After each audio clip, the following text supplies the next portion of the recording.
Chapter 139, The New Guy and His Doubt. Akira arrived at the stall where there was a problem. Over there, Ravin was quarreling with a young boy.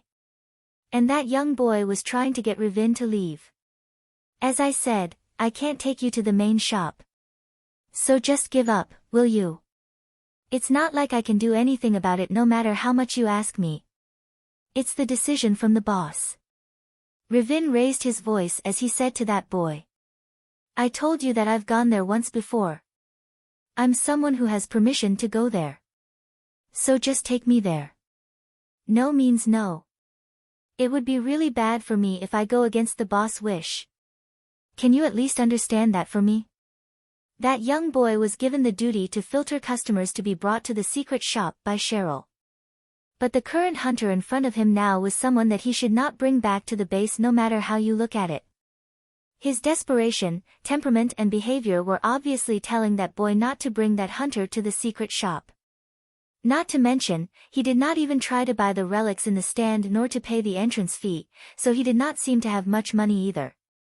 If that boy brought Ravin to the base and then if Ravin caused some trouble back in the base, he would be held responsible for that. In the worst-case scenario, he might get kicked out of the gang.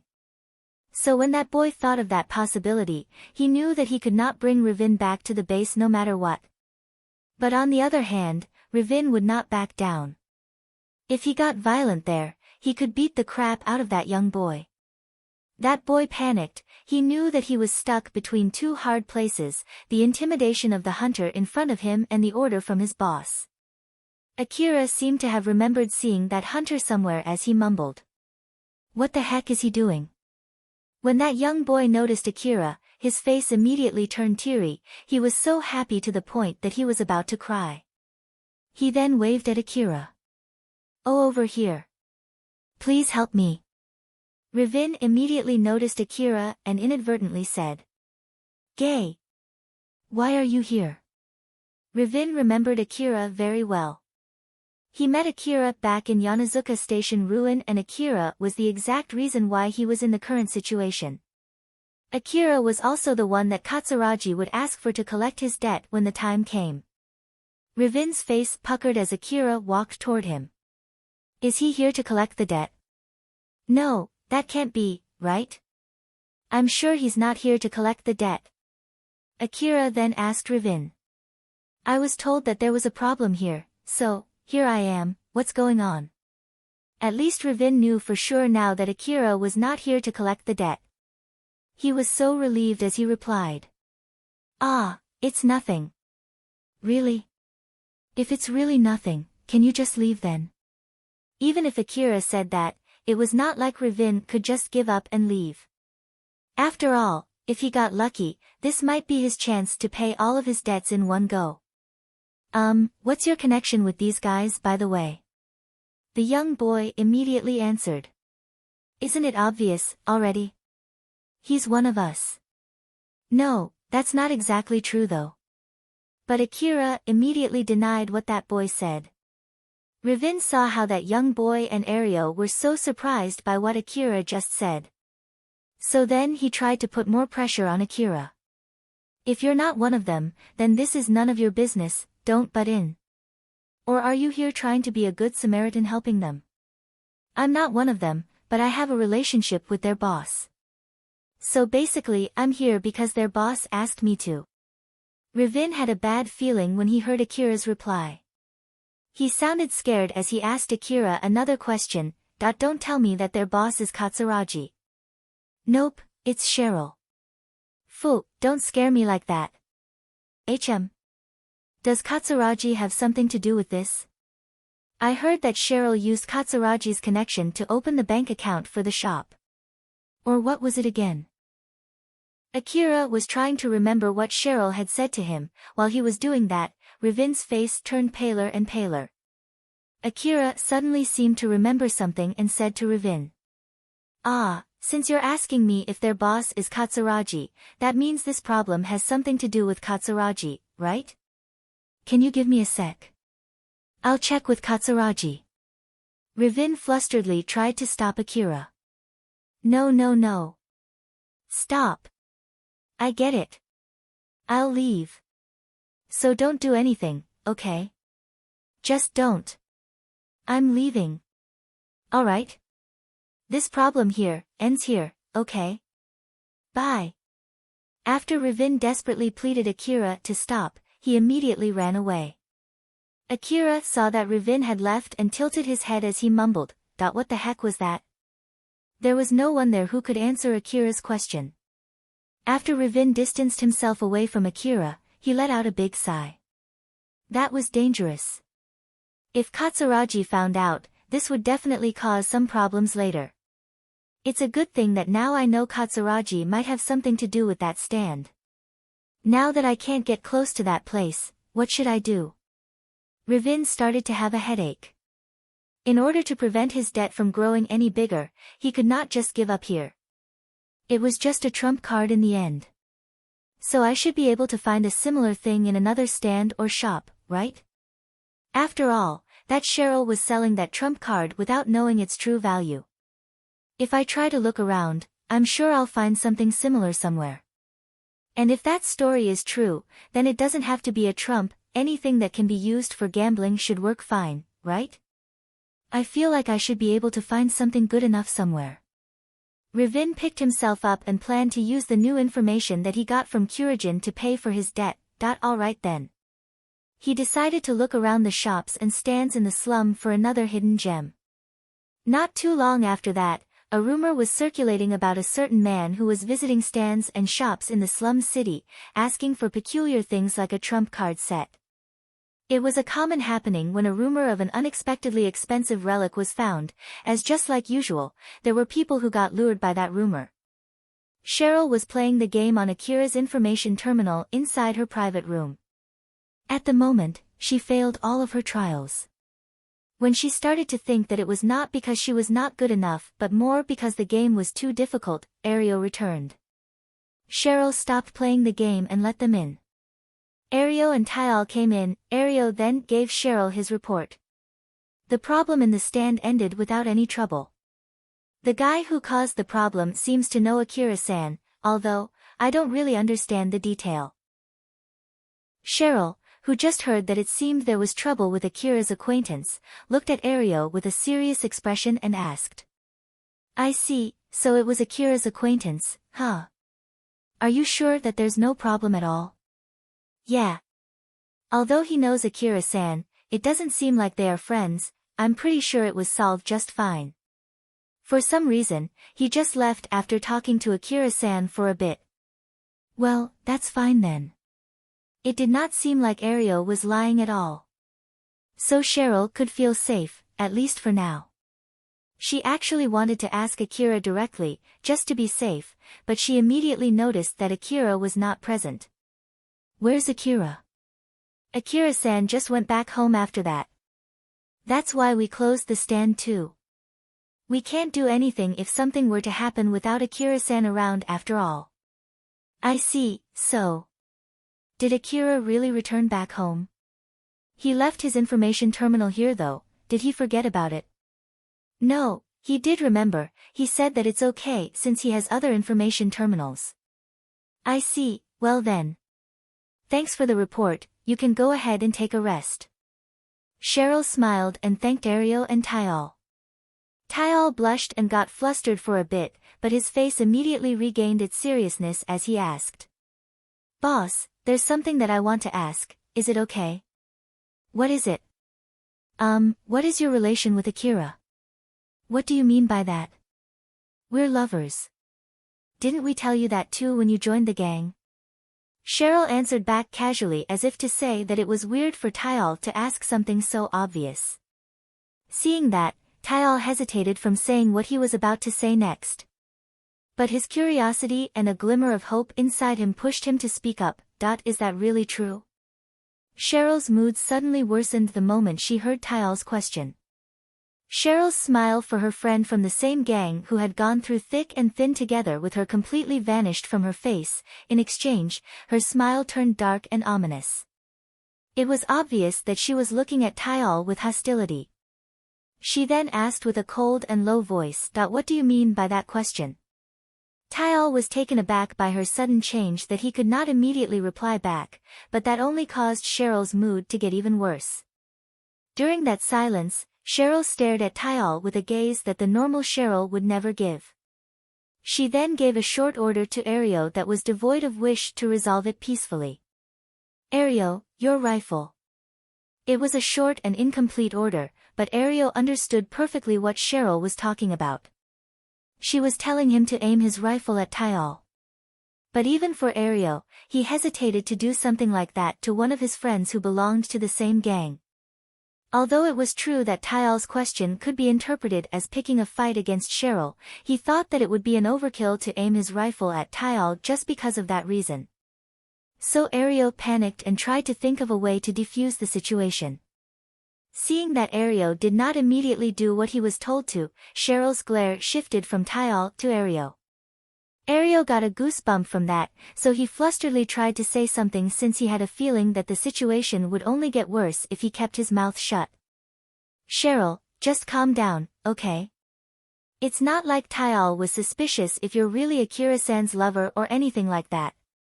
Isn't that right, Tyal? Try to word your question better next time as not to cause misunderstanding, okay?" See, Cheryl misunderstood because of that. "So what exactly are you trying to ask here, Tyal?" Aeryo desperately tried to cover for Tyal, who was still paralyzed from the pressure from Cheryl. At the same time, he was hopelessly trying to signal Tyal to agree with him even if it was not true. After all, if he did not do that, it might be his end. Thanks to that, Tyal somehow was able to return back to himself and caught what Aeryo was trying to say there. Tyal then started speaking slowly and carefully as if not to hit any red flags. "Why yeah, that's right, it's a misunderstanding. It's not like I was suspecting that you and Akira are not low, I thought that not only as lovers, I was wondering if you have some kind of special relationship with Akira, like maybe something from the past.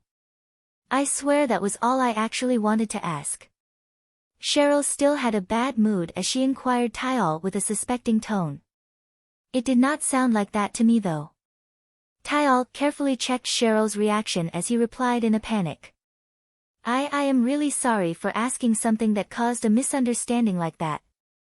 But Akira seems to be a very strong hunter, right? I heard from the other people in the stands that the person Akira dealt with when that problem happened in one of the stands was not a former hunter, but a proper hunter, someone who is still working as a hunter even now. So, I just thought for someone as strong as Akira who can deal with someone like that so easily, I wonder why he would associate with us. I just thought that maybe he has some other reason other than because he's your love, on top of the fact that he's your lover. It's not like I'm suspecting that it wasn't true, I swear."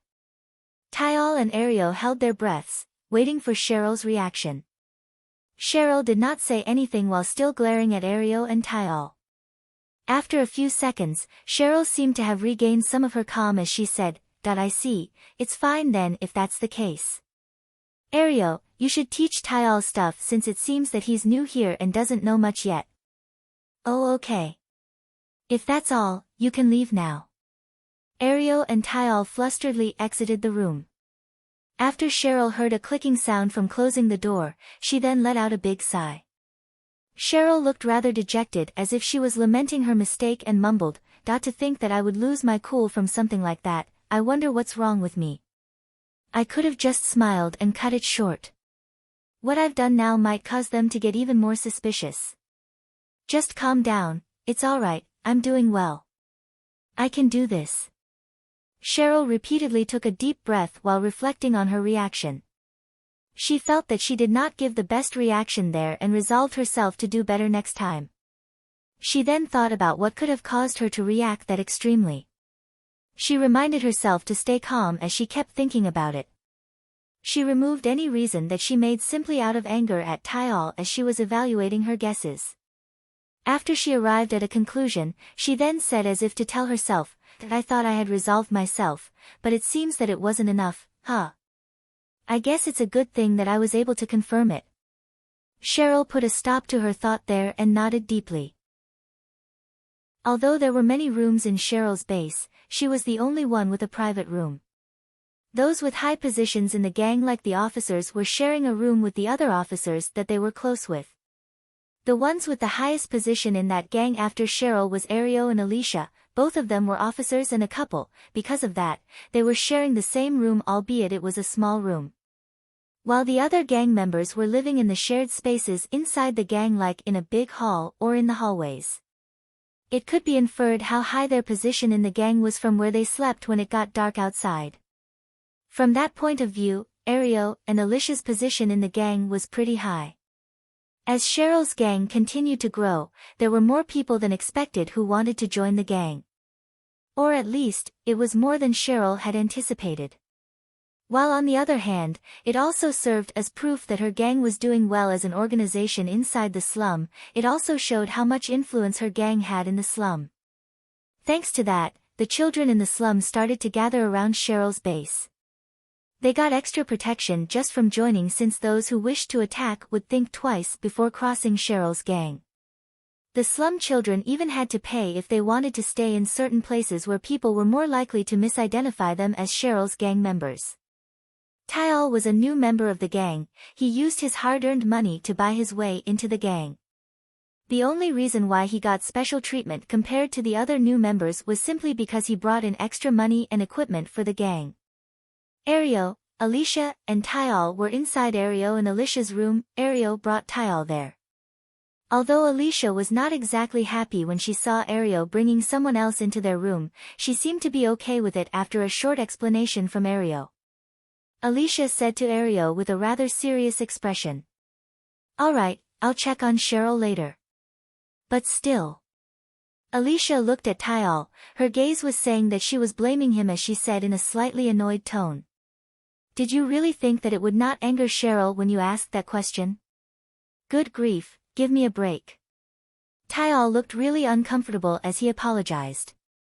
"I'm sorry, I didn't think she would get that angry." Ario then tried to calm Alicia down. "Well, let's just end that here, alright? We are getting a lot of new members too, so it's completely understandable." Then, what are you planning to do if she did not let that slide just because he's a new member? Back then, not only Tyal, but you almost get roped in too, right? So, do you really think that I'll accept that excuse? Look, like I said, we need to be extra careful from here and on to make sure that it would not happen again. Tyal is not the only new member of the gang. I'll warn the people under me, so you should do the same too, Alicia. I don't want you to get involved in something like that because of another new member who doesn't know about it. I want to be together with you, so please make sure to do that. You're right, I'll do that. Seeing how Ario was worrying about her safety, Alicia finally calmed down. Ario then said to Tyal. "So then, if there's still anything you want to ask us, this will be your chance. Both Alicia and I know Cheryl for quite some time now, so I'm sure we can give you answers to your questions about her. You can go ahead and ask us questions that might trigger Cheryl. It's far better if you ask them to us rather than getting Cheryl angry later." So Tyal asked Ario a question with a serious face. "I see. In that case, I want to know if Cheryl is really the boss of this gang." Whoa, right from the bat, huh? Ario placed both of his hands on his head. Alicia looked at Tyal with a mix of amazement and resignation. Although Tyal was surprised by their reaction, he still wanted to know the answer. "Even if you say so, I think there are many other people here including me who are wondering about the same exact question, you know. I know that people have told me the boss in this gang is Cheryl. But just like me, there are other members who still have some questions about it. Like how did she get to be the boss of the gang? Or if the boss seat is just a decoration or that you can only sit there if you have enough power. Is she just using Akira? Or is it the other way around? Like maybe Akira is the real boss of the gang and Cheryl is just his proxy in public? Is it that Akira is simply in love with Cheryl and he's actually an outsider who has nothing to do with this gang? And then there's also that Katsuragi guy. Is he actually giving us money and controlling us from the shadow or something? There are a lot of questions I want to ask and I'm not sure who I can trust." Ario and Alicia's faces twitched, but their faces were also saying that it was understandable. It was not easy to gather information about that kind of thing. After all, the only one who knew the answer to those questions in that gang was Cheryl. Other people could only make guesses. Tyal confirmed how Alicia and Ario reacted to that. He then asked another sensitive question. In the first place, that story about Akira going out with Cheryl, it'll have a different impact if they are in love with each other or it is actually a one-sided love. It seems that Akira bought an expensive dress for the boss, but we don't know for sure if he actually spent a lot of his money to get the boss happy or that expensive dress might actually not cost that much for Akira. Then there's the fact that Akira rarely comes to the base. I know that being a hunter is a busy job, but is it okay to always leave your lover that much? And even if they're lovers, that doesn't mean that Akira would do anything for her, right? So how far can we ask from him before it's too much? Ario and Alicia looked at each other. They could understand why Tyal would ask something like that. But at the same time, it was a taboo to ask that question in the gang. Questioning Cheryl's relation with Akira was equal to treason after all. So even if those questions were fully reasonable, it was not like Ario and Alicia could do anything about it. They could only trust what Cheryl told them even if it was not the real truth. Ario then said to Tyal with a serious face. I can understand why you would ask those questions, but the answer to those questions are simple and easy. Don't ask. That's the answer. I'll tell you later the reason why that's the answer. So basically, it doesn't matter if that answer is enough for you or not. If you want to keep staying in this gang, you'll have to accept that answer, okay? Oh, okay. Tyal was overwhelmed by the pressure and barely managed to reply back. Alicia looked rather dejected as she said to Ario. So basically we need to explain this to the other new members too, huh? It can't be helped. We're the ones who know the most about it and it's not like we can ask Cheryl to do that for us too. Alicia smiled and jokingly said. If only you're as strong as Akira-san, we might be able to find a good solution to this problem though. Ario frowned. Don't be stupid. Being a hunter, going out to the wasteland, exploring old world ruins, fighting monsters, and returning back alive with old world relics like Akira-san. That's just impossible for me. I'll definitely die halfway. Even back then, I was only saved because I got lucky and Akira-san found me. Otherwise, I would have died eaten by that monster. I know, sorry, I don't want you to die either. So please don't do anything dangerous, alright? I know that you get yourself better equipment, but make sure that it won't go to your head, okay? I know. Ario and Alicia stared at each other. Tyal, who was left outside the sleeping net, looked at them awkwardly. Alicia and Ario quickly noticed Tyal's gaze. They flusteredly started to explain what they meant back there. Ario and Alicia did not notice that Tyal had those questions not because he was interested in the strong hunter supporting the gang. Tyal actually wanted to know Cheryl's relations with Akira. He wanted to know if they were really lovers. He wanted to know if there was a crack between them where he could slip in. He thought, in secret, that Cheryl actually was not in love with Akira. After all, it did not matter who led the gang. It was more of who was strong enough to support the gang. If he could get strong enough to rival Akira, then Cheryl might abandon Akira and try to get closer to him instead. Tyal actually liked Cheryl. It was love at the first sight. When Cheryl appeared in a dress that was specially made for her and smiled lovingly, it took his heart away. He wished that the relation between Akira and Cheryl was nothing more than a relation out of profit. He was hoping to have a chance to be Cheryl's lover. Although it was not too long ago, another member by the name of Sebla also had the same thought and he had to pay for that with his life. Tyal might end up meeting the same end. Or at least, he almost met the same end just a moment ago. Although, it was a whole different problem whether Tyal himself noticed that or not. Chapter 140, Suitable Reward. Akira was waiting for Carol in the lower district of Kagamayama City. Right after the reward from the request in Mihazono Ruin was transferred to Akira's bank account, he called Carol. It was about how to divide the reward. The money that was transferred to Akira's bank account was the reward portion for his team, and since Carol was working in his team, Akira needed to pay her share of the reward. Money was a sensitive thing after all. In order to avoid having to fight Carol, Akira had to properly discuss with her and pay her. Akira actually wanted to finish the discussion on how to divide the reward through the call, but Carol wished to meet directly with him. So, they decided on a time and place to meet. Akira was waiting for Carol in the shopping district near the wall. Most of the areas in the lower district were relatively safe, so people who lived there were mostly peaceful people who could not fight. Of course, there were some guards patrolling the area too, but in order not to arouse any unnecessary ruckus and to give a more peaceful feeling, they were dispatched in civilian attires. Other than those guards, the rest of the people there were peaceful people. But because of that, Akira gathered a lot of attention there. He was donning an augmented suit and carrying AAH and A2D assault rifles. He was basically a hunter who could jump into a fight any second. If he was carrying DVTS minigun and A4WM automatic grenade launchers too, the guards would definitely escort him out of the area. Alpha smiled and said, "You're really sticking out, aren't you? It's not my fault, it's Carol's fault for asking me to meet her in this place." Although Akira was gathering a lot of attention, it was only on a level when someone came to a place with an attire not suitable for the location. It was not like the people around him were looking at him scared since he was an armed hunter, it was simply because they knew that the guards in that area would be able to deal with that level of a hunter with no problem at all in case if anything happened. They knew that Akira would face real trouble if he started making trouble in that area. Alpha looked at the people around Akira and compared them to him. "I don't really mind it, but if you don't like sticking out, maybe you should think more carefully about your outlook.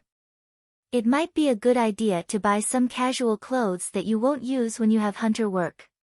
It's not like I'm planning to go somewhere that needs me to look sleek, and it's not like I want something like that either, I really don't need it. It's true that I'm sticking out here, but I just need to not let it bother me that much. Not to mention, good clothes are expensive, right? So there's no need to go out of my way to buy them." Well, that's true. Shirori and Kane are also always using their maid outfits. If you really are not bothered by it, there's no need to try to match the people around you. Akira looked rather annoyed and said, "Do I really look similar to Kane and Shirori right now? If you're talking about wearing an outlook that doesn't match the place, then yes, I guess I'll think about buying some casual clothes then." Alpha smiled as she saw Akira's resolve waver. Carol appeared a bit sooner than the appointment time. When she saw Akira, she waved at him and walked toward him. Carol was wearing a high-class looking dress that gave her a graceful look. It was the exact opposite of the design of her usual augmented suit. It properly hid most of her skin while still letting her beautiful figure be perceivable from the outside. People who were familiar with fashion could easily recognize that she was wearing an expensive dress. Akira was a bit surprised seeing how Carol was wearing a dress that was the exact opposite of how she dressed when she was out in the old world ruin. After all, he did not expect Carol to wear a dress like that at all.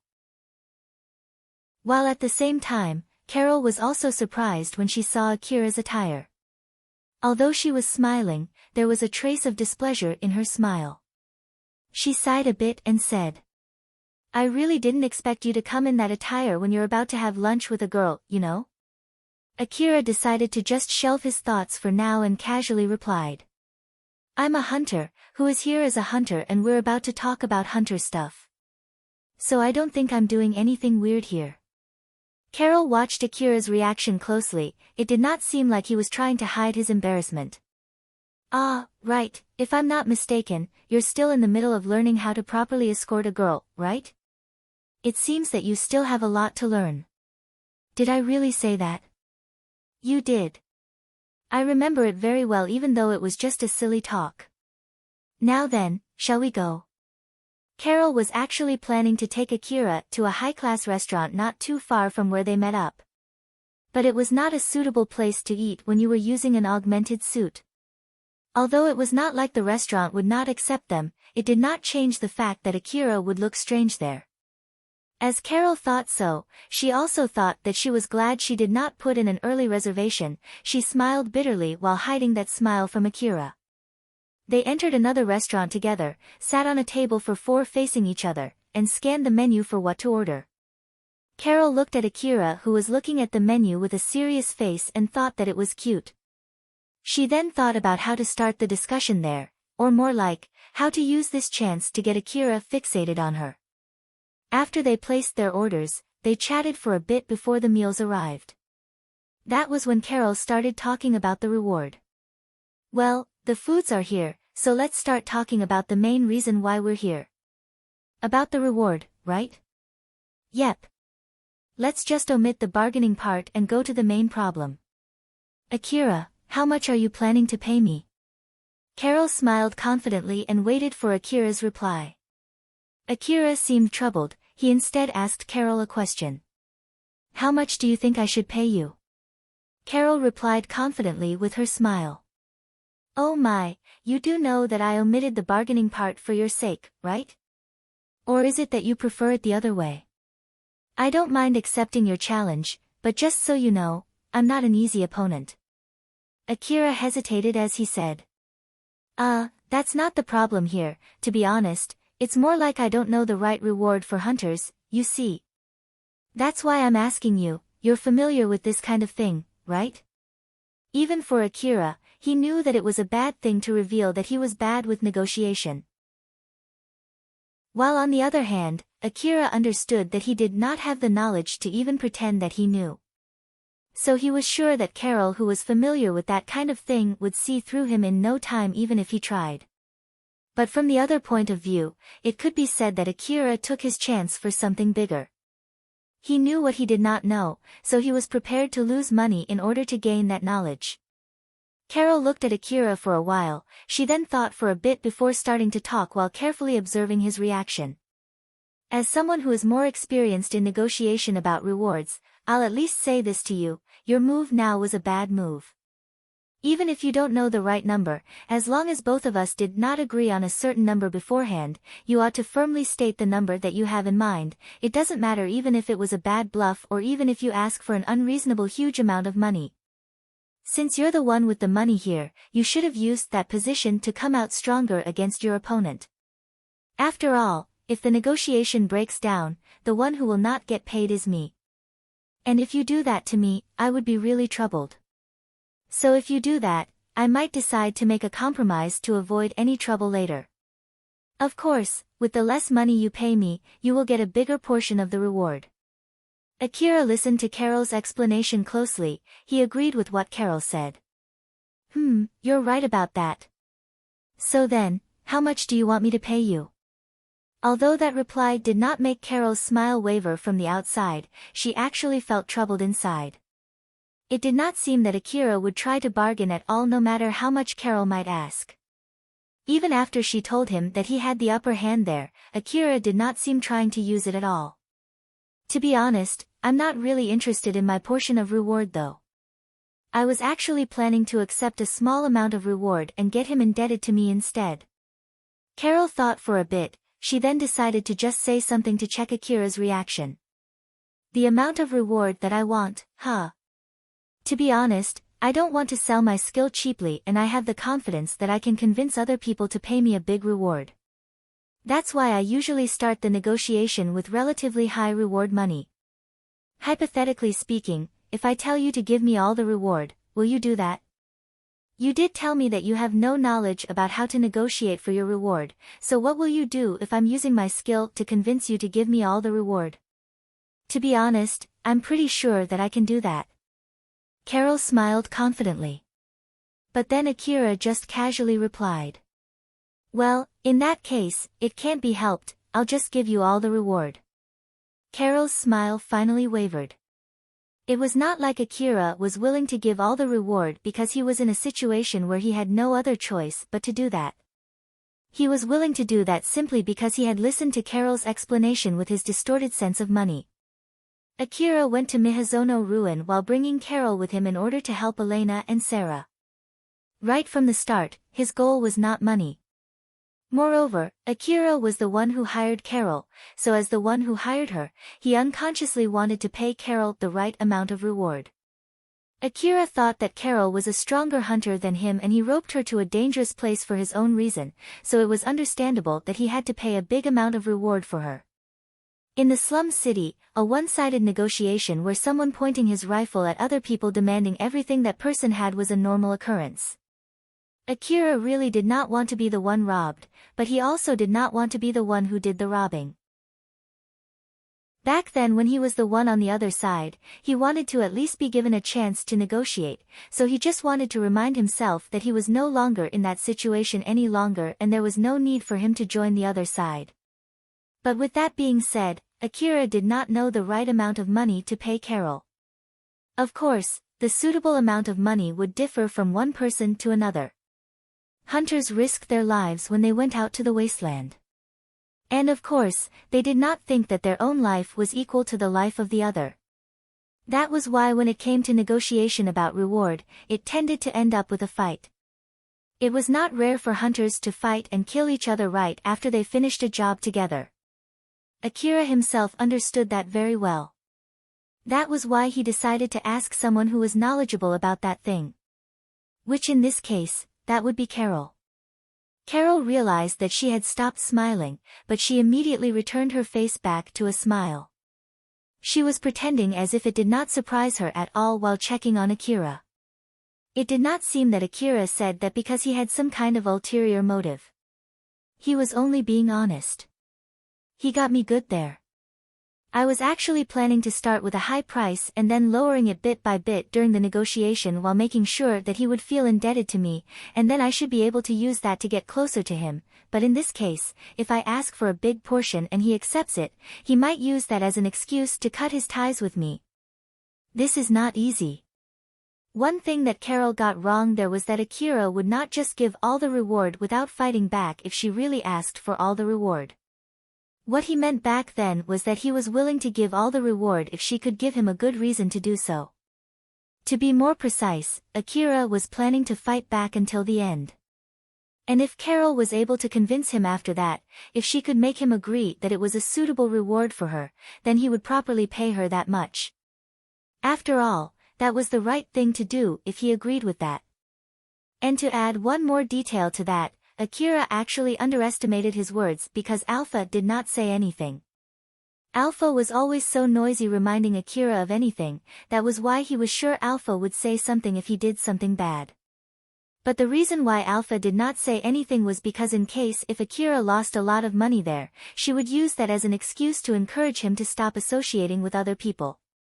So after a lot of considerations, Alpha decided to just keep silent there. After a lot of thinking, Carol decided to take the safe route.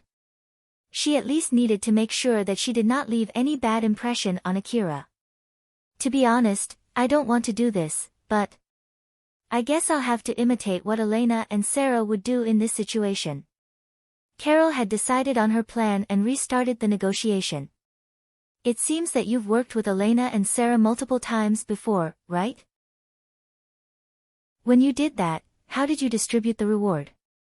Who decided on how to divide the reward and what indicator was used?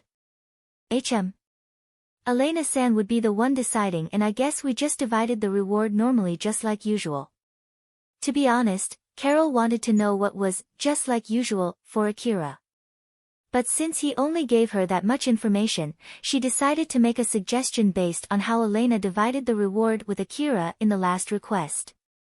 In that case, then let's divide the reward 50 to 50 and not talk about whether it's the right number considering how much we fought back in Miyazono ruin, right?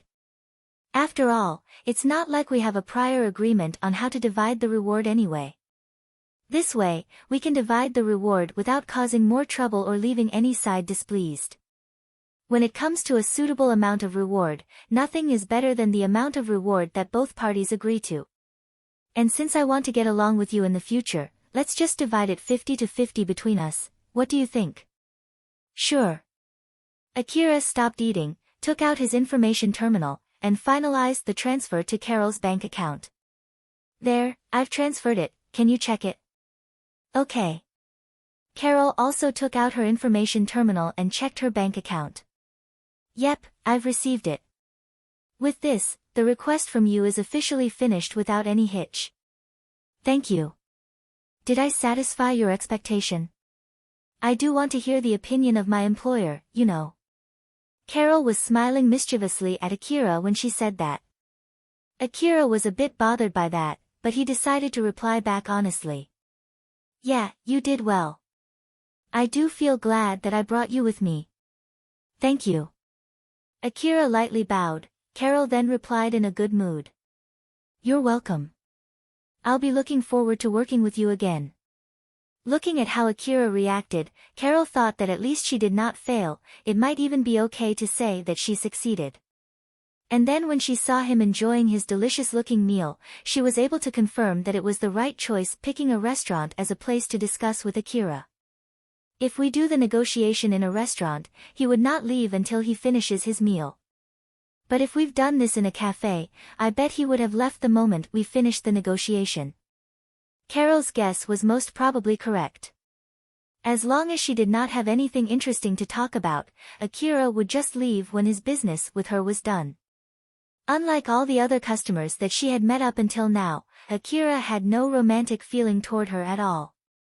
Akira and Carol continued talking to each other while enjoying their meal. Akira was talking without thinking much about what he was saying. In contrast to that, behind her smile, Carol kept thinking about what kind of subject she could bring up that might interest Akira. Carol talked about all kinds of things with Akira. She was paying close attention to how Akira reacted to different topics. They were mostly talking about hunter's stuff while touching ordinary daily stuff from time to time. Akira was listening closely to a certain subject that he was super interested in. It was about how to sell old world relics. Oh, so sometimes you can even sell them with that price, huh? That's amazing. Yup. And with that rumor about a certain relic that you can buy with a few 100,000 orum and can be sold for a few million orum circulating around, it seems that some hunters and merchants were looking for the shop that sold that certain relic. A toy old world relic, huh? I wonder what kind of relic is that. I wasn't able to investigate much about that rumor, but it seems that it was sold to Kurajin. Kurajin paid a lot of money to buy that relic, and that relic was previously bought for cheap from another shop. So judging from that information alone, although it's a toy, it's not a mechanical toy. I think it's some kind of a toy with artistic value, and it was brought to Kurajin still in a good shape, and there might be some collectors out there who are looking for that kind of old world relic. After all, there are many people out there with certain hobbies who would pay a lot of money for something like that. Carol was talking with Akira about a certain relic deal that jumped into her information network. It was about a certain hunter who scored a very good deal in the lower district of Kagamayama City. It was not a rare occurrence, but since Akira was also a hunter, he might be interested in that kind of talk. That was why Carol decided to prepare some information about selling relics before she went to meet Akira. Although it was not a rare thing, it was enough to get Akira's interest. Carol smiled satisfied seeing that Akira showed an interest in that subject. After listening to Carol's story about reselling relics and the businesses around that subject, a question popped inside Akira's head. Do those companies that specialize in buying and selling relics get that much profit? That would depend on the skill of the owner. I heard that you can get quite a lot of profit if you have the necessary connection and money. Is that the case even if you open such a store in the slums? And even if it's a secret shop? Carol was surprised by what she heard. Oh, are you interested in that? If you ask me, with your skill, it's better if you keep working as a hunter instead of opening a shop like that, you know? There were many people in the Eastern District who worked as hunters only in order to get the capital to start a business. It was indeed true that being a hunter was a dangerous job, but it was a good way to raise a lot of money in a short time. Not to mention, if they left as high-ranking hunters, it would be easier for them to gather money for their business. And if their business went bankrupt, they could use their rank to borrow some money to restart their hunter activities again. Because of Carol's personal reason, and because of her distorted way of thinking, she wanted Akira to keep working as a hunter instead of changing occupation to a businessman. After all, she wanted the money that she received from the other people who were using her service to be the money they got from risking their lives, not the money they got from running a business. She did not lie when she said that she rather had Akira continue working as a hunter, but half of the reason that she said there was a lie. Akira himself did not think that he had any talent in running a business, so he just shook his head and said, "Nah, it's not about me, it's about someone that I know in the slum city who started running that kind of business just recently and I'm guarding that place right now." It seems that she spent quite a lot of money on the interior of that shop, so I was just wondering if you can get profit from opening that kind of shop in the middle of the slum. Oh, I see. I heard that you've been living in the slum before. Have you ever heard that kind of rumor when you were living there? Of course I did, but I've never gotten involved in it.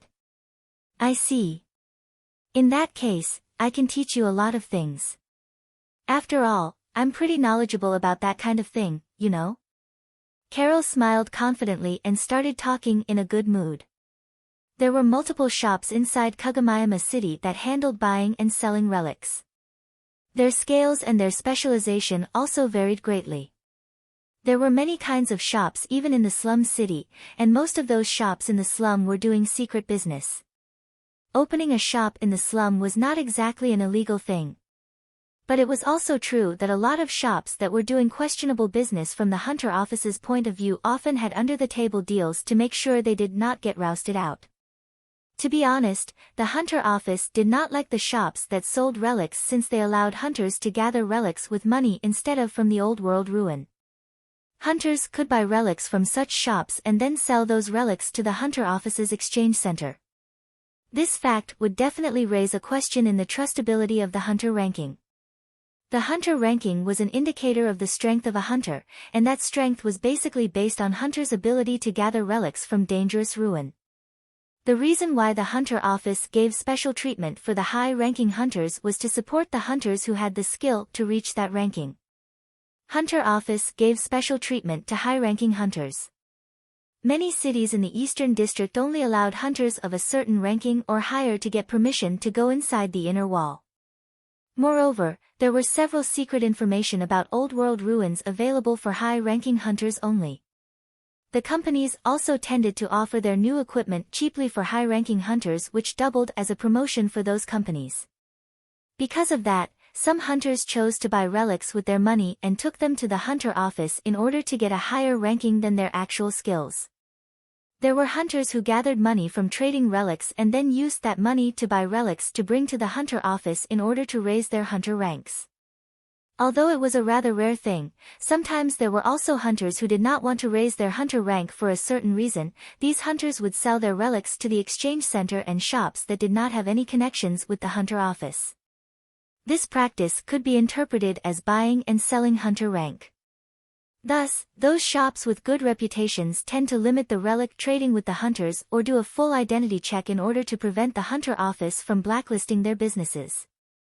But then, if they asked those hunters who used that method to raise their ranks where they got those relics, most of them would reply that they got their relics in the slum.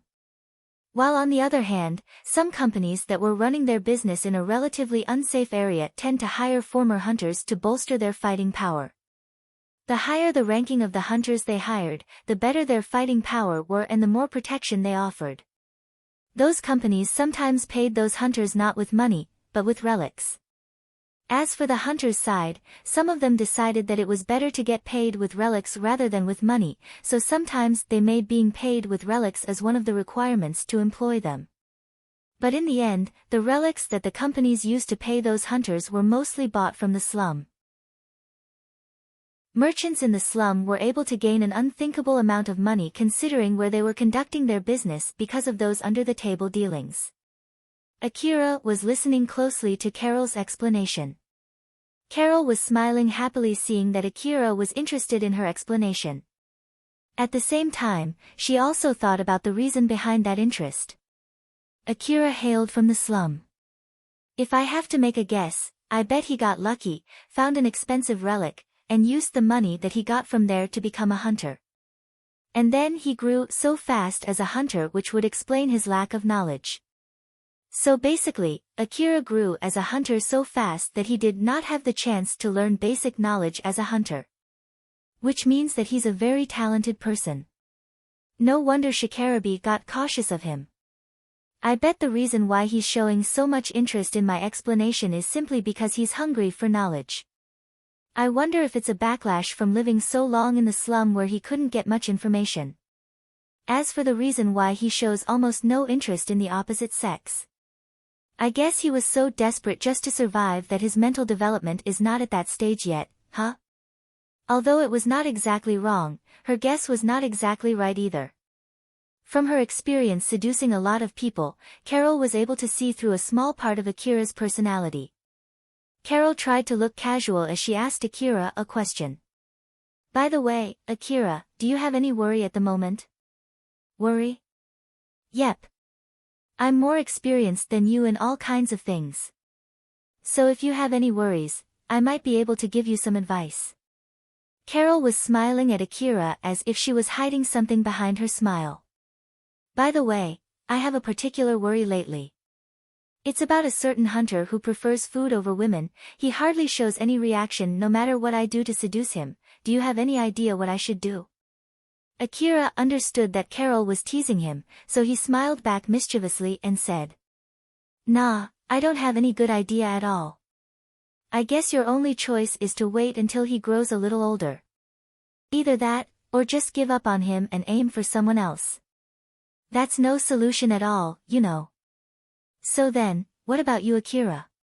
Don't worry, you can share anything. I'll at least give you some advice regardless if it's useful or not. Carol was smiling teasingly as if she was planning to get payback at Akira when she said that. Akira thought for a bit before replying, "Don't worry, huh? Let's see. If I have to say anything, I'll say my lack of strength and money, huh? Wait, is that included as a worry in the first place? Oh my, I think you got quite a lot of money from the last request and I also think that you're already pretty strong. Is it still not enough?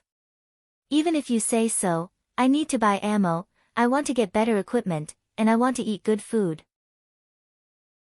I feel like it won't be enough no matter how much money I have.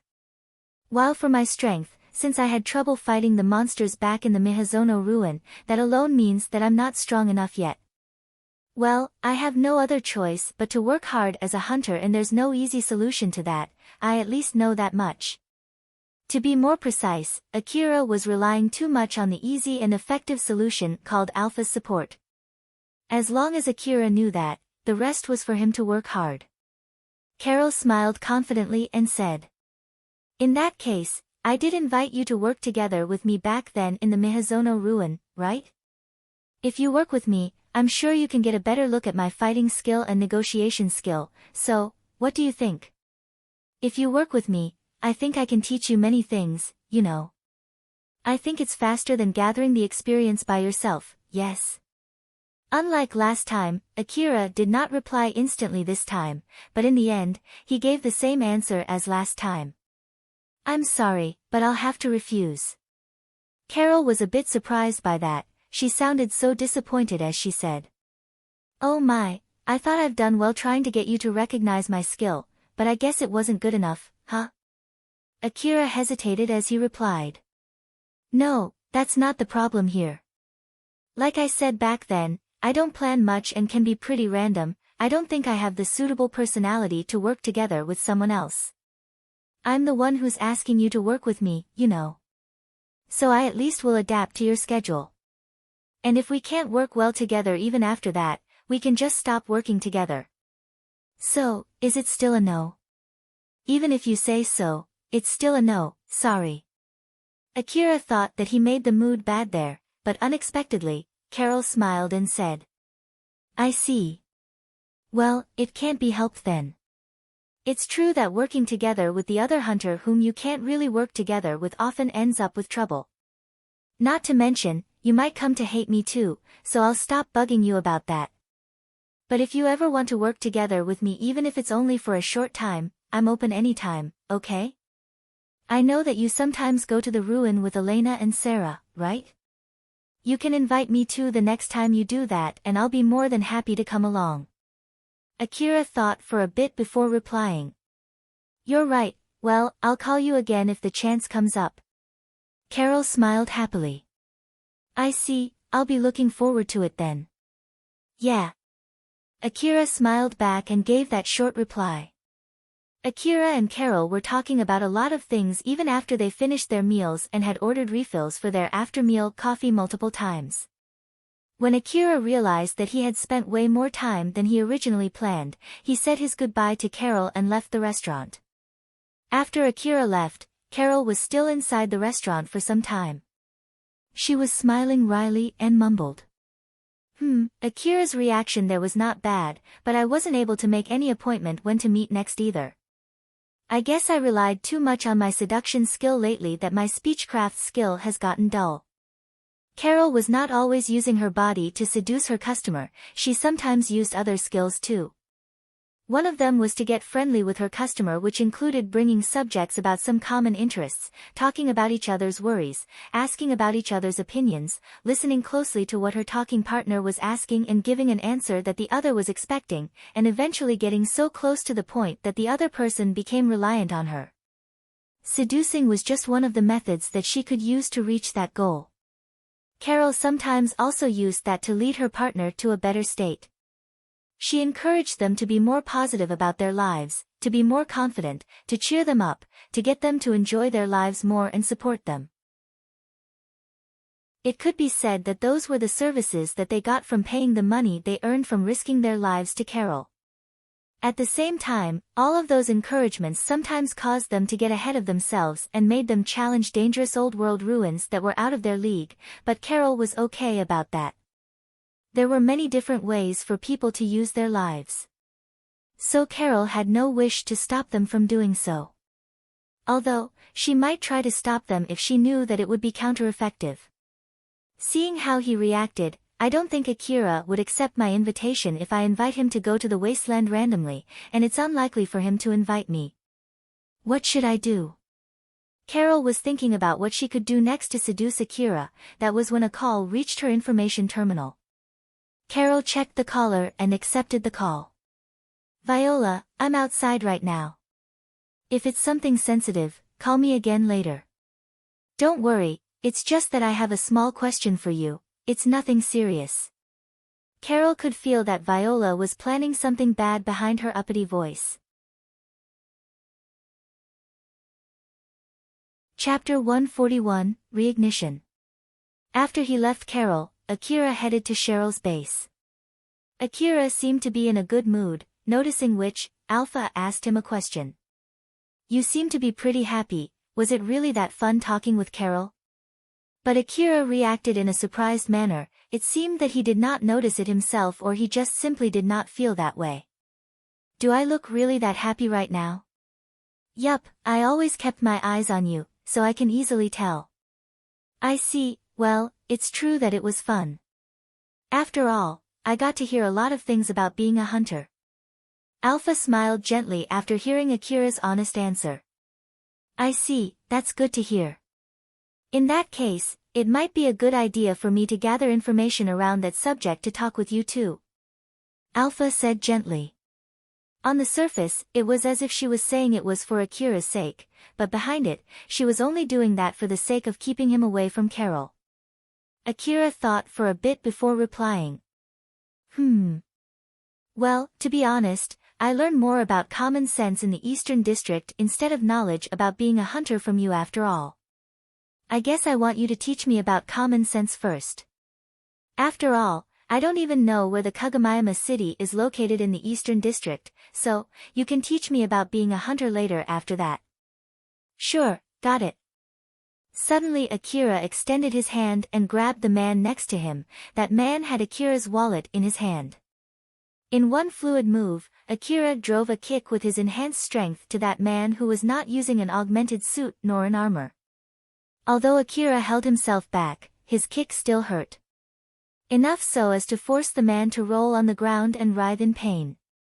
Akira happily picked up his wallet and then walked toward that man. That man, who was still gasping in pain, noticed Akira walking toward him and desperately reached for his pistol in his pocket. He aimed it at Akira as fast as he could, but due to the pain, he was too slow. With a smirk, Akira kicked the pistol away from that man's hand. The pistol flew and slid on the ground. Meanwhile, it had that man's hand bent at a weird angle. It was obvious that the bone inside it was broken. That man screamed in pain. Akira was in a good mood. Unlike back then when Alna caught him off guard and took his wallet, this time, he was able to properly protect his life-staking money. Alpha did not even need to help him at all. Akira was able to identify that man entirely with his own ability. He felt the satisfaction as if he had redeemed himself. Thanks to that, even with all the sins the man had taken against Akira, the boy was in such a good mood. It could be said that he was being considerate to that man and only rendered him incapacitated. If Akira was in his usual mood, there was no mistaking it, that man would have died by now. This was the back alley. It was not a strange thing to find 1 or 2 corpses lying here and there. His mood was the only thing that saved the man. That man looked fearfully at Akira, who smiled at him in a good mood and said, "You got really unlucky today trying to prey on me."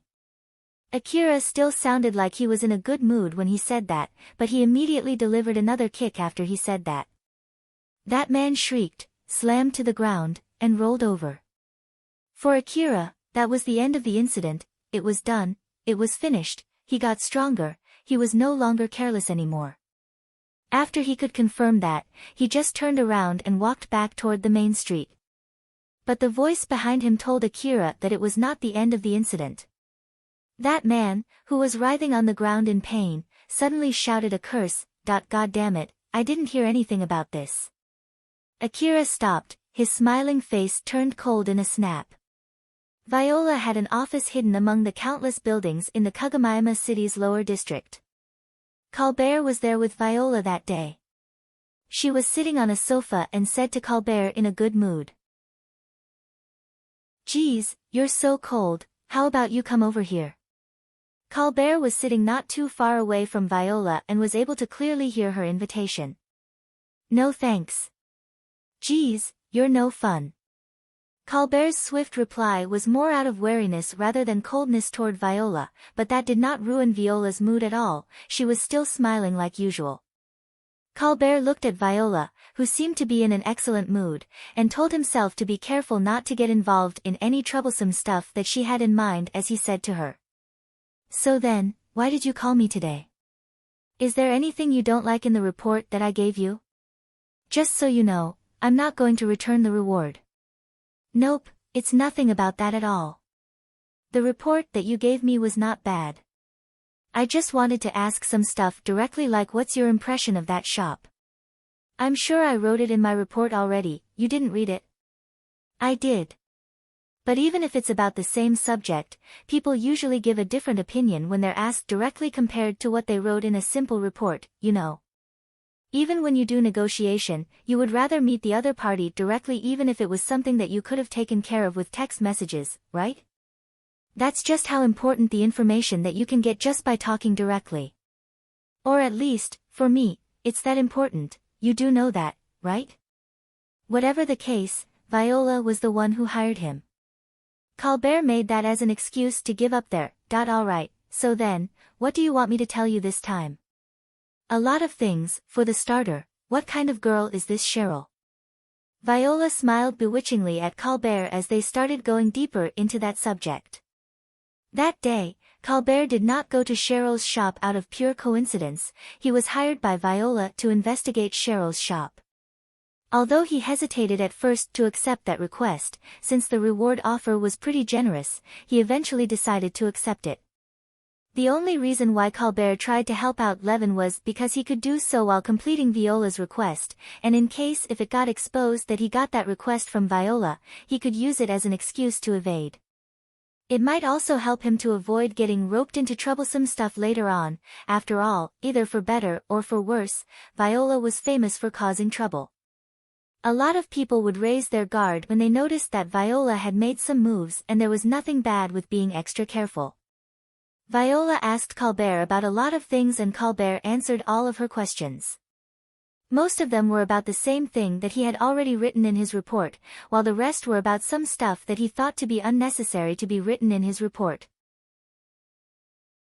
Viola was listening closely to Colbert, who had known Viola for a long time. At this point, he knew for sure that she had something completely different in her mind behind her outer expression. She sometimes looked deeply interested when she actually did not care at all, sometimes she looked like she did not care at all when she was actually really interested, and sometimes it was neither. Viola only showed an expression that would help her get more information. Colbert knew that Viola had manipulated information in order to indirectly control other people multiple times in the past. So he took great care and was being very careful as he was speaking to her, but even after that, he was still doubting himself, wondering if he was already dancing to Viola's tune. That's basically the gist of it. The boss of that gang and the owner of that shop, that Cheryl girl, is basically a pretty impressive girl. After all, it seems that she has Akira on her palms too, so it's not like her beauty is everything. This is only my guess, but I think that shop is doing well. You have a pretty good review on that shop. It's just my opinion. If you're questioning it, you can meet her and decide for yourself. In the first place, why are you interested in that shop? There are a lot of other similar shops in the slum city, right? Is it because Akira is involved? Now that you mention it, did you see Akira there? I didn't get to see him when I went there. He might have been hiding somewhere. That room was surrounded with white sheets, he might have been hiding behind one of those sheets, though I can't really say for sure. I see. Well, I have a lot of interest in that shop. Let's just say that a lot of other shops are getting alerted by their new competitor. It's nothing strange at all, right? Well, if you say so. Colbert could see Viola was hiding all kinds of stuff behind that excuse which she just gave. He could not tell if that was just his imagination or not, since he might be mistaken, but he had no means to confirm it for sure. But if that's all, I'll head back home now. You can call me if you need anything else. One more thing though, I just want to make sure, it's up to me what to do about the relics that I bought yesterday, right? Yup. That's one of the rewards from me, you can do anything you want with them. I'll at least tell you this out of kindness, it might be a good idea to sell it, and don't bring that to the Hunter office's exchange center. If you get comfortable doing that, you'll never be able to return back to being a normal hunter. Colbert glared at Viola. Humph, it's none of your business. But of course, it's completely up to you. Viola smiled when she said that. Colbert made a rather frustrated look as he left the room. The door banged as Colbert slammed it on his way out. Viola looked at it and mumbled. Looking at how he acts, I don't think he can return back to being a normal hunter at this point. But well, that's one way to live. Viola was the one who offered to pay Colbert with relics rather than with money in order to lure him to accept that request from her, taking advantage of his wish to never return back to being a regular hunter. A call reached Viola's information terminal. She reached for her information terminal and said in a good mood. It's me. Yep, I've spread the rumor. Nope, my job is only to spread the information around to incite the fire, and it is done when the fire has already started burning. Of course, I don't mind going further, but it'll cost you more, you know. If you don't want to pay me, then just wait. I did properly spread the rumor, so it's only a matter of time. Yes, well, later then. Viola ended the call. I wonder what will happen from here and on, I can't help but get excited. Viola smiled, imagining all kinds of possibilities. The man who stole Akira's wallet was folded over the ground. Akira was walking toward him with a grim expression. That man's face was distorted not by the pain from his broken hand, but also by the fear of Akira who was coming at him. He did think of running away, but the pain from his stomach and his hand, as well as the fear of getting killed by Akira, prevented him from making any sudden movements. It was impossible for him to make a run. Akira stopped right in front of that man and asked him with a calm voice as if he was whispering. What do you mean by that? But that man begged for forgiveness instead of answering Akira's question. Please spare me. I'm really sorry. Akira prodded his rifle at that man and asked him once again. Answer my question. What do you mean by what you said just now? If you answer my question, I might give you some of my medicine. If you won't talk even under threat of a gun, then I'll be more than happy to grant you that wish. Akira's mood had gotten considerably worse. Even if that man did not answer Akira's question because he could not organize his mind from the terror of the rifle that Akira was pointing at him, Akira would probably not care about that and just kill that man. That man desperately begged Akira to not kill him. Oh, of course. I'll tell you. I'll tell you everything. So please don't shoot. Akira lowered his rifle, pulled out his medicine box, took out some pills, and forced them down that man's throat. He did not care even when that man groaned. Then Akira grabbed that man's broken hand and forcefully realigned it. That man screamed in pain when Akira realigned his broken hand, his face was distorted in agony. But his surprised and pained face immediately changed. The medicine worked wonders, the pain from his stomach and his broken hand from Akira's kick slowly but surely waned. Even his hand that was bent in an unnatural angle until just now, after Akira forcefully realigned it, that man was able to move it again, albeit only slightly. That man was confused and surprised that Akira really shared some of his medicine, but his confusion and surprise were blown away when he noticed Akira had already pointed his rifle at him again. Akira really shared his medicine, just like he said. So, just like he said too, he might as well kill that man for real. That man opened his mouth in panic. If Akira thought that he had abandoned his promise, Akira could pull the trigger anytime, so before that, he tried his best to start speaking. I bought that information. They said that there's a certain careless young hunter who carries a lot of money but an easy target to pick. And that it would be fine even if I get caught since someone got caught in the past too, but when that pickpocket ran and hid behind another hunter, that boy was scared and ran away. The rumor is basically saying that you're an easy target and that it'll be fine even if I get caught. Akira remembered that he got careless in the past and had his wallet picked by a young girl named Alna. Unfortunately, he was not able to get his money back. After all, Katsuya protected Alna. At that time, their difference in power was just too big, although he was against the idea, Akira ended up backing off. If Alpha had not stopped him back then, it was almost certain that a fight would have broken out and Akira would have been killed in that fight. Akira's mood immediately turned for the worse the moment he remembered that.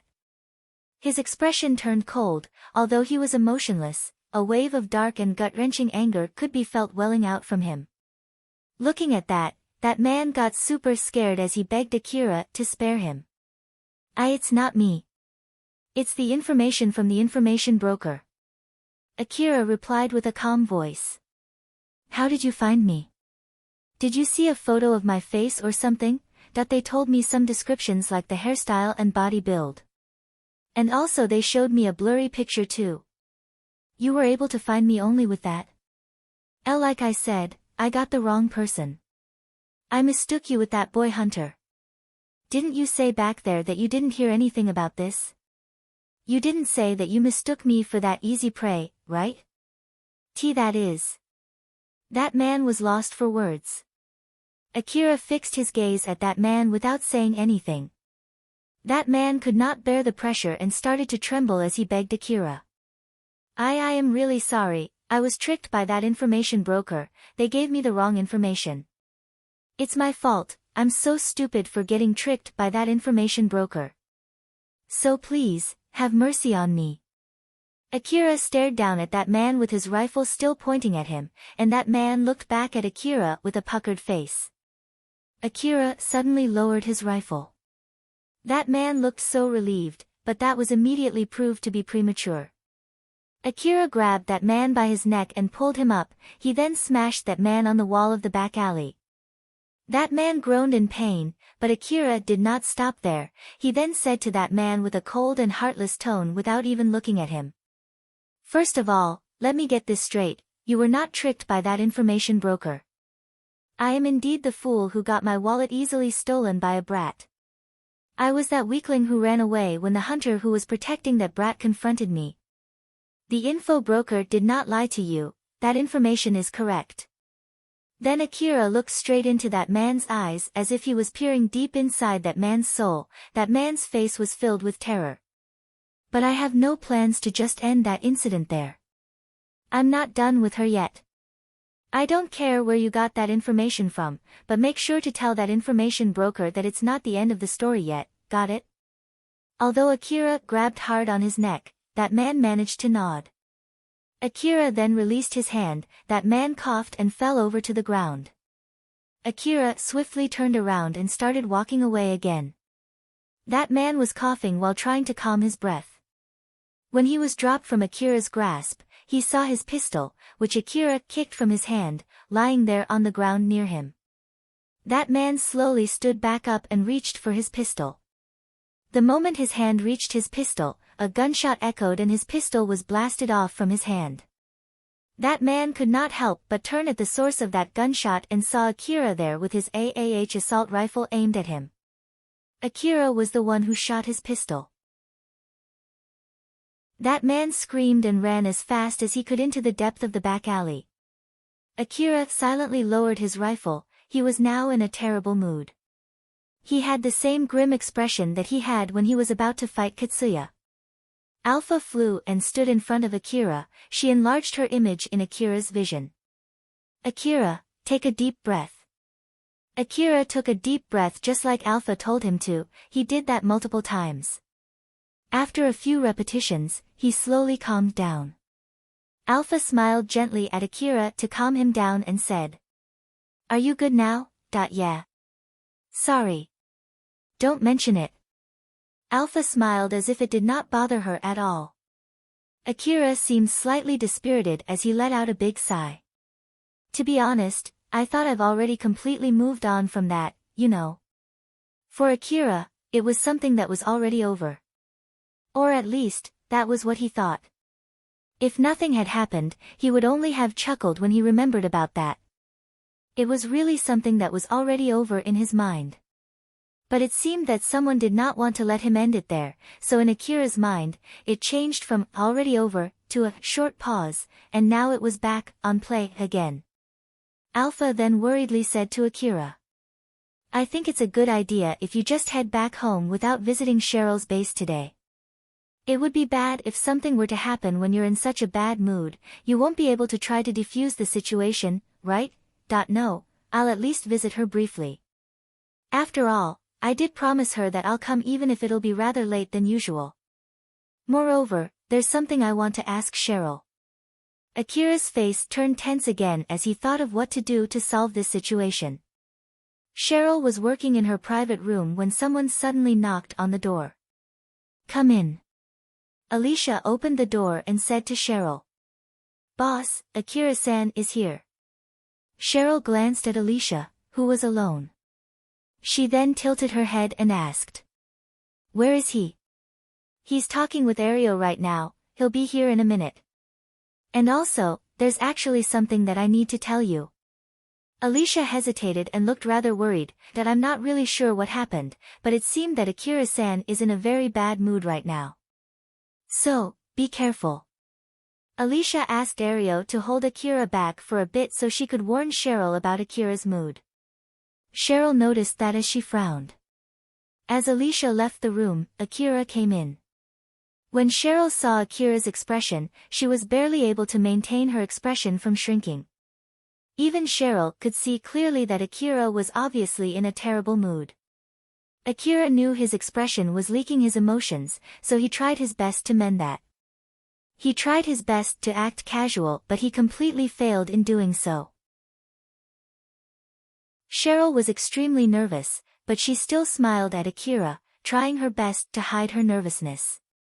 She sat face to face with Akira on a table. She could clearly feel the heavy mood in that place.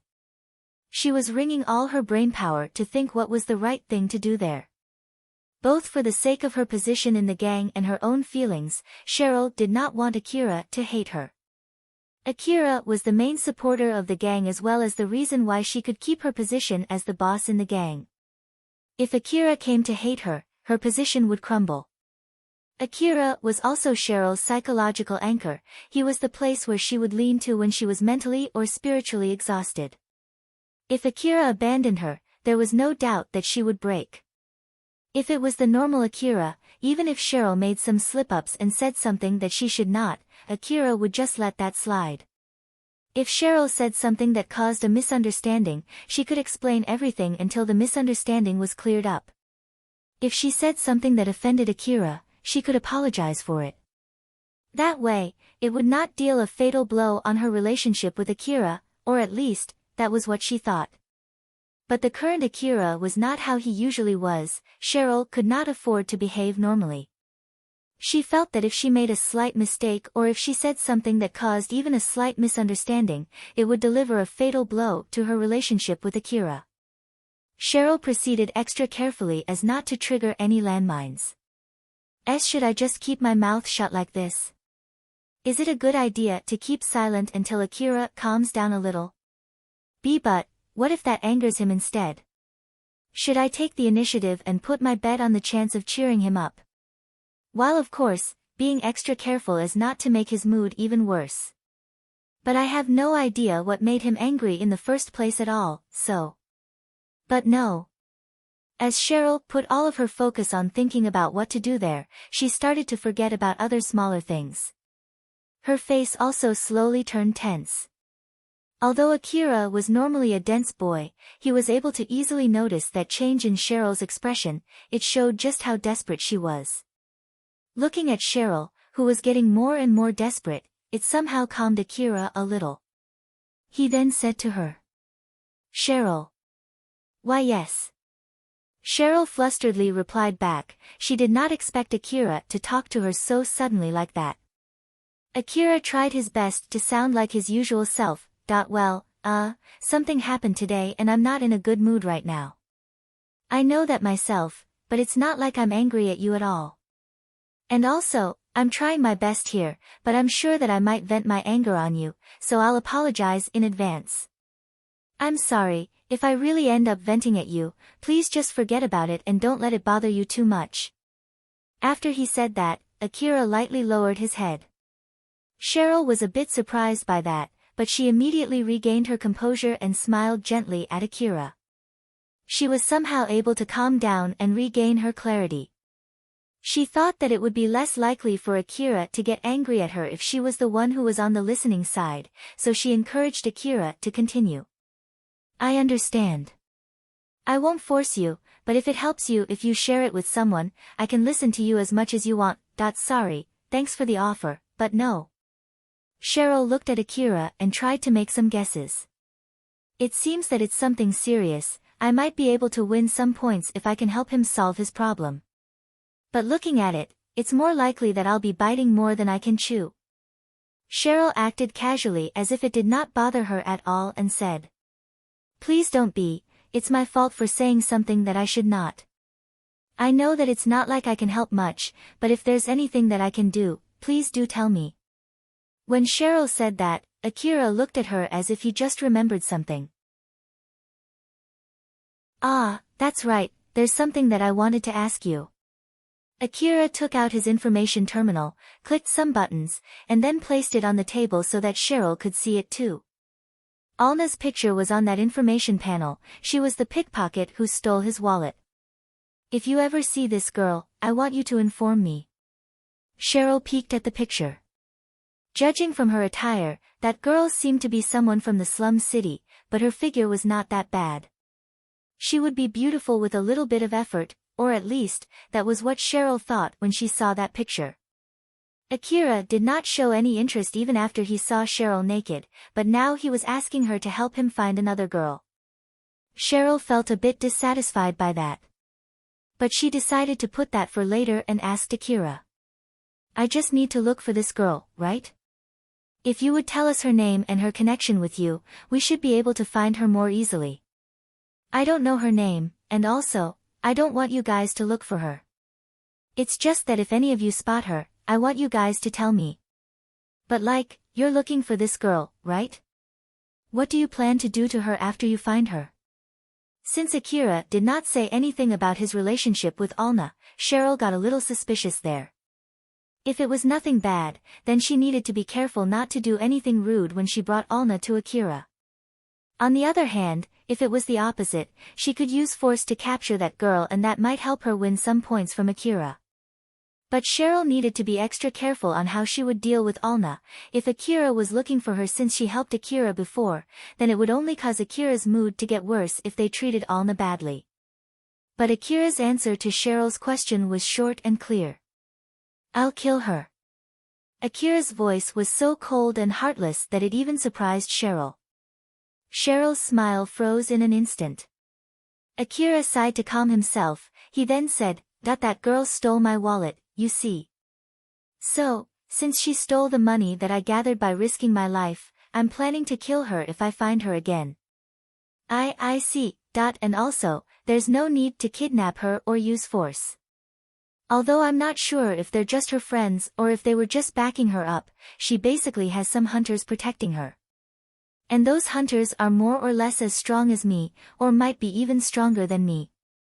I chased her when I noticed that she stole my wallet, but in the end, I couldn't get my money back because of those hunters. That they're stronger than you? Yeah, so there's no need to use force. Akira casually admitted that those hunters were stronger than him, and on top of it, Cheryl noticed that he had no plans to sacrifice the gang just to look for that girl. Although she felt happy about it, she also thought that they needed to get more useful to Akira. Showing that the gang was useful to Akira was an important milestone for the gang. The only reason why Akira was helping the gang was simply because he was Cheryl's lover. There was no other reason. So if they could give Akira more reason to back the gang, it would definitely make the gang feel safer.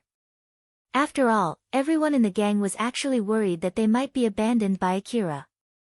Cheryl replied with a serious face. I understand. I'll properly warn everyone. How should we inform you if we spot her? Even though you told us to inform you if we spot her, it's not like everyone in the gang has an information terminal. Of course, we want to help you as much as possible, but... No, there's no rush. You can just tell me when and where you guys spotted her. After all, she might have moved to another area by the time that information reaches me. Cheryl was a bit surprised by that. When Akira said that he will kill that girl, it sounded like he had a deep dark grudge on her, but from what he said just now, it sounded as if Akira did not really care that much even if they could not find that girl. I don't really understand what's on Akira's mind, but it's better if we do what he told us to. It might break into a fight. After all, if that's the case, we can't afford to get reckless. After all, unfortunately enough, we're not ready for something like that. Cheryl was not that close to Akira yet. She made a forlorn expression when she realized it. Akira noticed that slight change, misunderstood its meaning, and apologized. Sorry, I did try my best to be careful, but I guess I still ended up venting it on you, huh? Sorry. Cheryl somehow managed to give her usual smile. Please don't worry about it, everyone has their bad day. If it helps you out, you can vent as much as you want on me, I don't mind it. But of course, as a reward, I'll have you spoil me a lot later. Ah. Well. You can do whatever you want. Cheryl was smiling mischievously, which Akira replied with a wry smile.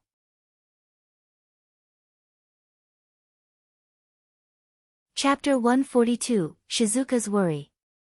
Cheryl took an information terminal from her desk. It was the information terminal that Akira left there the other day. I'm returning this. It is a hard game, but it was interesting. Thank you very much. Cheryl gave her impression about the game and returned the information terminal back to Akira. It was indeed just a game, but it was also a relic hunting simulation based on Akira's real skill, a training tool using a top-down simulation. Akira lent that to Cheryl since it seemed she was interested in it yesterday. When he heard that Cheryl also thought that it was a difficult game, Akira made a troubled face and said, Yeah, you're right, it's really a difficult game. Saying that the game was hard was similar to saying that Akira's skill that was reflected onto the main character in the game was still way too underdeveloped. Although Akira himself understood that very well, it still hurt him a bit when he was reminded of it. It's true that I still have a long way to go. I guess I have no other choice but to get better equipment, train myself up, and gather more experience, huh? Cheryl thought that it was simply a game. That was why she did not think much about it as she said to Akira. Yes, it was an interesting but difficult game. It took me some time before I could clear it. Akira was taken aback by what Cheryl said. Cheryl was also surprised by Akira's reaction. Akira was so dumbfounded that he could only react awkwardly. You cleared it? Why yes. Cheryl, who saw that, replied back awkwardly too. It was indeed a difficult game, but there was no reason for Akira to be that surprised, at least that was what she thought since she did not know anything more than that. Akira opened the menu to check the previous play sessions of the game. He was so surprised that he was not able to nimbly navigate through the menus, so instead Alpha took over and quickly brought up the history menu. Alpha scanned the history list and said, "Yep, she did clear it, the score is turned to a plus." It was really surprising for Akira, so it was really possible to clear it with that difficulty, huh? Alpha smiled and faked a pout. Oh my, did you really think that I would set it to a difficulty that you can't clear? Well, I didn't mean it like that. Akira flusteredly said that it was not true, but somewhere deep inside his heart, he really thought so. After all, it was really difficult. But now that he knew it was possible to clear it in that difficulty, it made him wonder how to do it, and the person who could answer that question was right in front of him now. Akira pushed the information terminal that he just received back to Cheryl.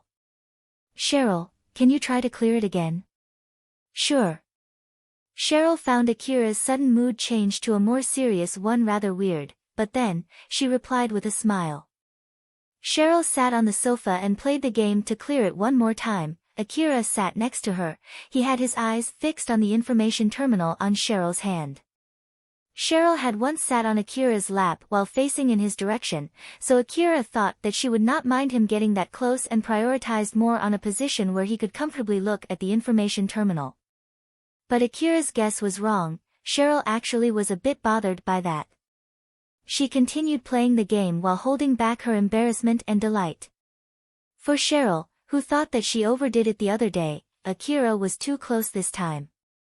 And it was not Cheryl who took the initiative, it was Akira, and that fact alone made her face glow with happiness. Close, way too close. In order so that he could get a good look on the monitor, Akira tried to line up his vision with Cheryl's, so of course, Akira put his face close to Cheryl's. Since they did not cover anything from their neck up, they were close enough to feel each other's skin warmth. If Cheryl said that Akira was making it more difficult to play the game, or even if Cheryl showed any sign that she was bothered, Akira would normally get some distance. She tried her best not to show it while continuing to play the game in silence as her cheeks went slightly reddish. Fortunately, the game did not need Cheryl's continuous attention or any time-sensitive actions. So even if she was a bit in disarray, it did not affect her performance in the game, she just needed to be extra careful and take extra time before making any decisions. Following that, the Akira in the game started to slowly and carefully explore the old world ruin. The reason why the Akira in the game could make dangerous moves as if he could read the future was simply because Cheryl had cleared that game a few times, so she knew what would come afterwards. Of course, it was not something that she could overcome only by knowing that it was coming, but if she knew what she would face, it would help her overcome that danger. Akira closely observed the movements of the Akira inside that game and asked Alpha a question. As I thought, even if you know that it's coming, it's still not easy. Alpha mischievously smiled and replied. So in short, it means that even if you have the ability to read the future, it's still a difficult thing to return back alive from the dangerous old world ruin. Akira got dejected. He understood and completely agreed with what Alpha said. He also knew well that he should not feel prideful about his skill nor belittle whatever he faced. But still, it was discouraging to get reminded of that. Now then, putting aside the real Akira, the Akira in the game did not find much trouble exploring the ruin. Eventually, he got some relics and left the ruin. The ammo and medicines that he used during the exploration, his wounds, the time that he took to explore the ruin, and the number of relics that he brought back, all of them were translated into his score. The black-colored score points showed that he ended up with a positive score, and with that, Cheryl cleared the game. Akira, who saw that Cheryl cleared the game, casually complimented her. "That's impressive." Cheryl blushed. "Thank you very much." Cheryl glanced at Akira. It seemed that his mood had considerably turned for the better. It seems that Akira has been completely cheered up. Is he really that interested in this game? I guess I'll put in some effort to investigate about this game later. Cheryl thought that she should look about that game in the network later.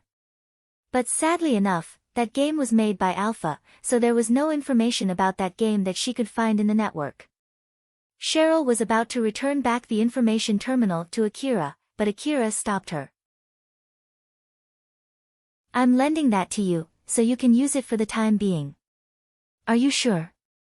It looks like an expensive information terminal though." "Yeah, you can use it as your usual information terminal. I've also changed its provider from the free provider, so you should be able to reach me even when the line is busy." "Well, what can I say? You can just think of it as a reward for clearing that game. And also, if you have the time, you can play that game and aim for a higher score." "I understand, I'll hold on to it dearly. If I can get a better score, can I get a better reward next time?" "It depends on the score." Cheryl was joking when she said that, and Akira replied while giving Cheryl a smile. Akira then left Cheryl's base. The sun was about to set, the slum city slowly but surely blanketed in darkness. But it was not like the slum city would be covered in total darkness once the sun was out. As people had created lights to help their lives, there would be some places that would radiate light. But even so, it did not change the fact that the slum city would get more dangerous once the night fell compared to when it was in the middle of the day. When the light that illuminated the world was gone, those who hid under the shadows would start to make their moves. Akira was walking through the slum city at that moment when the world shifted from light to darkness. He was walking while talking with Alpha. "I wonder if I can explore the old world ruin without your support, if I can clear that game." The Akira in that game was the reflection of his real skill. So what he said was not exactly wrong. Alpha smiled smugly and said, "Of course, that is if you can easily clear that game. But in that case, you'll have to make decisions in an instant. You have no way to know the position of your enemies beforehand. Your life will be over if you make even a single mistake. Basically, it would be a one-try-only game with no chance of retry. You sure you want to give it a try?" "No thanks." Akira's answer was swift and instantaneous. If that game's difficulty level was increased to be as close to reality as possible, that would be the kind of game that he would play. And of course, the real world would be even more difficult than that. Alpha then continued with her smug smile. "Just to let you know, I do all kinds of things to support you during your hunter work. And that's including giving you instructions to make sure that you won't get killed, refining your movements by controlling your augmented suit, and many other things too." Alpha was still smiling mischievously at Akira, and he returned with a wry smile. "Thank you for all your help." "You're very welcome." Alpha smiled satisfied after hearing the words that she was waiting for. Akira suddenly grabbed the hand of the man next to him, and that man had Akira's wallet in his hand. Akira's face twitched out of anger as he mumbled, "Again, huh?" Akira took back his wallet and kicked that man. He made sure to hold back so as not to kill that man. That man was also aiming for Akira after he got the information from the information broker. But the information that man gave to Akira was different compared to the last one. This time the rumor said that Akira was a kind hunter who let go of the girl who stole his wallet since she was just a little girl. So even if that man got caught, Akira would just forgive him if he apologized. That man trusted that information and went for Akira. The reason why Akira backed off when that young girl stole his wallet was just because he had no other choice when the hunters backing that girl confronted him. He lightly threatened that man and told him to tell the information broker what he just said there. Akira kicked that man 3 times before he let that man go, so that man dragged himself in pain and somehow managed to leave that place. This time, Akira did not share his medicine. When he kicked that man, he had no plans to kill that man, but he did not care if that man died. If that man was unlucky, he would die before he could convey Akira's message to the information broker. The reason why Akira let him go was because he did not try to shoot Akira when Akira caught him. Had he aimed his gun at Akira, Akira would have killed that man. He was livid, but he was still able to think calmly. Akira did not lose his cool like last time. The fact that he was able to prevent his wallet from getting stolen twice with his own skill helped him to calm down. Akira suddenly asked Alpha a question. "Alpha, do I look like an easy target to them?" "No idea, but at least, you don't seem like a veteran hunter." "Well, I know that too, but still." Akira seemed to be slightly dejected. Alpha then made some remarks about another thing unrelated to his outlook. "Rather than your outlook, I think the main reason is the fact that an information broker is selling info about what happened back there. You're just a boy, the pickpocket was just a girl, 100,000 orum is a rather big sum of money for those in the slums. You were able to catch her, but, leaving the reason aside, you couldn't get your money back. If you look from that point of view, it's understandable that people easily misunderstand your real skill. Since you are seen as just a mere child, the information about you would be quite cheap. Especially if the ones spreading it believe that you are incapable of retaliating. So, those that are seeking a target would most likely end up buying information about you. What a pain in the neck. Not only the people who bought it from the information brokers, but the fact was that this info must have spread across Slum City as rumor by now. A lot of people would be preying on Akira from here and on out. At least, until the rumor died down naturally or something happened that overrode it." Akira exasperatedly sighed. Shizuka closed her shop at a prefixed time every day. The private security company that she was in contract with also recommended her to do so. Although her shop was located in the lower district where it was relatively safe, once the night fell, the area would still become dangerous. Both for the sake of her own safety, as well as to lessen the work needed to be done by the private security company responsible for the area, it was important to close the shop during the night. When Shizuka was about to close the door, Akira suddenly appeared. "Is the shop already closed for today?" Shizuka noticed Akira and threw him a smile. "Don't worry, come in. Is it really okay?" Akira looked a bit apologetic. Shizuka smiled teasingly at Akira and said to him, "Of course, it's important to hold dearly the candidate with the potential to become regulars of my shop. Thank you very much." Akira said his thanks and entered the shop. Shizuka then closed the door after he went in. There was no one else inside the shop, only Akira and Shizuka. Putting Akira aside, it was a situation where it could be said that Shizuka was a bit too careless, but she decided to trust her intuition and thought that it should be alright. It was not like she would allow just anyone to enter her shop after she closed it. Shizuka returned to the counter and started talking to Akira.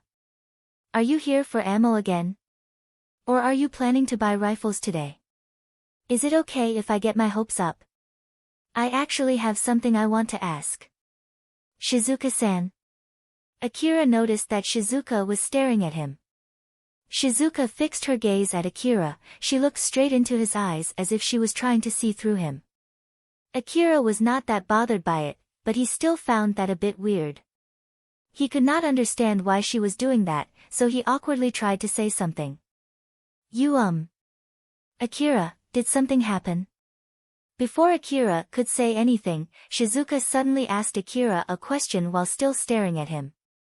With that question, it felt like Shizuka was able to see through him. Akira seemed to feel a bit troubled as if his bad side just got discovered by Shizuka. He then proceeded to try to avoid that subject for some reason that he himself did not understand. "Well, it's not really something bad. It's just that someone tried to steal my wallet, but I was able to prevent it." But yes, it still leaves a bad aftertaste. I see.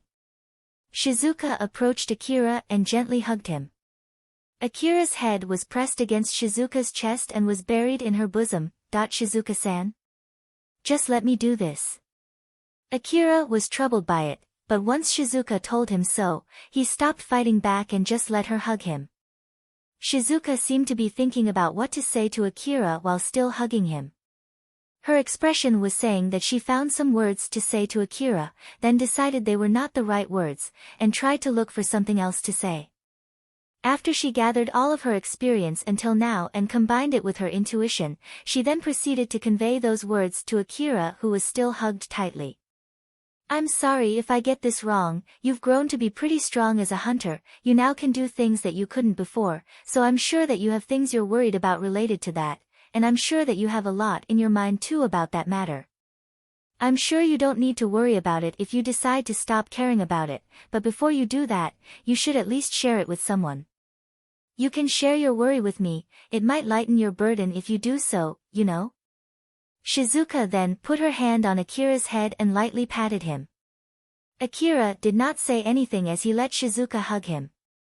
When she said those words to Akira gently, his arms moved slightly to hug her back, but he stopped his arms midway.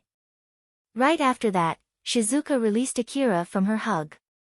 Akira took a step back, lightly bowed with a smile, and thanked Shizuka. Thank you very much, I think that helped me. Shizuka smiled at Akira, she seemed relieved. I'm glad to hear that. If you have anything you want to talk about, you can always talk to me. After all, although I look like this, I have more living experience than you, so I think I can give you some advice, and even if I can't give you any advice, I can at least listen to your complaints. In reality, Akira did feel much better. Now that he had regained his calmness, Akira smiled and thought of something that was not really that important. It was true that Shizuka was a beautiful young girl, but of course, there was no way she was in the same age group as him, so Akira thought that although I look like this line was not necessary there. Shizuka noticed that thanks to her sharp intuition, and that made her smile even more. You just thought that there is no need for me to say, although I look like this, right? Akira did not say anything back, he just replied with a smile, which was a bit awkward.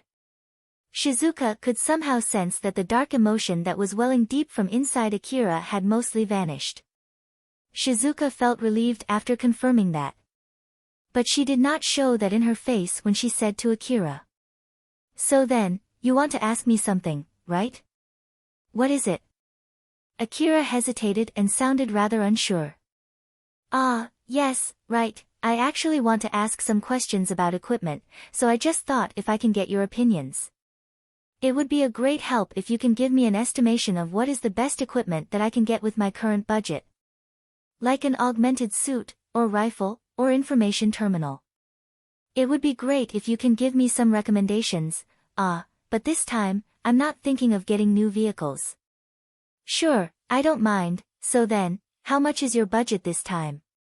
Shizuka smiled at Akira as she asked him that question. Akira hesitated before answering back, it's about 400 million orum. Shizuka continued smiling at Akira without saying anything. Akira, who saw that, started trying to make excuses with an awkward smile. No, it's not like what you think it is. It's true that I did pretty reckless things. But I wasn't alone, I was with Elena-san and Sarah-san when that happened, so it's not like I did some dangerous stuff out of my own volition, things happened and I had no other choice. So, back then in Miyazono Ruin, something unexpected happened, something that even Elena-san couldn't predict, so under Elena-san's order, we all tried our best, so. Shizuka was still smiling without saying anything when Akira desperately explained what happened. The reward from the request that they had accomplished in the Miyazono Ruin with the other hunters was 500 million orum. They then got extra money from the insurance company too, as well as an extra reward as the reconnaissance team that went to Saranthal building ahead of the main team. All requests that had something to do with the city management had a ton of rewards. Then to top it off, Elena and Carol worked together during their negotiation with the city management and drank 'em.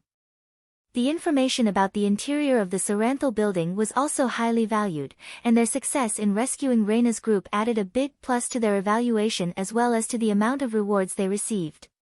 So in total, they received 3 billion aurum, which meant 500 million aurum for each person. Of course, there were expenses for their ammunition and other expendables too, but the city management side also reimbursed them for that expense. Not all of them thought that it was worth all the trouble that they faced back in the Miyazono ruin, but at least, for Akira, that reward was big enough. Shizuka was still smiling at Akira, who was desperately making excuses, but she then suddenly sighed and said to Akira with a smile. "Don't worry. I heard from Elena and Sarah too. So I more or less know what happened and I'm not angry at you." I see.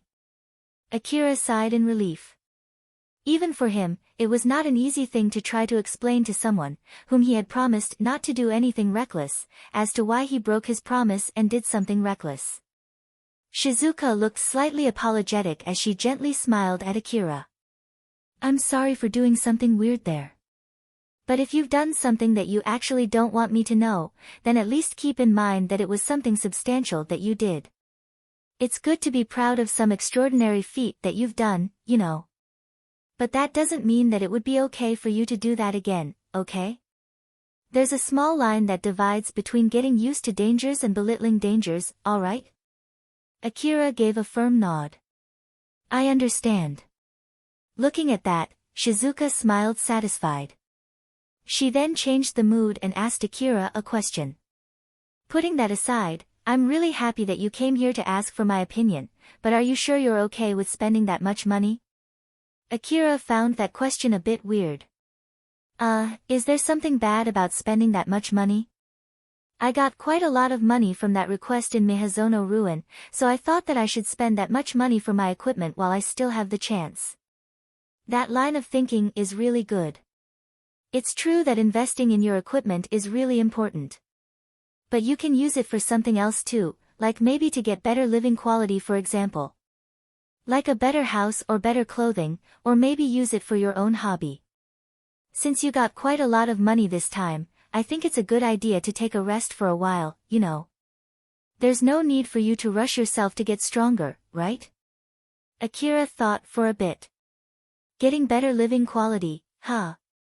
To be honest, at the moment, I have no wish to spend my money on something like that though. Since I've been sleeping in the back alley of the slum city until recently, compared to that, my current daily life is like heaven though.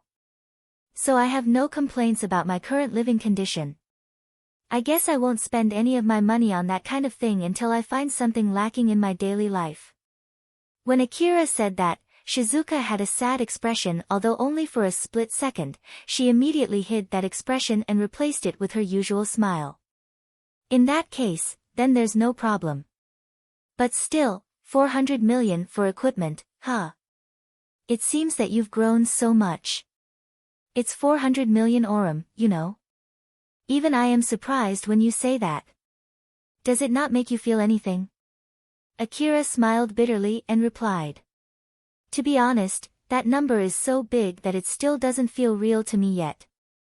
So I thought before it corrupts me or before I spend it on unnecessary things, I should spend it on my equipment first." "That's a good idea. As a shop owner, I'm really happy with your plan." They then spent some time talking about what to buy. It was 400 million aurum, after all. Shizuka needed to make sure what kind of equipment Akira wanted to get before deciding on what to buy.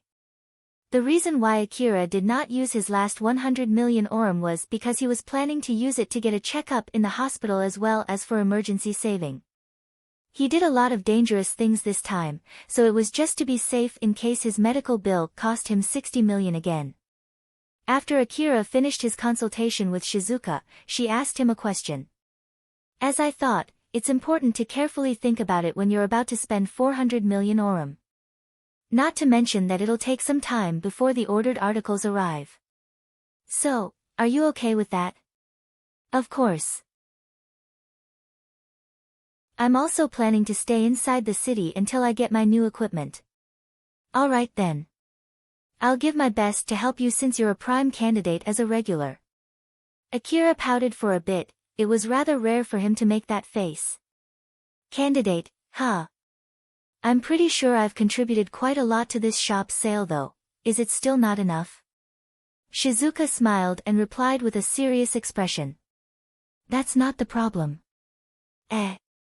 Being a regular means that you'll come to this shop regularly. So you don't count when you get injured or killed and can't come regularly to this shop.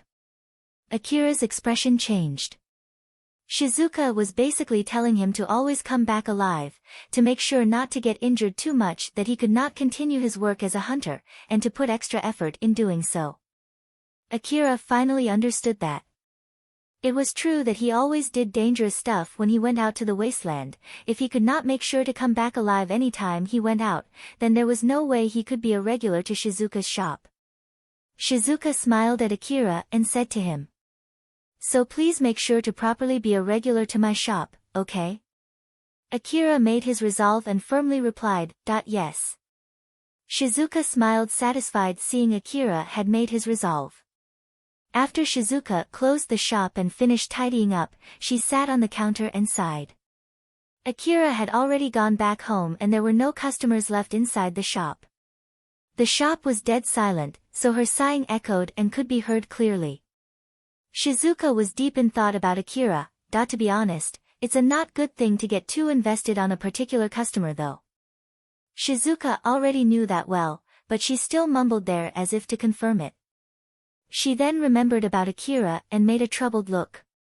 So he caught someone who tried to steal his wallet, huh? I wonder what he did to the person that he caught. Rifles were freely traded in the lower district. The only difference between robbers and pickpocket was whether they pointed their guns at you when they took your belongings. The people that Akira caught were likely to be armed, so it would not be strange at all if Akira killed them. Akira was no longer on the receiving end. If he wanted to, he could easily join the other side. The question was once he got enough power to get back on those people who robbed him, could he fight back the temptation of getting his revenge on those people? It was a difficult question. After all, the fastest way to make sure that he was no longer on the receiving end and to attain the sense of safety and superiority that came with it was to join the other side. Simply put, it was to be one of those people that he hated so much. For those people who decided to join the other side, their end was mostly the same. They get used to abusing their power and it corrupts them. They then have to fight those who have the same level of power and try to replace their positions. They would need to fight those who were in front as well as those from behind, trying to stab them in the back. The one who survived after all the chaos would stand on the peak, on top of those people who looked at them in awe and fear, on top of the countless corpses. When Akira said to Shizuka he planned to splurge his money for equipment, Shizuka thought that he was aiming for more power. But she was really glad that it was nothing but unnecessary worry.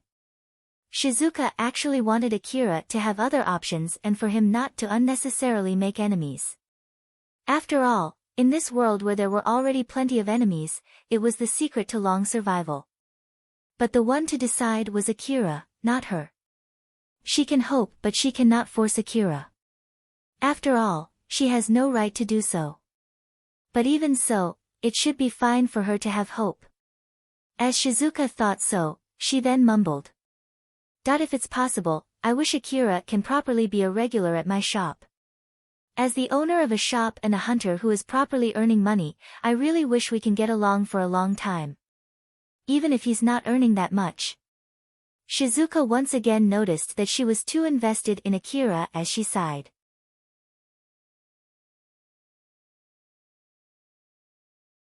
Chapter 143, One More Time. Akira was taking a dip in the bath inside his house while thinking about what happened that day. His consciousness was hazy thanks to the bath. For some reason, I feel so tired today though I didn't get into any fights. Akira was exhausted. It must have been because a lot of things happened that day, both good and bad. He let the warm water help him recover his physical fatigue. Alpha was also in the same bath, just like usual. She looked at Akira as if she was thinking about something. Akira noticed Alpha's gaze. What? As I thought, it has minimal effect unless you can touch it, huh? What? I'm talking about when Shizuka hugged you. Akira, who was leaning on the bathtub, slowly sunk deeper into the water. When his mouth and nose finally went underwater, he breathed in some water, which startled him as he immediately pushed his body back up and coughed. Akira panicked for a bit since he was about to drown there. What are you even talking about? Like I said, I'm talking about when Shizuka hugged you. To be honest, I think outlook-wise, I'm better than Shizuka. But even so, it seems that it doesn't affect you that much, so I guess it's because you can't touch me. Alpha did not seem to be teasing him. She was simply asking an honest and straightforward question to Akira, and that made Akira waver a bit. Was I really fawning that much? Well, different people will have a different opinion about it, I'll leave it at that. Akira flustered for a bit since Alpha only gave a vague answer. Looking at that flustered Akira, Alpha did not show any sign of teasing as she started scolding him. Well, I guess I'll give you a little warning. She thought of you as a small boy, which you are, but there's a limit on how far this can go, right? I know. Akira decided that he had to make sure not to leave any bad impression on Shizuka. Alpha did not lie there.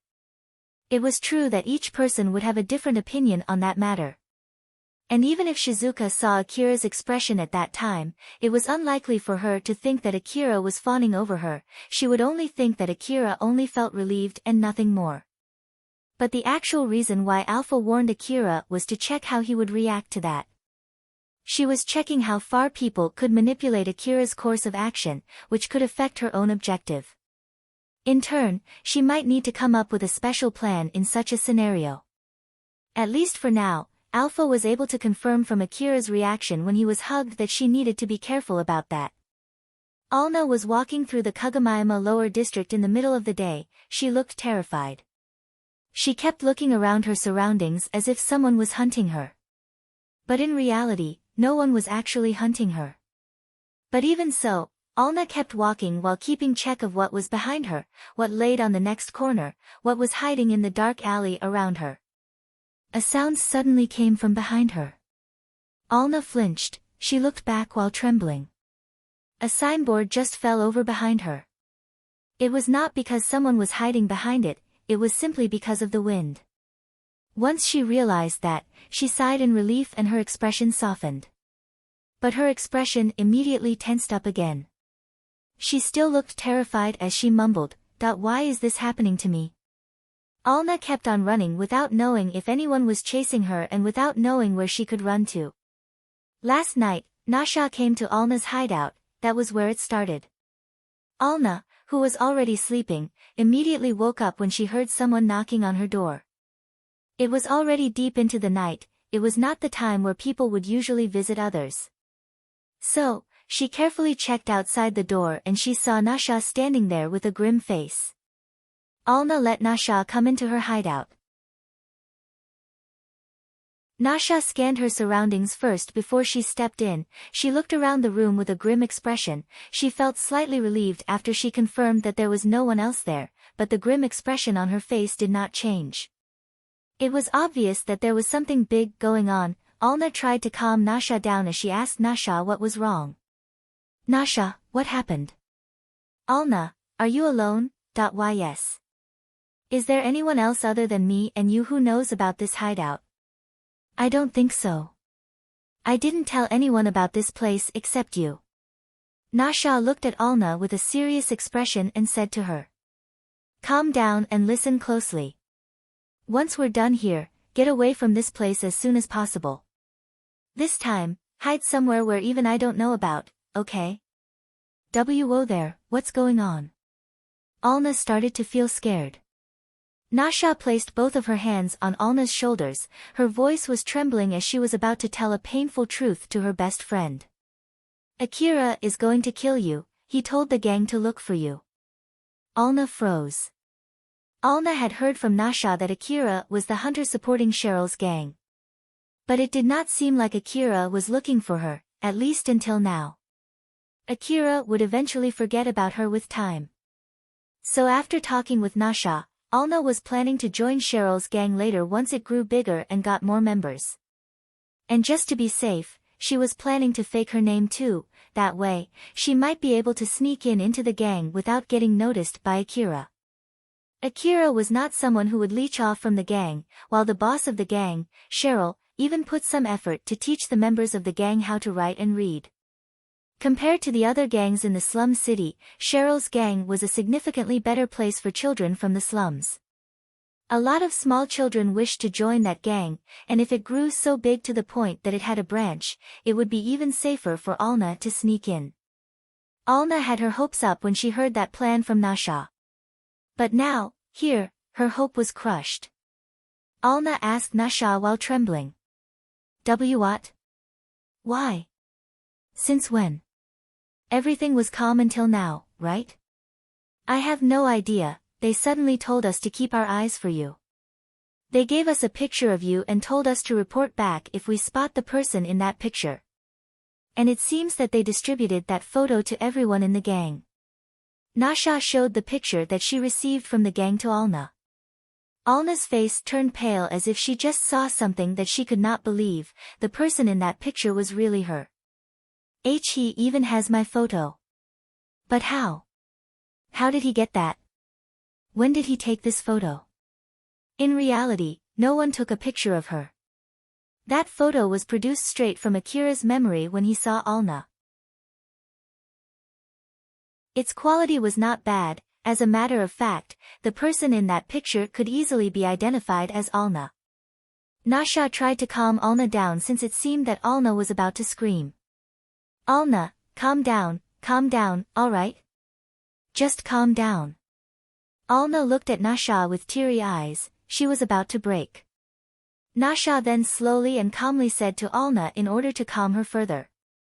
Calm down, please, just calm down.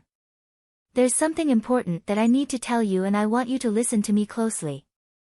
I received that picture when Alicia, an officer in the gang, told me to keep my eyes if I spot the person in that picture. But then, she also said that there's no need to get out of my way just to look for you. As in matter of fact, she told me not to do that, she said that it's okay to just report where and when I spotted you later. What do you mean? They're looking for me, right? I don't know the details either, but from what I heard, you have a hunter friend who is stronger than Akira. That's why there's no need to forcefully bring you in since it's dangerous. Alna, do you have any idea who that hunter is? Alna shook her head. I see, then it must be a misunderstanding. They might be talking about that hunter who helped you back then. Who was it again?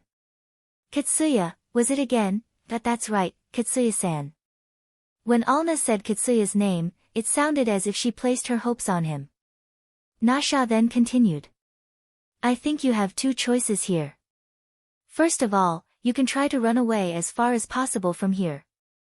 Although the lower district is pretty big, we don't know how far Akira would go to look for you. But I'm sure that he won't go as far as looking for you in another city, so you just need to run away at least that far. It would be suicide to walk all the way to another city. If she really chose that option, Alna would need to make an arrangement for transportation. But doing that was not cheap, after all, the wasteland was filled with dangerous monsters. So not only for the transportation, she would need money to arrange for the escorts too. Your other choice would be to seek help from that Katsuya. If he's a kind person and if he's someone who won't let the person who he saved once get killed, even if it was only out of a whim, he might be willing to help you again. Akira himself said that Katsuya is stronger than him. So if that Katsuya told Akira not to mess with you, he might stop looking for you. Nasha has never met Katsuya before, so she did not know what kind of person this Katsuya was. But she knew that Katsuya was kind enough to help out a total stranger, so she thought that if Alna desperately begged, he might decide to help her again. It might be even better to try both the ways out. Try and ask for that Katsuya's help, and if it doesn't seem like he'll help you, then make a plan to escape to another city. Nasha gave Alna some hope. Thanks to that, Alna was able to calm down for a bit. But it did not fix her situation at all. It was just that Alna had two possible ways out and both of them were unlikely to work. She might not have any means to run to another city, and Katsuya might refuse to help her again. Both choices did not give a guarantee that she would be saved. Nasha pulled out a pistol and some money, she then handed them both to Alna. Use this, it might be not much, but it's better than nothing. Alna was so surprised and flusteredly said. This pistol, isn't it the gang's property? If you get caught. Nasha smiled at Alna as not to make her worry. Don't worry, just use it. I'll be fine, I can just tell them some lie. But.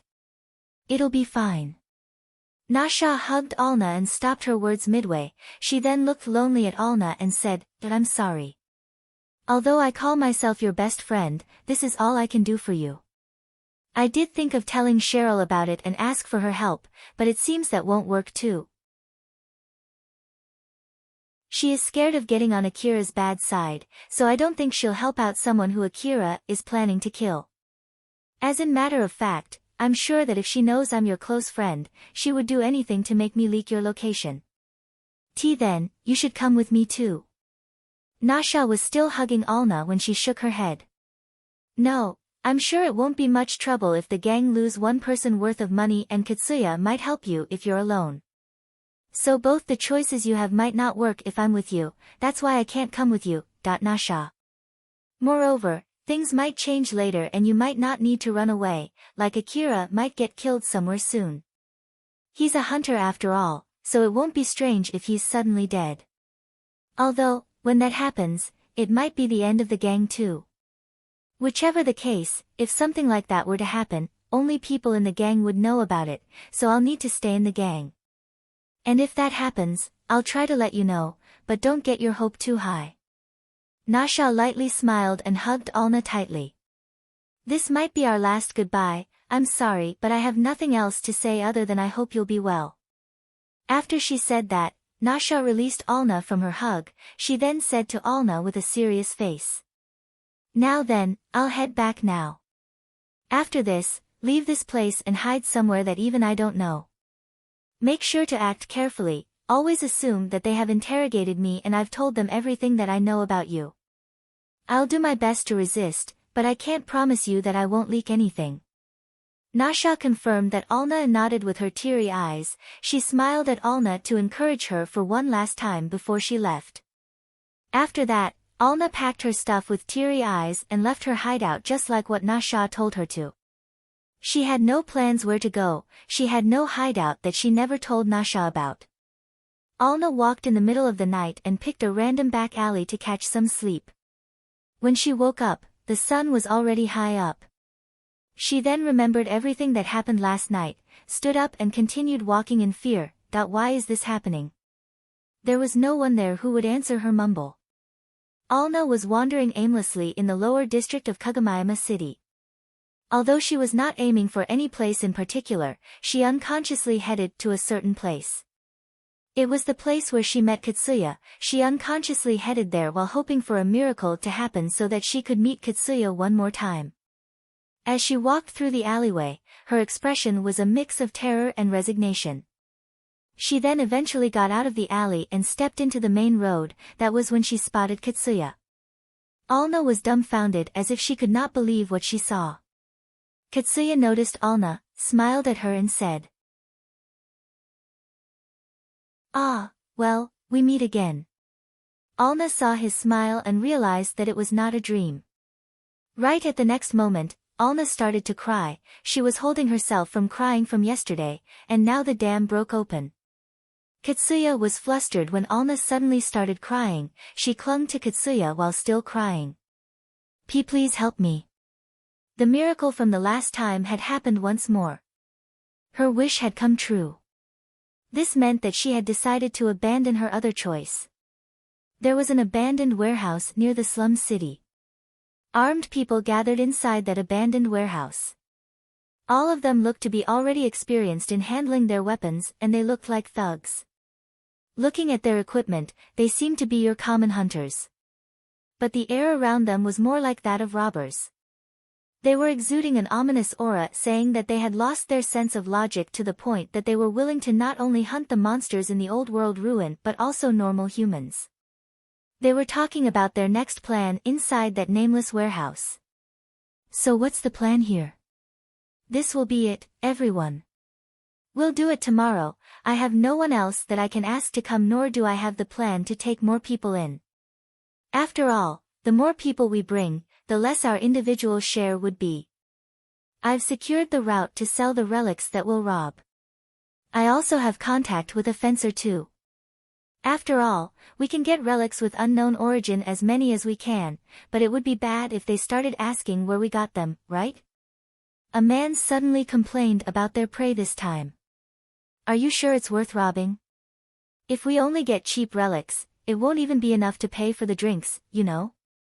Some information that I gathered say that some of the relics there could be resold for even 100 times its original price.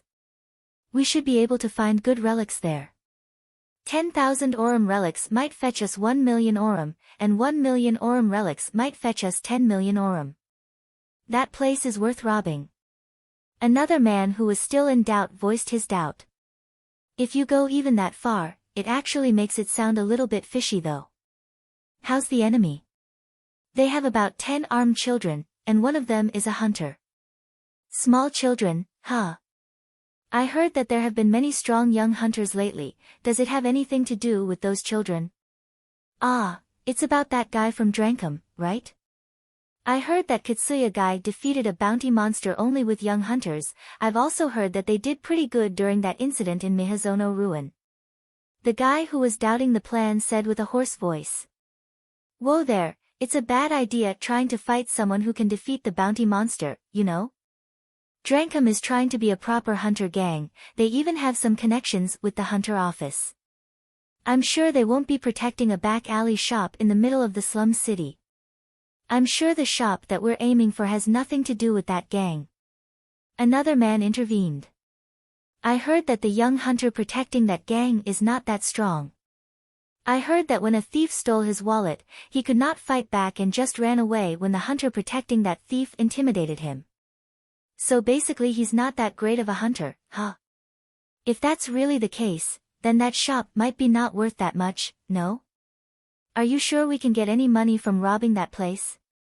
If you're worried about money, I have insurance. I heard that the shop would likely get popular in the near future. Someone made a request to crush them sooner than later, and we can take some extra profits on the side too. Another man then awkwardly said, I see, I've never heard about that info before, but if it will really bring us money, I don't have any complaints. The guy who led the group put some pressure on his words as he said. Then just shut up, humph. They were a group of people who were tied together because of money. As long as whatever they were going to do was going to bring them more money, they would not break up their alliance. It was not like they were acting completely separately from each other. All of them had enough skill to work together with each other as a team. With their level of skills, they should be able to safely hunt for old world relics to some extent. But even so, they chose to hunt for humans instead, since they thought that it was an easier way to earn money. As long as they kept getting results confirming that their assumption was correct, they would keep doing the same thing. At least, until the day they were proved to be wrong. That day, Akira spent his day in Cheryl's base again. Cheryl did not open the shop every day. It was not because Akira could not come to her base every day, it was more because there were other ways of gathering money that they needed to develop. Not to mention, Akira also asked them to teach the gang members how to read and write, and sometimes, they had to help Katsuragi too. Cheryl and her gang opened their stalls and their shop irregularly about 3 days a week. Since Akira came to the base early that day, they decided to open their shop that day. Akira was waiting inside Cheryl's private room together with Cheryl. When someone came in telling that she had a customer, Cheryl would change into her dress and go to the shop together with Akira. Every time she had a customer, Cheryl would change to her dress and welcome the customer, and then she would change back to her casual attire when she returned. One of Cheryl's men came and said that she had a customer. So Cheryl started changing to her dress. While in the middle of changing her clothes, Cheryl suddenly heard Akira throw a question at her. Isn't it better if you just keep wearing your dress rather than changing to it every time someone comes? Cheryl smiled and said. It's a matter of feeling. It's better this way, knowing that I have a special dress for it helps me focus. Is that so? Don't you feel a bit relaxed too when you return home and take off your augmented suit? It's something like that but only reversed. Well, you have a point there. Akira sounded as if he was trying to avoid that subject. Alpha smiled at Akira teasingly. To be honest, you often think that it's too much of a trouble to take it off, so you often don't take off your augmented suit even when you're home though. I know, I'll be more careful. It's important to have this kind of switch, you know. It might be a good idea if you learn that from Cheryl. Yeah. Alpha looked at Akira, who reacted just like a small kid getting annoyed when he got scolded, and smiled. Akira could feel that gentle smile from Alpha and felt a bit embarrassed. But he made sure to stiffen his expression so that would not leak out. In the middle of changing her clothes, Cheryl could be seen using the undies that she received from Akira. Those were also old-world relics. She received those when Akira thought that they would not fetch him much, although they could get him quite a lot of money in reality. Cheryl had gotten used to having Akira seeing her in her underwear, and it took even less time for Akira to get used to seeing Cheryl in that situation.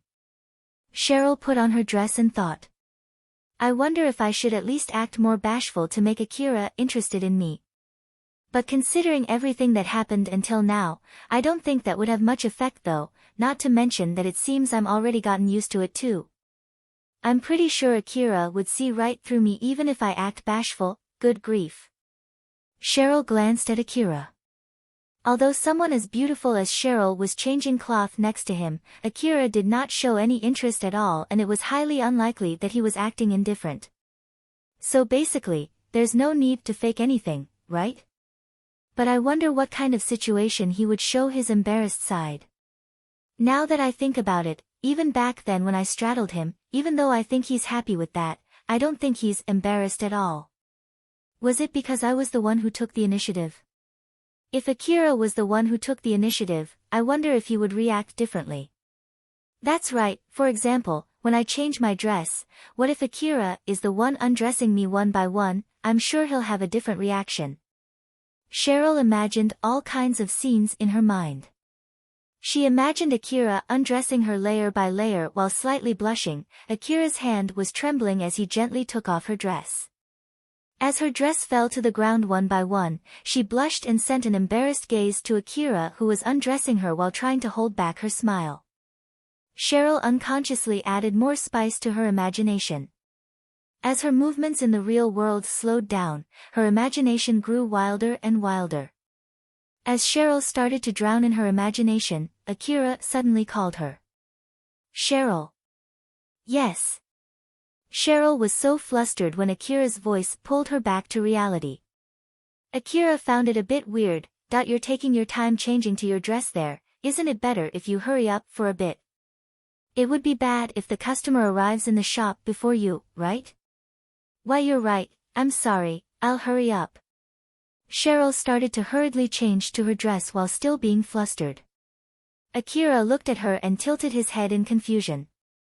This time, Cheryl was blushing for real, she was not acting.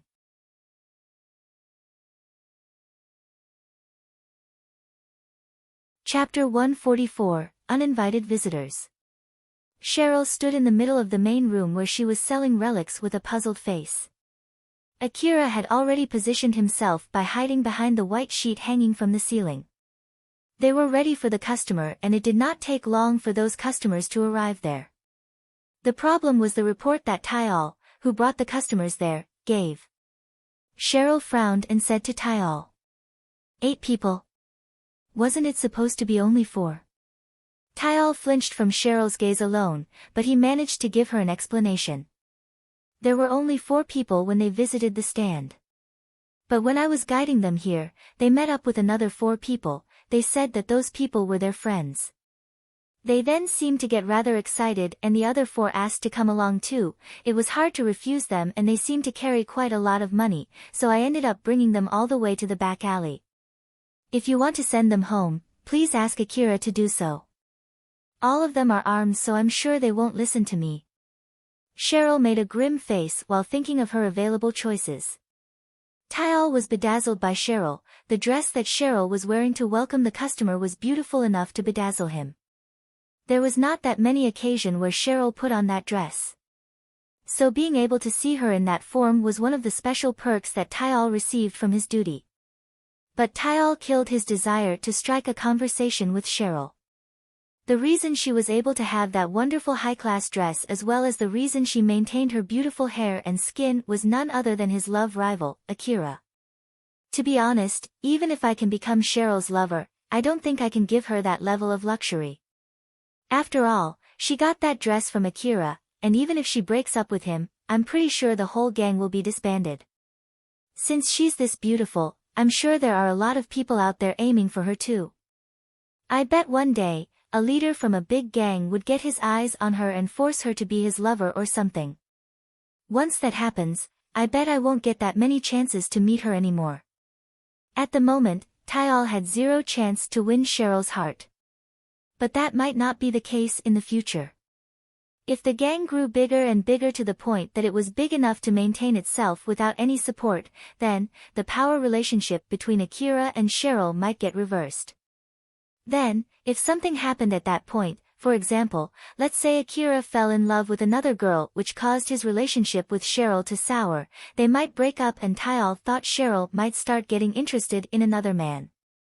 For now, I have no other choice but to help the gang to grow big enough so that we won't need Akira's help anymore. And if Akira's relationship with Cheryl gets worse after that, then I should be able to get my chance. And if I help to develop the gang, Cheryl might start to like me. Although, I'm sure I'm not the only one who thinks so. Tyal's guess was correct, there were other people in the gang who thought like him. Most of them had no plans to get on Akira's bad side just to get Cheryl, but at the same time, most of them also hoped that they would eventually get some chance. As Tyal thought about a lot of things in his mind, Cheryl finally reached her conclusion. 8 people is too many. Just let 4 of them in. Let the first 4 come in, then once they're done, let the last 4, who came along with them, come in after that. If they refuse to do so, then tell them that none of them is allowed to get in. If they still insist on coming in after that, Akira and I will tell them to go back ourselves. Even with her ability to serve multiple customers, 8 people were still too many for her and for Akira to keep his eyes on, and that's doubly true when they were armed hunters. Lastly, Cheryl smiled worriedly at Tyal and said to him, "Be careful, there's no need to get reckless." "Oh okay, I understand." Tyal blushed and smiled, he felt relieved. Cheryl's mood was considerably worsened when he questioned her relationship with Akira the other day, but judging from that exchange just now, it seemed that it's alright now. Tyal seemed a bit happy as he left that room. Cheryl smiled coldly and whispered, "He's so easy." Cheryl thought if Akira caught her with that expression, there was no doubt that Akira would come to hate her. So she quickly returned her usual warm smile to her face. Not too long after that, 4 people entered the room. Cheryl smiled in relief, it seemed that it did not turn into a fight. She then started serving the customers with her usual friendly smile. It was possible to extract someone else's personality and preference from their attire, equipment, gaze, and expression. Then, that information could be used to adapt on how to approach them. Those 4 people were scanning the relics lining inside that room, all of them were so well armed that they could go out to the wasteland anytime. They were also carrying bags, most of which were empty. Cheryl felt something was wrong with those guys, but she decided to shelve that for now. Those men were browsing the relics displayed in that room, but somehow, they did not seem that interested. One of them kept checking the exits and doors in that room, and another one seemed to be keeping his eyes on the sheets hanging from the ceiling. Then Cheryl could feel from their expression a slight nervousness, it was like a calm before the storm. Something was going to happen, something really bad. But she tried her best not to let that out in her face. One of them walked to Cheryl with a big smile. Cheryl had her usual graceful smile as she welcomed them. "Welcome to our shop." The smile of the man who was walking towards Cheryl grew bigger. It was not because she was smiling at him, it was because his plan was going really well. Alpha suddenly gave Akira an instruction. "Akira, get ready for a fight." Although Akira was a bit surprised by that sudden order, he quickly swapped to battle state. At the same time, the man who was walking towards Cheryl slightly lowered his guard. Cheryl trusted her calculation and immediately started running toward Akira's direction as fast as she could and dashed through the white sheets hanging from the ceiling. That man was shocked and could not react for a while, but he immediately got a grip of himself, aimed his rifle with a grim face, and spread bullets haphazardly towards Cheryl's direction without showing any hesitation. Bullets pierced right through the first sheet, but lost most of its momentum and could not penetrate the second sheet. The accumulated momentum tore the sheet from the ceiling, it danced gracefully, pulled down by the gravity. Bullets that had lost their momentum fell down and rolled over on the ground. That man twitched and shouted. "Anti-bullet sheet. They're not just simple interior sheets." Originally, they were planning to take Cheryl hostage and take their time robbing the relics. But he was caught off guard and Cheryl was able to run away from him, which meant that Cheryl was able to quickly guess why they were here. So he immediately changed their plan from capturing Cheryl to killing her. "Get the relics. Tell the guys outside to meet up with us." That guy shouted and gave an order to his men. Akira caught Cheryl, who dashed right to his direction with his right hand and hugged her close. He raised the CWH anti-material rifle on his left hand and pulled the trigger. There was no need to hit his target, his main aim was only to let them know that he was there. After that, he immediately brought Cheryl further into a door that was leading outside. It was an emergency exit prepared beforehand and the sheets were there to hide that emergency exit. The man heard the gunshot coming from behind the sheet and turned in that direction in response. The anti-bullet sheet deflected the bullet from its original track and landed away from the man. As I thought, they have escorts hiding behind the sheets. That man kicked a display covered by the anti-bullet sheet down and hid behind it to make sure that he would not get hit by the enemy's bullets. "The escort is behind the sheets. Make sure to equip your defensive suits." While he said that, that man pulled out a full-face helmet from his bag and put it on. They did not put that helmet at first so that Cheryl and his men lowered their guard, but now their situation had changed and they had to put them on. Akira ran quickly while still carrying Cheryl. He was able to do that thanks to the augmented strength from his augmented suit. He made sure to run as fast as possible while not injuring Cheryl. Once he arrived in front of the door, he quickly opened it, pushed Cheryl out, and immediately shut the door. Cheryl was dumbfounded when the door in front of her was closed with such force. She thought that Akira would run away together with her. Although she stood frozen for a few seconds, she immediately returned back to herself and started to move. The rest of the gang still did not know what just happened. A gunshot echoed through the base. Most of the gang members stopped what they were doing the moment they heard that gunshot. Cheryl shouted as hard as she could. "It's a shootout." With Akira protecting the gang, they thought that no one would dare to attack the base, but that day, their assumption was proven wrong. At first, Akira evacuated Cheryl to a safe place, out from that room and away from the 4 men shooting from inside the room. With this, Cheryl's safety was pretty much guaranteed, so he quickly moved to his next order of business, shooting back at those 4 men. Akira lightly frowned. "But still, I always thought that I'll eventually open up a shop in the slum city big enough to warrant some robbers, but this is way faster than I thought." Alpha smiled and replied. "You're just unlucky." "I can't agree more. As I thought, I already ran out of luck, huh? But since they attacked when you're here, I guess it means that Cheryl is really lucky. Thanks to that, she didn't get killed this time." Akira smiled wryly. "That might be true, Cheryl has good luck after all." "Yup, then let's try to take advantage of that luck and clean up this mess as soon as possible." You're right, let's do that. Akira had no idea if it was him being unlucky, or it was Cheryl being lucky, or maybe it was even both.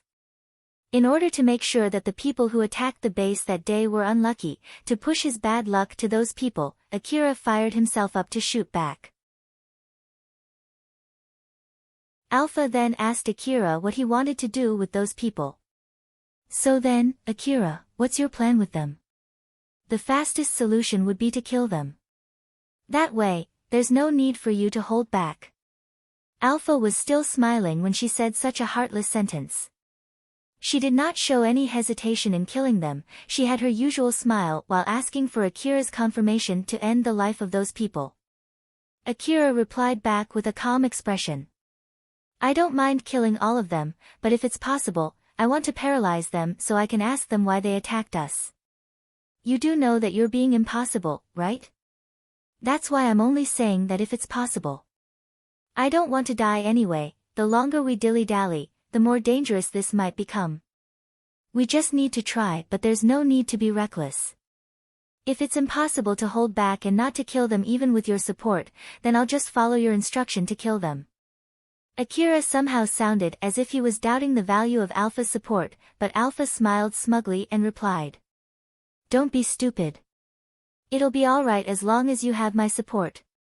It's just that if you won't take the easiest way, then you'll have to put more effort yourself. So I just want to confirm that. If you're okay with that, then I don't mind either. Alright then, let's go. Akira smiled and ran back into the room. The conversation between Akira and Alpha happened through telepathy. Even if it was something they would need a few minutes to talk about, if it was through telepathy, they could finish that in split seconds. Moreover, when Akira switched to his battle state, he unconsciously activated his time compression. Thanks to that, Akira and Alpha could communicate almost instantly. A feat impossible if done verbally. This was also a form of training for Akira to quickly process information inside his brain. After all, being in the middle of a fight needed him to process a huge amount of information. In the middle of that dangerous situation where stopping to think even for 1 second meant certain death, Akira needed to continuously identify all the dangers around him. It included filtering what information was important and what was not. He had to process all the information effectively before the enemy could get him first. If Akira could not process all of the information fast enough, he would be testing his luck, whether he would get unlucky and die, or he would get lucky and live. At the moment, Alpha was compensating for his bad luck, but that was not enough to guarantee his safety. But even so, the luck that brought that meeting between Akira and Alpha was the very thing that allowed him to survive until now. Akira swapped his CWH anti-material rifle with his AAH assault rifle and quickly headed back to meet the enemies. The 4 men inside that room were shooting in random directions. The sheets were not invincible, they eventually ripped and danced in the air as they fell down, thus blocking their field of visions even more. They hid behind the displays while shooting around randomly. Akira suddenly appeared in their field of vision. He was hiding behind an anti-bullet sheet and had come as close as possible to those 4 men. He jumped out from that cover to get even closer. One of the 4 men was surprised by that sudden move, but he still somehow managed to shoot at Akira. But Akira was able to shoot at him faster. Akira already had his AAH assault rifle fixed at him. A bullet flew from the rifle's muzzle and hit that man's head, body, arm, and rifle. But that man was mostly uninjured. Akira's normal bullet could not pierce the full-face helmet that man was using. It did not even leave a mark on that man, and since he was gripping his rifle strongly with the help of his augmented suit, he also did not lose his rifle. Akira's shots were only able to surprise him, nothing more. That man smiled as he noticed that Akira did not have enough firepower to kill him. He then tried to aim his rifle at Akira, but Akira shot his arm and rifle again, thus making him miss his shots. The shockwave from Akira's bullets threw that man off balance. It also prevented that man from fixing his aim at Akira. When that man realized that, Akira was already standing in front of him. Akira's right leg was already off the floor. The next moment, he drove a painful kick enhanced with his augmented suit on that man's head. The helmet could not fully dampen the shockwave as it propagated to that man's head and knocked him unconscious in one blow. That kick sent that man straight up, but he did not crush into the ceiling thanks to Akira, who caught his leg before his face drove into the ceiling. Akira then pulled him back to the ground and quickly shifted his left hand from the leg to that man's collar. The other three men in that room were so surprised that Akira knocked one of their friends so quickly, but that did not stop them from shooting at Akira. The moment Akira noticed the other men aiming at him, he immediately used the man that he was grabbing as his shield and made other men there hesitate. Akira used that short opening to quickly close his distance.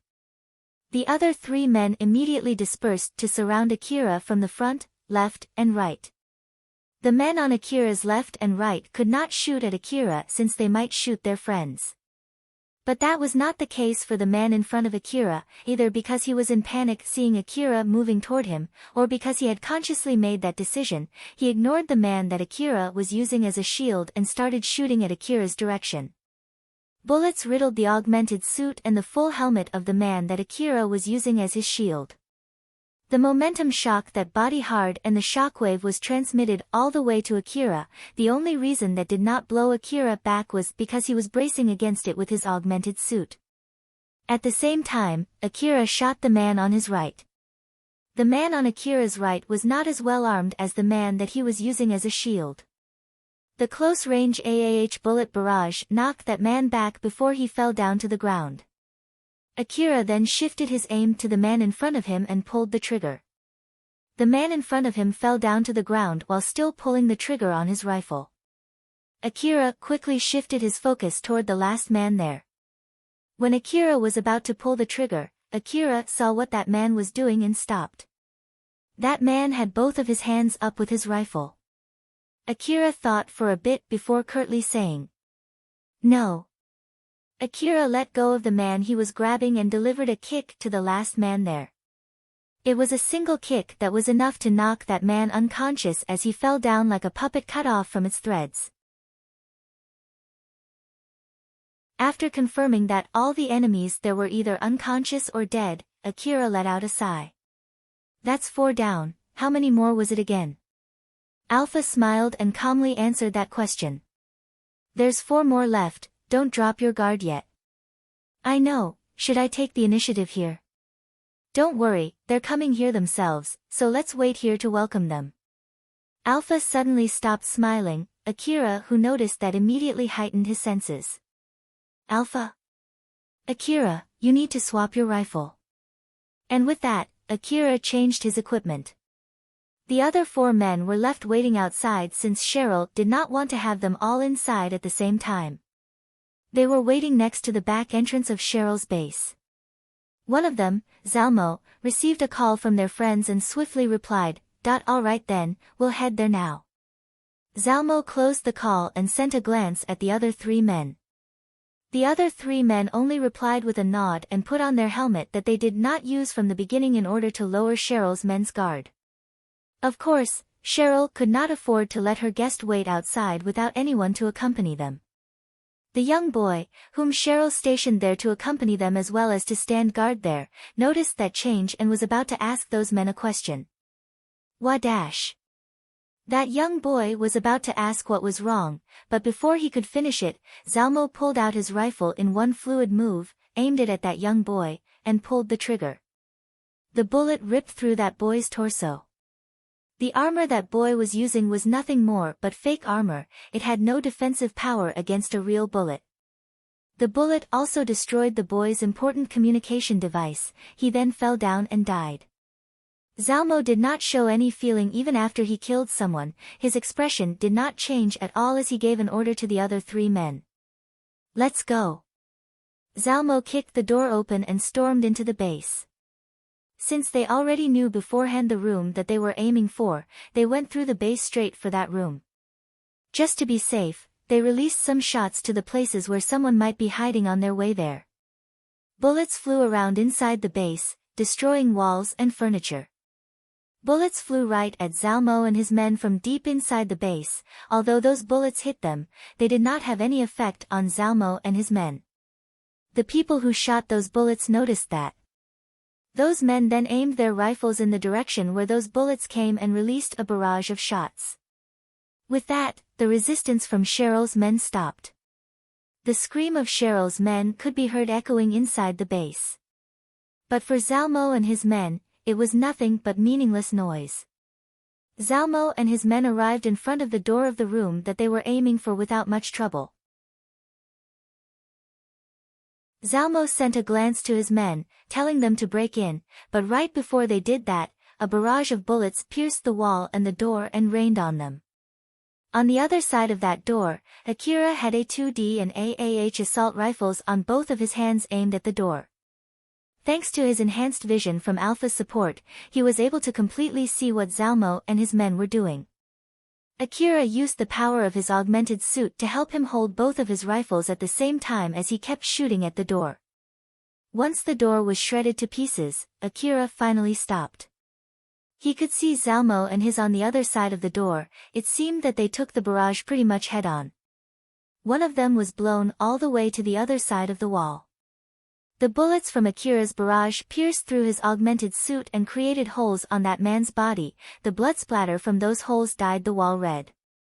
When Akira stopped shooting, the force keeping that man on that wall was finally gone and that man fell to the ground. The blood flowing out from that man created a pool around his body. The other three were still standing after Akira finished the barrage, but only one of them was still conscious, Zalmo. He looked at Akira and somehow smiled amusedly. Those were armor-piercing bullets, right? It's not the type of bullet that you would use to fight other people, you know? Look at the result here. There are things that are okay and there are things that are not okay to do even when it comes to killing other people, you know? Or is it that you already don't have any sense of humanity left? You're so awful. Akira followed Alpha's instruction to exchange the normal magazine for armor-piercing magazine. It was a type of bullet designed to fight mechanical monsters, not fellow humans.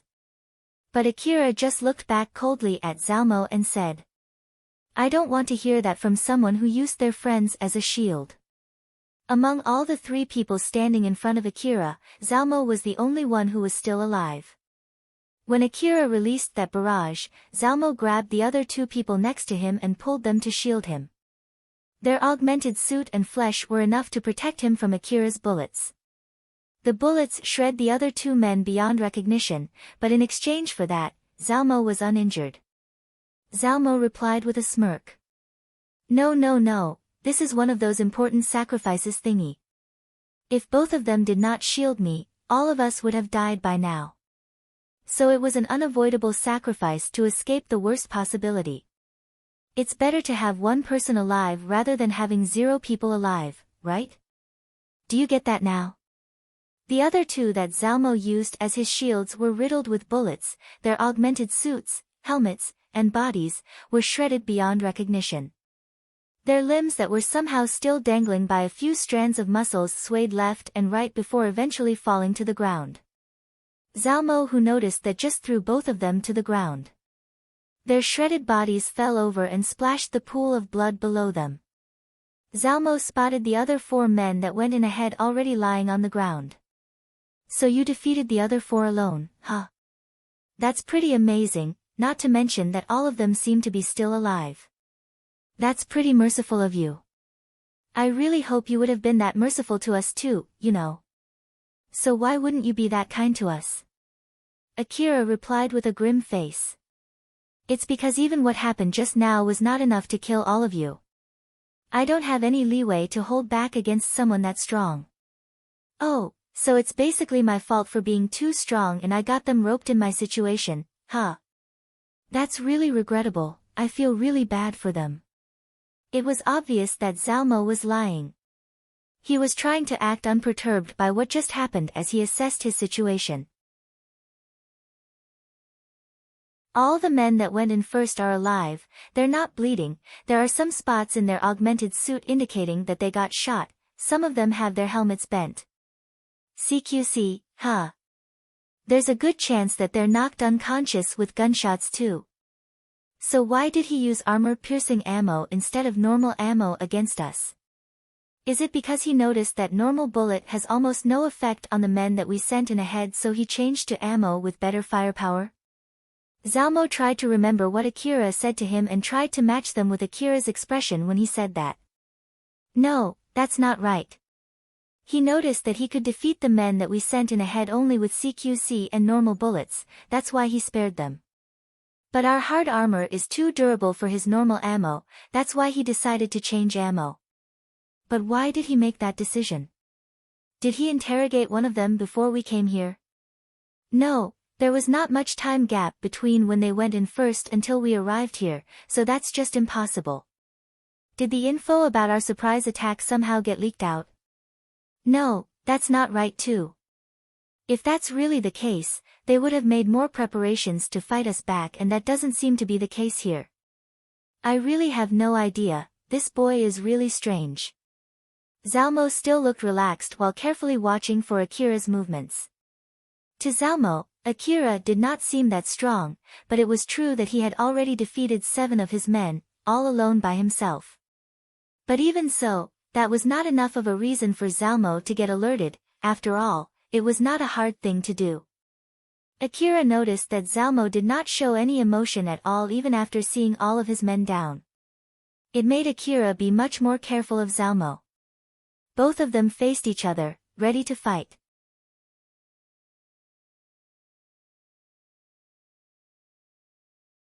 Chapter 145, Arrogance and Choices. Zalmo slowly moved his hands to block the spot where Akira was aiming his rifles. He then smiled rather smugly and said, "Those rifles are both empty, right? I bet you've used all the ammo in that barrage in order to kill us. But then, that was not enough to kill me. Although you're aiming them at me, it's nothing but a bluff to keep me away, right? I bet bullets won't come out even if you pull the trigger." Akira's expression did not change at all. "I wonder now, I might have left some ammo inside." Who would give such a vague answer? If they still have some ammo in, you could have just told me so. To be honest, my augmented suit is not strong enough to defend myself from armor-piercing ammo, that's why I used those 2 men as shields. Then why did you throw them away? Of course, it's so that they won't slow me down when I try to evade the bullets.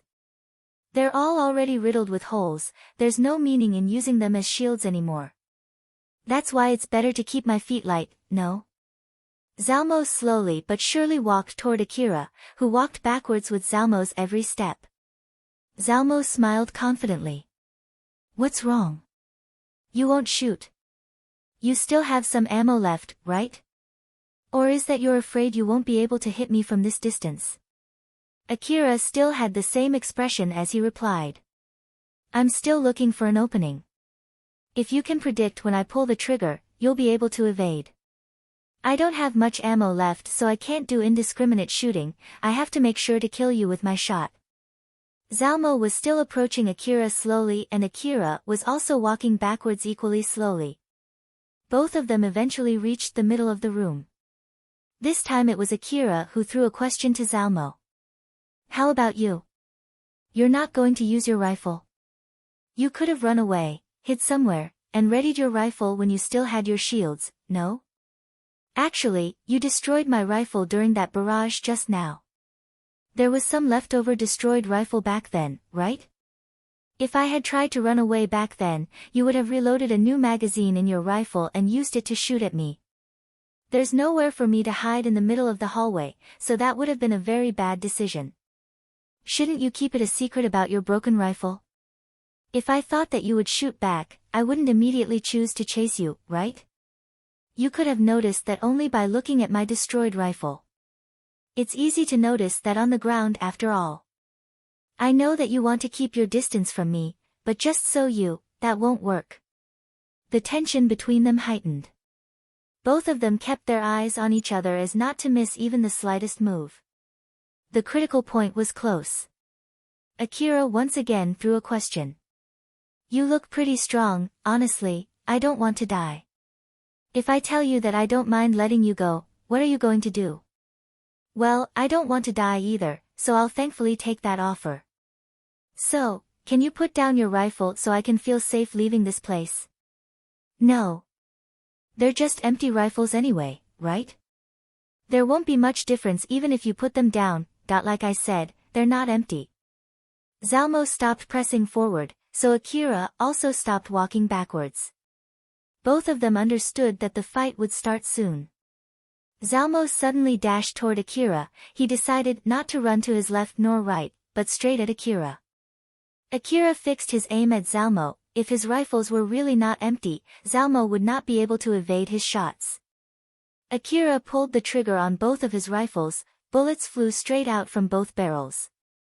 Back then during the barrage, Alpha stopped Akira midway to leave some bullets in the magazine when it looked like he had used up all of his ammo. Akira was not bluffing, just like what Zalmo thought. Zalmo fully predicted that both of Akira's rifles still had some bullets left. When bullets flew out from their muzzles, Zalmo had accurately predicted their trajectories. He quickly raised both of his hands as if to block those bullets. Then, at the next moment, a bright light flashed. The force field armor changed the kinetic energy of the bullets into photons. Both of Zalmo's arms were equipped with portable force field armor. The smaller the force field armor area of effect, the shorter its duration, the stronger it became. Since Zalmo only deployed the force field armor on a small area just enough to block the incoming bullets, it was enough to completely kill the momentum of the incoming bullets. The blinding flashing light from Zalmo's force field armor made Akira flinch for a split second, but that was enough for Zalmo to close their distance as he released a kick aimed at Akira's head. Akira was not using anything on his head. A clean hit of Zalmo's kick would send his head flying. Akira looked completely surprised by Zalmo's force field armor. His expression showed his shock and he was unable to react for the time being. Zalmo noticed that and was sure that it was his victory. Got him. But Zalmo's kick cleanly cut through the air. Akira was able to quickly duck as if his body was sucked in and evade Zalmo's kick. Akira was down low right in front of Zalmo. He then released a swift kick as if to sweep Zalmo's leg off the ground. But Zalmo lightly jumped off and evaded Akira's sweep, while at the same time, he brought down his other leg that was still dangling in front of him to Akira's head. Akira quickly rolled back and stood up. The short exchange ended there. Akira and Zalmo returned to their initial position. Akira had already thrown away his rifle in the middle of that short exchange. He was now unarmed. Akira lightly tightened his fist and readied his stance. In reaction to that, Zalmo stretched his hand and also readied his stance. Zalmo then said to Akira mockingly, "Geez, you're no fun at all. You really shot someone who jumped straight at you thinking that you have no ammo left. Could you get surprised even for a bit? I'm sure you didn't expect I was able to block them, right? Are you actually a machine or something?" In contrast to Zalmo, Akira had a grim expression when he replied. "Didn't I tell you that I have no leeway for something like that? Or did you already forget about it?" Zalmo was still looking mockingly at Akira, but it quickly changed to a relaxed smile as if he was looking down at Akira. Well, that doesn't really matter, it should take effect anytime soon.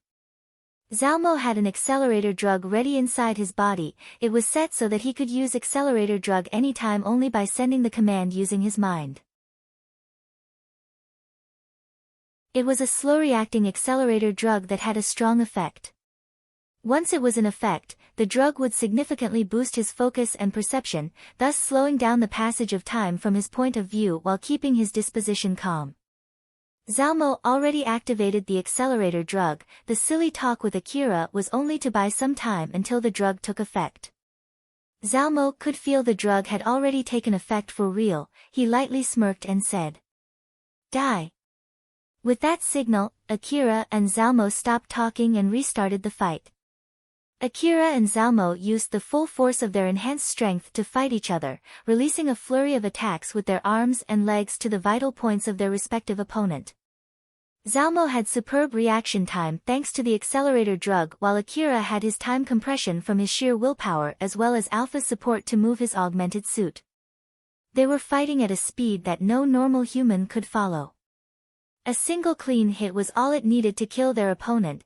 They were continuously throwing attacks at each other while evading the attacks coming at them. It was as if both of them had made prearrangement beforehand. Both of them prioritized evading and did not even try to block the attacks. After all, it was hard to judge how powerful an attack with the enhanced strength of the augmented suit was. If they made a blunder trying to block an attack, it might easily tear their limbs. That was why they had no other choice but to evade. Akira gritted his teeth. He looked like he was having a hard time. Too fast. Although it already took all of me to match the movement of my augmented suit that Alpha is controlling, he is still able to properly react to it. He did say something taking effect though. Is it an accelerator drug? How long before his accelerator drug loses its effect? Can I survive until then? Thanks to Akira's time compression, he managed to follow the movement of his augmented suit. By following the movement of his augmented suit during a high-speed fight, he was able to significantly reduce the burden on his body. But he could not maintain his time compression for long. Prolonged use of time compression would assault his brain with information and render his brain fatigued. The moment that happened, his body would be paralyzed. Moreover, there was a limit on how fast he could move his body. The faster the movement, the bigger the burden on his body. Akira's physical and psychical limits were coming close. The only thing that he could do in that situation was to do everything he could to end the fight before he hit his limit. But even so, after he exerted everything that he had, he was not able to get the upper hand. As a matter of fact, he was at the disadvantage there. Damn it. Why is someone this strong aiming for this shop? If he's this strong, he could have aimed for a better shop with better guards. Is it because of my bad luck? God damn it, I'm really unlucky, right? Akira continued fighting while cursing on the back of his mind. Zalmo drove a straight kick on Akira's body. Akira saw it as a good chance. It would be hard for Zalmo to keep his distance close after releasing that kick. If Akira could open some distance, he should be able to grab his AAH rifle and reload a new magazine. He might even be able to use his CWH anti-material rifle, which needed him more time to take aim due to its weight. Akira jumped backwards. Zalmo's kick did not hit anything and he lost his balance. Although it was only for a split second, he was not able to chase Akira. Akira thought that he already had that fight in his bag. So he jumped back, opened a space between them, and tried to aim his CWH anti-material rifle at Zalmo. Akira saw Zalmo still with his balance off, but he noticed something and his eyes went wide. Zalmo still had not recovered his balance, but he had his rifle that he said got destroyed aimed at Akira. Akira's augmented suit moved on its own. He stopped trying to aim his CWH anti-material rifle and grabbed the anti-bullet sheet next to him. He then pulled it to block Zalmo's line of fire. Zalmo released a barrage at Akira. Countless bullets pierced through the anti-bullet sheet and hit Akira's body. Thanks to the sheet killing most of the bullet's momentum, it did not damage Akira much, but it was enough to blow him back. Akira was smacked to the ground. Zalmo did not stop shooting, so Akira hurriedly hid behind a display nearest to him. Akira complained while hiding himself from the bullets. "Didn't you say your rifle got destroyed?" Zalmo recovered his balance and smirked. "Ah, sorry, my mistake." Zalmo's rifle was not destroyed yet. Although it was damaged, it was still functional. Zalmo shot randomly in Akira's direction. The displays were covered with a defensive sheet, but they were not that durable. Akira rolled on the ground from one cover to another, avoiding Zalmo's barrage. Akira's expression was grim. He understood that he was getting cornered. "Alpha, can we do something about it? It would be bad if this continues. I'm hitting my limit soon." Akira was in a rather dire situation. He looked pretty desperate, thinking of a way to get out of that situation, but in contrast to that, Alpha replied casually as if it was nothing to worry about. "Is that so? In that case, how about we just go ahead and kill him, Akira was dumbfounded. he could not help but express his surprise. It might be a little bit dangerous, but hang on, okay? Alright. Akira still hadn't fully shaken off his surprise, while Alpha was smiling just like usual. Zalmo kept on shooting at Akira, who was moving around. He looked like he was having an easy time there. But he found something suspicious, so he heightened his guard. That guy adapts perfectly again. I know he thought that he already won this fight when he jumped back from my kick. That expression was not a lie. He did not expect me to shoot back. There's no mistaking it that he was lured into my trap. So how? Is it because he has a good reflex? Zalmo reloaded a new magazine. Right when he did that, Akira used his CWH anti-material rifle from behind a cover and hit Zalmo. But Zalmo had expected that to happen. He raised one of his arms to block the bullet. Zalmo knew that Akira released a shot from the sound, so he immediately activated his force field armor. The bullet hit his palm and a flash of blinding light filled the room. He immediately shot back at Akira, but Akira already relocated himself behind another cover. Zalmo then shouted, "Do you really think that it'll work with that rifle?" Unfortunately, that wasn't good enough. Zalmo smiled full of confidence, but deep inside, he was becoming warier of Akira. Akira had moved according to Alpha's instruction, but he still was not able to defeat Zalmo. He then asked Alpha with a grim face. "Alpha, that one didn't work." But Alpha was still smiling like usual. She did not seem perturbed at all. "Don't worry, I was able to gather a lot of data from that shot. The next one will end this fight. Akira, you'll have to do something pretty dangerous. Are you ready?" "Ready when you are." The reason why Zalmo did not take cover like Akira was because he had confidence in the force field armor on both of his arms. Zalmo did not doubt that he had the upper hand, but even so, he did not lower his guard at all. He kept shooting at the display shelves and the sheets hanging from the ceiling, looking for Akira. "I don't think I can hit him like this. Does he know where I'm aiming? It seems that those sheets are not only for blocking bullets but can also be used as information-gathering devices, huh? I thought that both of us can't use our information-gathering device to ascertain each other's location, but I guess that's not the case. But if that's true, then why won't he shoot from behind the sheet? Is it because that will reveal his location? Or is it that I'm overthinking this?" Zalmo reloaded his rifle again, and just like last time, Akira jumped out from behind the cover. It seemed that Akira really knew what Zalmo was doing. Zalmo thought so as he put up his arm to block the incoming bullets. Since Zalmo had predicted that Akira would shoot, he was taken aback when he noticed that Akira was not aiming at him. Akira had his CWH anti-material rifle pointing. He was holding it with one hand as if he was holding a sword straight forward. Then at the next moment, Akira's CWH anti-material rifle suddenly turned. A loud bang echoed, quickly followed by a flash of light. Since Akira shot his CWH anti-material rifle without the proper support, the kickback destroyed the bone on his right arm. His augmented suit immediately stopped working on his broken arm. At least, for the length of this battle, Akira would not be able to use his right arm anymore. He had lost one of his arms. But in exchange for that, Akira's shot blew Zalmo's right arm off.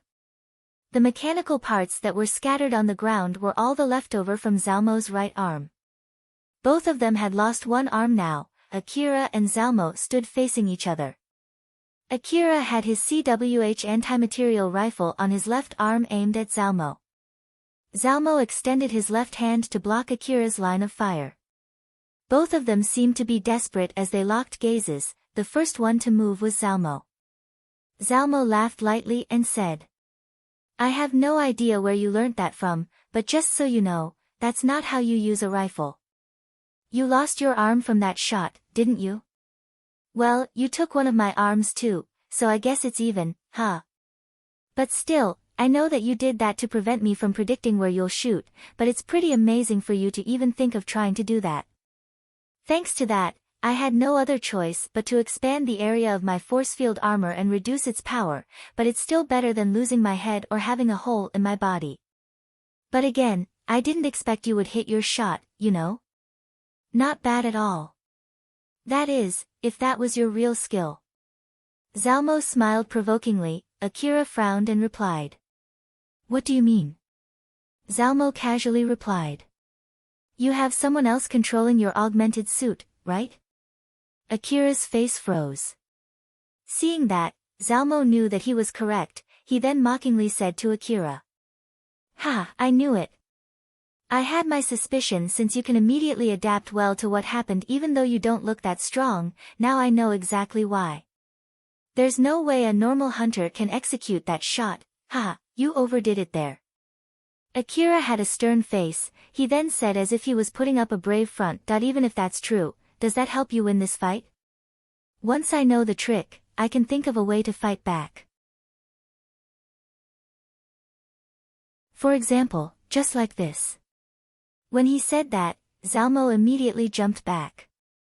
Akira was about to shoot at the running Zalmo, but he noticed that Zalmo dropped something that looked like a hand grenade, so Akira immediately moved away from it. The hand grenade-looking object immediately filled the area with smoke. Alpha then explained to Akira. Akira, it's jamming smoke.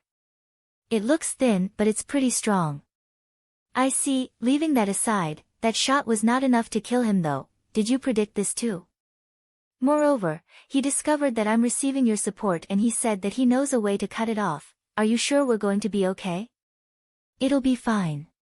Since he used a jamming smoke, I can pretty much guess what he's thinking. One thing that I can tell you is that he made a wrong guess. We just need to end him off after he does whatever he has in mind. The fight has basically been decided from what happened just now. The next move will really be the last. Get ready, he's coming. Alpha warned Akira about Zalmo. He saw Zalmo running in his direction. Akira aimed his CWH anti-material rifle with his left arm. Zalmo raised his left arm in order to block it. Zalmo smiled. He thought that he had won the fight. Akira pulled the trigger and a gunshot echoed through the room. Everything was the same just like last time until that point, but unlike last time, there was no flash of light. The bullet that flew out from Akira's CWH anti-material rifle left a big hole on Zalmo's body. Zalmo was so surprised by that sudden turn of events. No way. It was G3 level jamming smoke that'll even block close-range communication, you know? So how in the world he can still move his augmented suit? The jamming smoke that Zalmo used was not for blocking information-gathering devices, but it was to block the augmented suit's remote controlling. Zalmo thought that someone outside the room was controlling Akira's augmented suit. It was impossible to calculate Akira's movement using the small control device usually installed in augmented suits, but that was not the case for a powerful special control device that was usually installed in a room or in a vehicle. There was an illusion with using an augmented suit. Most people thought that anyone could fight veteran soldiers only by using an augmented suit. That was nothing more than a foolish assumption, but a lot of companies did a lot of research and development in order to get closer to that dream. Zalmo thought that room was a room for that kind of experiment where some company pitted a slum child with that type of augmented suit against Zalmo's men. The relic shop was nothing more than just an excuse. If that small boy can repel Zalmo and his men, it would be a good advertisement for that company. The rumor that there were relics in that shop worth reselling. The rumor of the powerful young hunters that spread around lately. The fact that Akira did not seem that strong from the outside. All of these reasons caused Zalmo to make that guess. In that case, if he could cut the connection to Akira's augmented suit, Akira would turn to just your normal slum boy. It would pose no problem to kill him. Zalmo thought so. But that assumption was the very reason why Zalmo lost that fight. Before Akira pulled the trigger, Alpha slightly changed his aim. Although it was a slight aim change, it put Akira's left arm in immense burden and Zalmo could not react fast enough to that. It was all just acting then. It was all to fool me. Zalmo's guess was almost correct and that truth caused him to get even more surprised. Zalmo could see Akira standing in front of him holding CWH anti-material rifle that was already aimed at his head. He knew that he had zero chance of evading that, but that did not fill his heart with fear. At the least, it made him feel a bit cornered. The person who was in front of him was way stronger than he expected judging from Akira's outlook. Zalmo needed to warn his friends about that, but unfortunately, his communication device was already destroyed. This boy might get in our way. I have to tell my brothers about this. The result of this investigation. Before Zalmo could finish his thought, Akira released a shot that tore Zalmo's head open. Zalmo's train of thought stopped in an instant as his headless cyborg body fell to the ground with a bang. Alpha smiled and complimented Akira. Good job. That's the end, it's alright now. Akira released the tension in him and sighed. That wasn't easy at all. Why is someone that strong aiming for this shop? Well, you can't ask him now that he's dead. So let's just ask the people that you tried your best to leave alive. They might know something. Tried my best to leave them alive, huh? Akira looked at the people who were left alive through his hard work. The result of trying to spare them was that difficult battle, that I guess I was too arrogant, huh? There were a few things that Akira could not just shake off from what just happened. He regretted the choice that he made. Being unable to make any other choice but the easiest one was proof of weakness. Whether it was of a good deed or a bad deed, helping or robbing, the one who had the freedom to decide was the stronger one. The one who was helped, and the one who was robbed, they had no choice in that matter. Up until now, Akira was always on the receiving end, the one who had no choice. Akira tried to be the one who made the decision, he tried to go to the other side, and just now he was shown the price of it. Alpha tried to cheer Akira up with a smile and said, "If you really think so, then you need to grow strong enough so that it would be out of leeway rather than arrogance, that way you'll be able to make your choice when it really matters. To be honest, I think it's okay to think that it was out of leeway for the 4 people that you spared, you know? For the other 4, unfortunately, that would be arrogance." Akira smiled wryly. "I see, well, if you say so, then I guess it means I've grown stronger compared to before." Akira still did not have the option to make his own choice, he was still not strong enough to do so. But he was able to keep 4 men alive, it was better than having all 8 of them dead. He was at least able to get closer to another choice other than killing everyone in order to protect himself.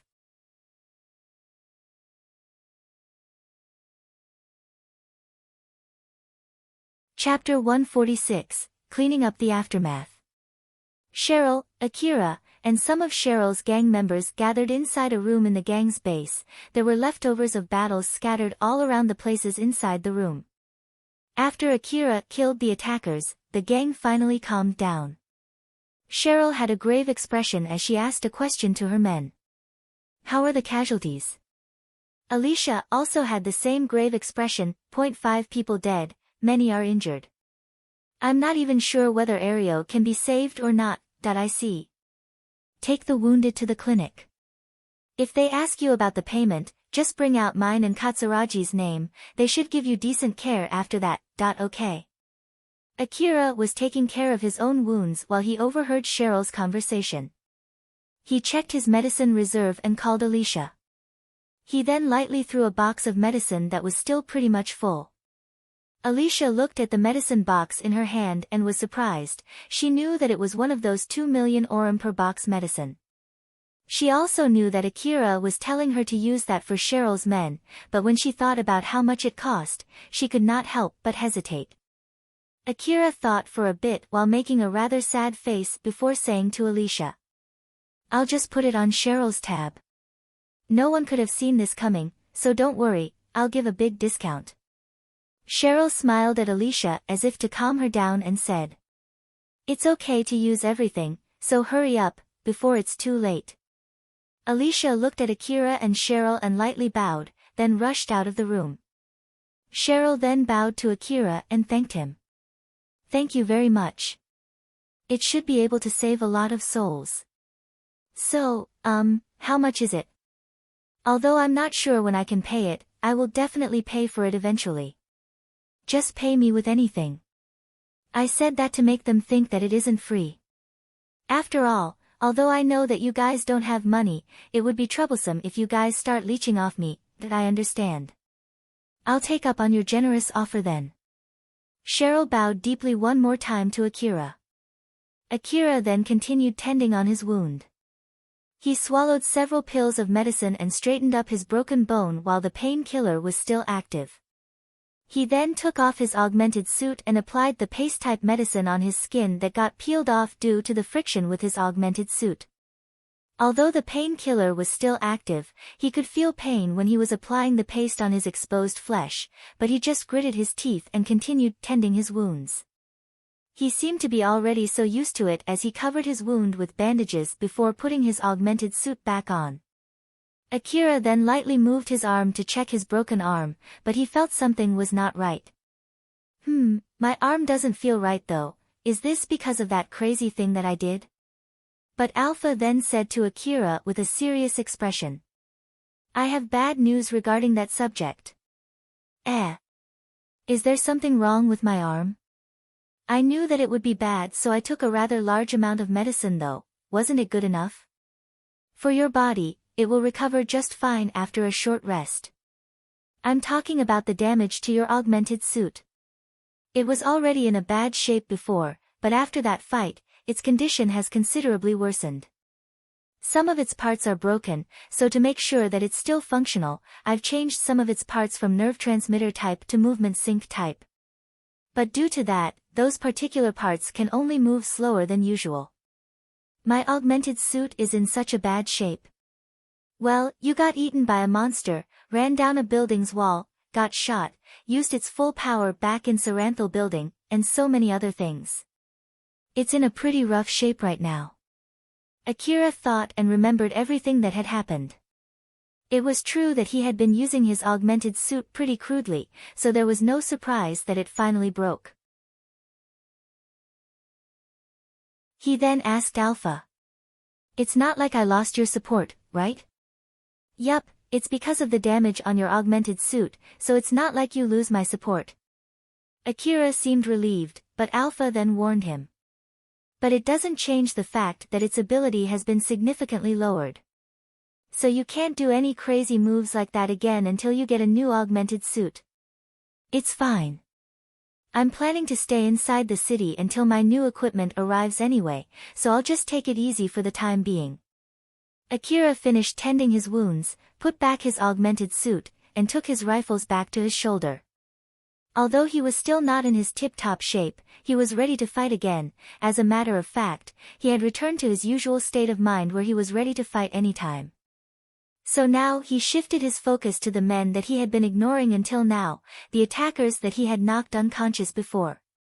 Sorry for the wait, so, let's hear your explanation now. They were stripped naked of all of their equipment and their hands were tied tightly with the anti-bullet sheet. All of them were already awake and they were looking at Akira with a grim face. They already understood the situation that they were in, but they did not panic and they looked completely calm. Not too far from them, there were 4 corpses of their friends lying, killed by Akira. Those were kept there to scare the attackers that Akira spared. They thought that Akira might see some worth in sparing them since he did not kill them yet. As they thought so, they believed that they had a chance for negotiation. Other than the attackers, there were also Akira, Cheryl, and some of Cheryl's men inside the room. Cheryl's men were glaring at the attackers, but that did not scare them at all. The one person that they needed to negotiate with was Akira, so there was no need to pay attention to other people, they at least knew that much. And since Akira was just a boy, they hoped that they could find some openings that they could take advantage of. One of the attackers cautiously spoke to Akira. If we tell you everything, will you spare us? Akira replied casually, there was no intimidation in his voice. One thing for sure, I'll kill you if you don't. But don't worry, I don't like torturing people, so I'll give you a swift death. After all, if you won't tell me anything even if you're dead, then you're better off dead. There was no killing intent or a sense of threat from his voice, but the attackers understood very well that Akira was being serious. Alright, what do you want to know?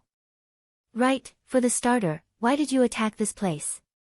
Akira and Cheryl tried to extract as much information as possible regarding the current incident. To put it simply, the reason why the attackers attacked Cheryl's base was because they were in need of money. So they decided to attack a shop that seemed to have expensive goods but weak security. That kind of reasoning was common in the slum city. So after gathering information, they ended up choosing Cheryl's base to rob. Among the information that they gathered, it included the information about the hunter that was protecting Cheryl's base. It particularly said that the hunter protecting Cheryl's base was a weak hunter who got his wallet stolen, and when the pickpocket's friends scared him, that hunter pulled back and ran away.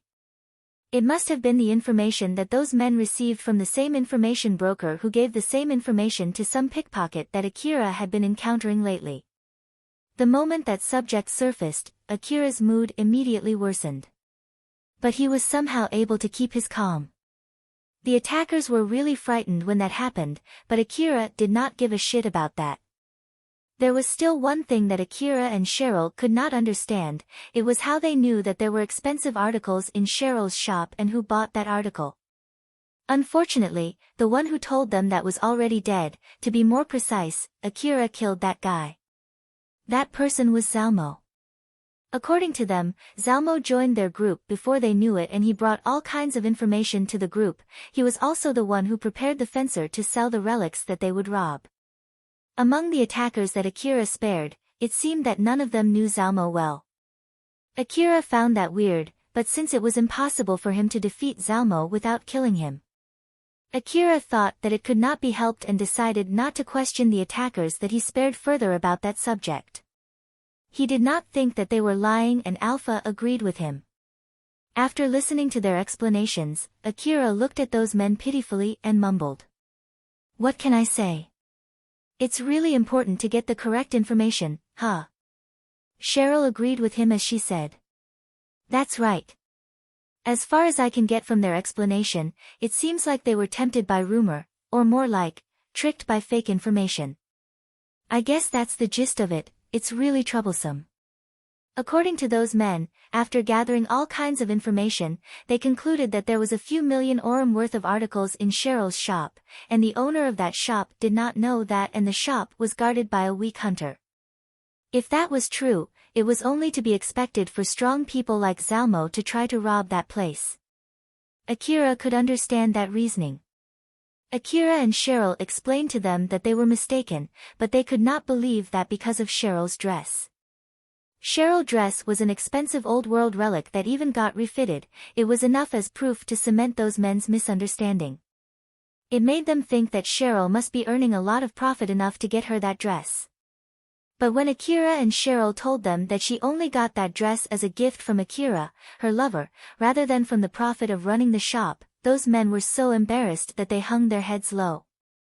It was not rare for hunters who were earning a healthy amount of money to buy their lovers expensive things out of their own money to express their pride in their abilities. Those men finally understood that the truth was the exact opposite of what they were expecting. Rather than a rich shop with a weak guard, it was a cheap shop with a strong guard. They hung their head low the moment they realized that. Seeing them acting like that, Akira and Cheryl looked exasperatedly at them. Although Akira and Cheryl felt sorry for them, it did not change the fact that they attacked the shop. Akira then changed the mood and asked those men a question.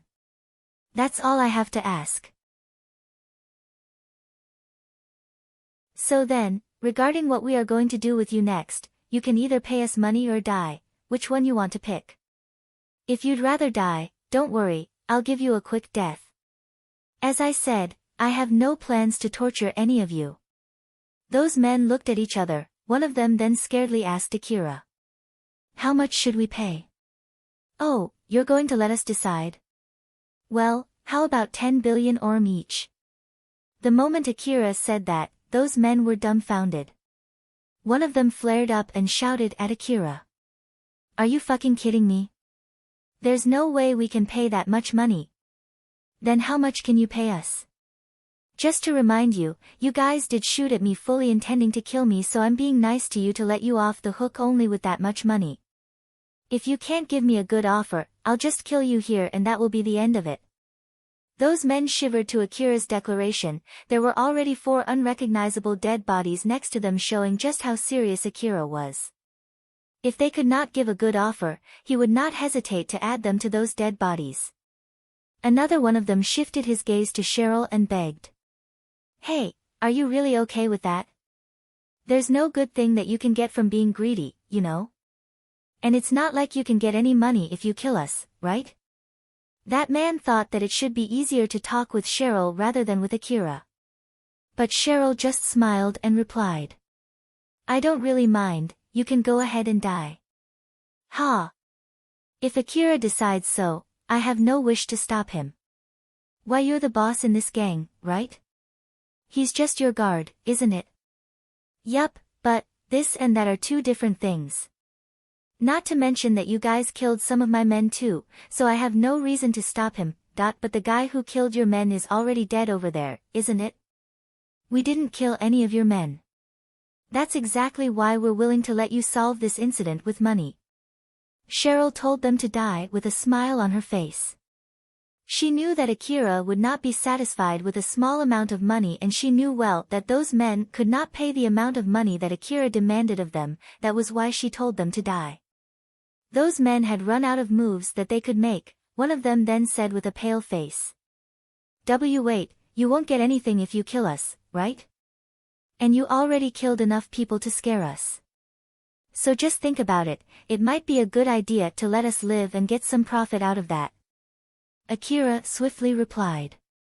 "I know, so, how much are you going to pay?" That man hesitatingly replied back, 0.1000000 orum. After hearing that, Akira looked at Cheryl without saying anything. Cheryl reacted by shaking her head. So Akira replied to that man in place of her. "Not good enough, 0.15000 orum then." Akira looked at Cheryl again, and she shook her head again.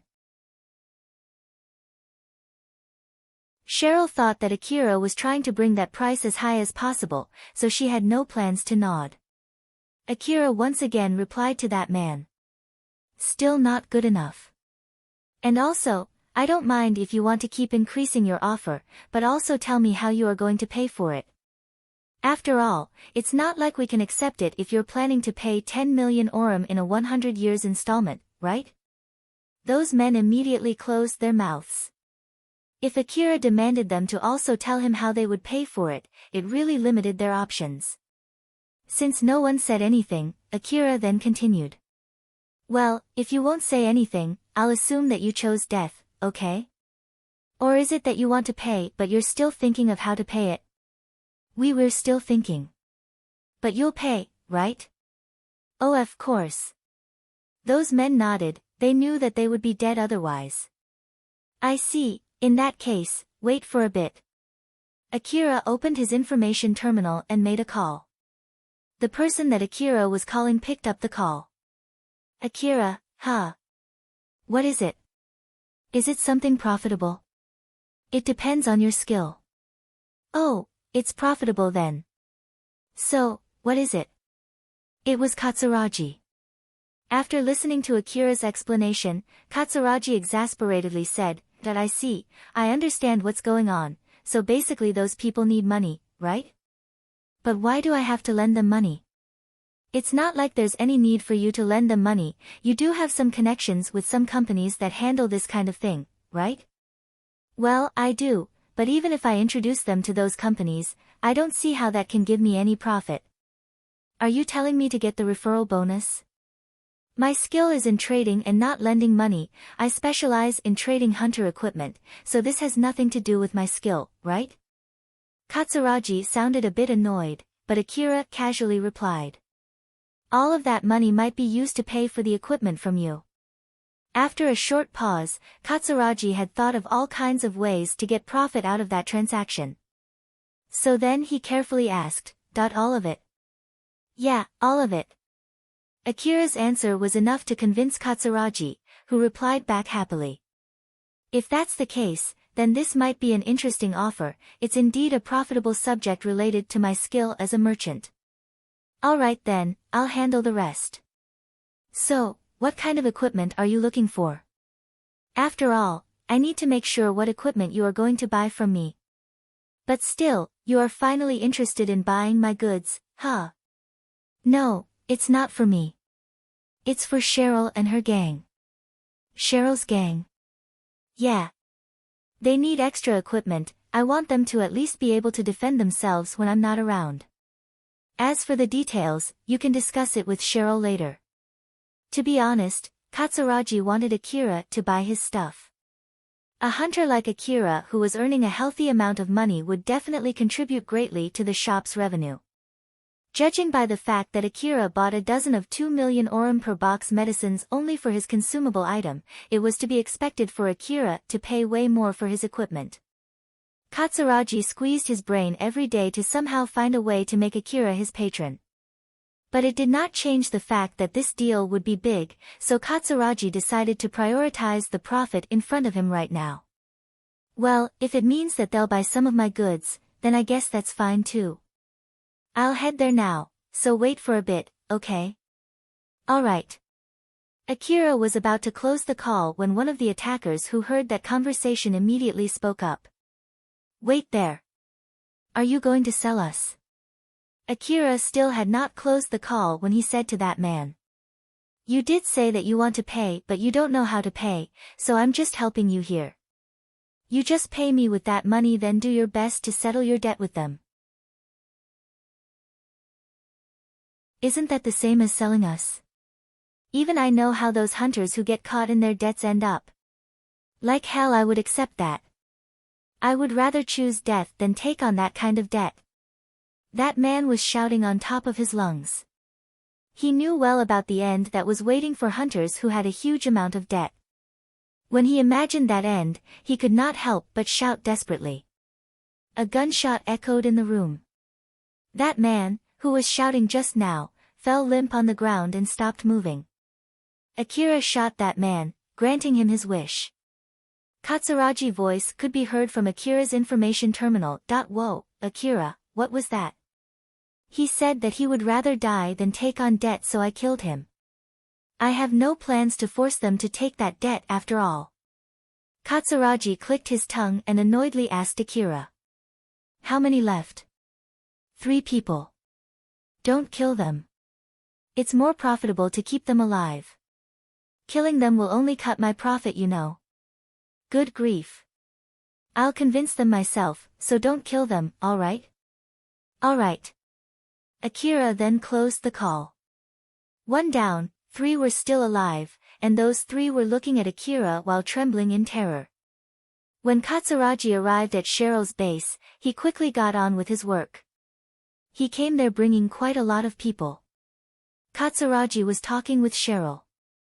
They had a lot to talk about, the peace money, the equipment that Cheryl would buy with that money, the relics that got destroyed from the fight, the treatment for Cheryl's men that were wounded, and still a lot more. While on the other hand, Tomejima was talking with the attackers who were still alive about the loan. Tomejima was the guy from the moneylender company that Katsuragi brought. He felt a bit awkward when he saw Akira, but since Akira did not seem to mind him, Tomejima sighed in relief. The people that Tomejima brought with him were taking photos of the traces from the battle and were cleaning up the dead bodies. Akira was taking a break while looking at the people working in that room. That was when Colbert and Levin showed up. Colbert came there with Tomejima while Levin came with Katsuragi. Levin was putting the dead bodies in the body bags when he glanced at Akira, he then frowned and said to Colbert. Akira did all of this, right? That's what I heard. Don't stop your hands. We need to put the equipment in a different bag and properly gather the pieces of the cyborg guy. I know. Levin started gathering the pieces just like he was told to. He picked up pieces of a destroyed arm, chips that were still enveloped in brain juice, and other pieces that he could find and shoved them inside the body bag. He then suddenly voiced out his impression of the person who caused the scene in front of him. But still, it's 8 armed hunters against 1, you know. So is it really true that he did this all by himself? That's what I heard, that if I can't pay back my debt to Katsuragi, the very person who caused this will come to me to collect that debt, huh? Levin looked at the dead bodies inside the body bags with a conflicted face. Katsuragi said that in the worst-case scenario he would ask Akira to collect that debt. If he got unlucky, that might be as soon as tomorrow. Colbert then made a suggestion to Levin. In that case, how about shifting all of that debt to the company that I'm working for? That way at least Akira would not come to collect your debt, you know. About that though, one good thing about Katsuragi is that he doesn't put any interest. So I have no need to worry about the interest, you see. Well, it's your debt, so it's up to you. Watching Levin, Colbert thought that it would still take some time until Levin paid all of his debt. Akira was only waiting there, inside that room. He looked bored. He thought that it would not be right to head back home alone, so he decided to stay there. Although, to be honest, he wanted to just go back home and get a good rest. He then mumbled, that it's not a good idea to head back home in this situation, isn't it? Alpha replied to him. Personally speaking, I think it's alright to go back home. After all, among all of them, you're the one who must be the most tired. There's no need to stay here just to accompany them. I'm sure it's alright if you tell them that you're tired after that fight. After all, it's not like it's a formal request where you got properly paid anyway, so I don't see any reason why any of them would complain. Is that so? But still. If it was the previous Akira, he would silently and apathetically head back home. But the present Akira was slowly but surely starting to change. From Alpha's point of view, it would be troublesome if Akira turned into a kind person. To put it simply, if he turned so kind to go as far as to cover a total stranger without showing any hesitation, it might cause big trouble for her goal. Even just now, Akira was giving the money that he could have to Cheryl's men for buying equipment. It was okay if he did that as an investment, but if he did that without expecting anything back, then there was a need for Alpha to warn him. So she casually asked him. Say Akira. About the money that you're paying for the gang's equipment, is it okay if I think of it as debt? Yeah, sure. Do you think that you can get some profit from lending that amount of money? Is that why you lent them money? Well, what can I say? Carol also did say that selling relics is actually pretty profitable, and judging from how Cheryl served the people who came here, it seems that the shop should do pretty well in the future. So I thought that there should be some profit that I can get back. By the way, why did you ask me that? Akira was only giving random excuses. It did not seem that he was expecting to get some profit from lending that money. Alpha smiled teasingly and said. To be honest, if you ask for my opinion, I would rather have you prioritize your equipment for the sake of finishing my request as well as to compensate for your skill. But I have no plans to force you. Even if you say so, I actually don't want to buy any equipment from Katsuragi. I only did that since I know that he would not help me unless I did that. I already spent 400 million orum on equipment in Shizuka's shop. That should be good enough for now. Well, it should be fine. It's not like I can stay here forever to guard this place anyway, so just think of it as a small amount of money that I need to pay to take care of that problem. Don't worry, I will get something back from it if we're lucky. Well, putting my luck aside, Cheryl's luck at least doesn't seem bad. So I guess it should be okay to expect something good from it, right? Is that so? Well, if that's the case, then I'm fine with it too. Alpha decided that she needed to be more careful and keep reminding Akira regarding this small change of heart and his growing kindness, but she did not show that in her face at all.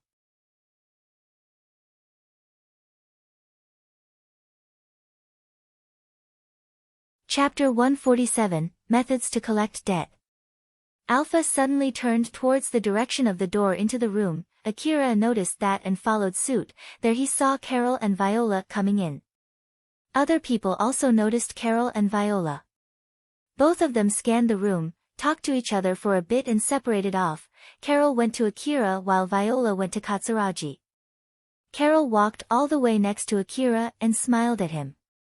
I'm happy to see you again. What a coincidence, Akira. You're right, so, why are you here? I just thought of killing some time talking with you. Are you busy right now? Nah, I'm not busy. That's good to hear. Akira was sitting on top of one of the displays originally used for the relics. Carol casually sat next to him. Carol was wearing a bodysuit for fighting. It had a more tame design compared to the old-world design augmented suit that she wore back in the Miyazono ruin. But even so, it still pronounced her body lines, so for those who were not used to it, she looked rather seductive. The fastener on her bodysuit was lowered so her cleavage was visible. The other people who were working there could not help but peek at that cleavage, but Carol did not mind them at all. Akira then warned Carol. I don't mind you sitting there, just make sure not to break the display. Geez, I'm not that heavy. It's just that I had a fight here so the display might be damaged. I see, I'll be careful. By the way, my weight is a secret. If you want to know no matter what, I recommend holding me up while I have nothing on my body. Carol was smiling teasingly while Akira replied with a wry smile. No thanks. You're no fun. Carol smiled but seemed slightly disappointed. The room was painted here and there with blood. Empty cartridges were also scattered all over the floor complete with scorch marks from the bullets too. It only showed how fierce the fight was. Carol looked one more time around the room. She then smiled as if the scene did not bother her at all and said. But still, it seems that you had a pretty hard fight here. Akira awkwardly replied. It's not my fault. Carol was a bit surprised by Akira's reaction. She thought that he was someone who was not bothered by something like that. Although she did not mean to blame him at all, her wordings there might have somehow triggered him. So in order to not worsen his mood even more, she tried to defend Akira. Well, it's true that it's the attacker's fault and not yours. Akira turned his face to Carol and looked slightly weirded out. He then noticed that she misunderstood his words, so he shook his head and said. That's not what I meant, the room was cleaner after the fights. It's because those people who came with Katsuragi dragged the dead bodies around and spread the blood, and used the sheets to mop the blood in the corridor which made the fight seem gorier than it originally was. That's why it's not my fault that the room looks like this. But well, it's not like I was being careful to keep this room clean when I fought them either. Carol nodded. Oh, I see, these guys are pretty naughty. Naughty? Yep, it's just a small stupid trick, but it's enough to trick some people. Akira tilted his head in confusion. He still did not understand what Carol was referring to. When Carol noticed that, she smiled mischievously and asked Akira. Your face is saying that you don't understand. If you want to know, I can explain it to you, of course, that is if you don't mind me adding my guess there. Oh, please do. Akira was interested, so he nodded without much thinking. He was waiting for Carol to start explaining, but she did not say anything. She was only staring at Akira while smiling. Akira, who found that weird, frowned. That was when she said. If I ask for an information fee, what would you do? Information fee. Information is not free, you at least know that much, right? Well, yeah, I do. Akira only replied awkwardly. Carol, who saw that, enjoyed his reaction. From others' point of view, it might look like Carol was teasing Akira and enjoying his reaction. But Carol tried her best not to show her real intention out on her face as she was observing his reaction closely. Carol was trying to judge Akira's personality and his way of thinking from how he reacted to that, whether he took that seriously, or he took that as a joke, or if he just laughed it off, or if he replied back trying to be considerate to her. If Akira seemed offended or angered or anything similar to that, she would immediately apologize and carefully start her explanation to make sure not to worsen his mood. Akira seemed to be thinking for a bit. Carol kept her eyes on him while waiting for his reaction. Akira hesitated for a bit, but he then said. Well, it's not like I want to know it that much anyway, so I'm okay not knowing it. Carol smiled bitterly. I was just joking, you're a pretty serious guy, that I just don't like that kind of joke. Akira's reply was rather brusque. Carol understood Akira's character a bit more. She then smiled and apologetically said, "I'm sorry, please don't be angry. But I'm really happy to know that you're that interested in me. As an apology, I'll properly explain it to you, so cheer up, okay? All right." Akira reluctantly nodded. It must be because he was interested in that subject and he thought that Carol was only teasing him. Carol was able to infer a lot of things from Akira's reaction. She then thought to herself, "Akira doesn't seem to joke that much, huh? Or maybe is it that he doesn't like to joke around money? Judging from his reaction, it might be both. I need to be extra careful not to make bad jokes when I'm trying to seduce him." Carol did not show her thoughts on her face. She was still smiling like usual as she started her explanation. Katsuragi was trying to sell the attackers regardless of whether they were dead or alive, and he did not care whether they would be dead or alive in the near future. He wanted more than the peace money, so he planned to have them pay for the damages. As for the attackers that were still alive, they would be put on a huge debt and made to work for a long time to pay for that debt. But in the Eastern District, their contract would be invalid if they were forced to sign the contract at gunpoint. After all, that kind of contract was not allowed by the biggest authority power in the Eastern District, the corporate government. The corporate government had declared in the past that they would not allow any kinds of activity that might bring harm or disrupt the order and the peace in the Eastern District. Regardless of whether they really put that into action or not, it was properly written in the rule. Rather than for the sake of anyone else, it was for their very own sake. The definition of criminal in the Eastern District was simply those who were against the corporate government. The corporate government would not do much when hunters kill each other outside the wall, but if merchants or scammers started doing something suspicious, they would not show any mercy. That kind of bias was normal in the Eastern District.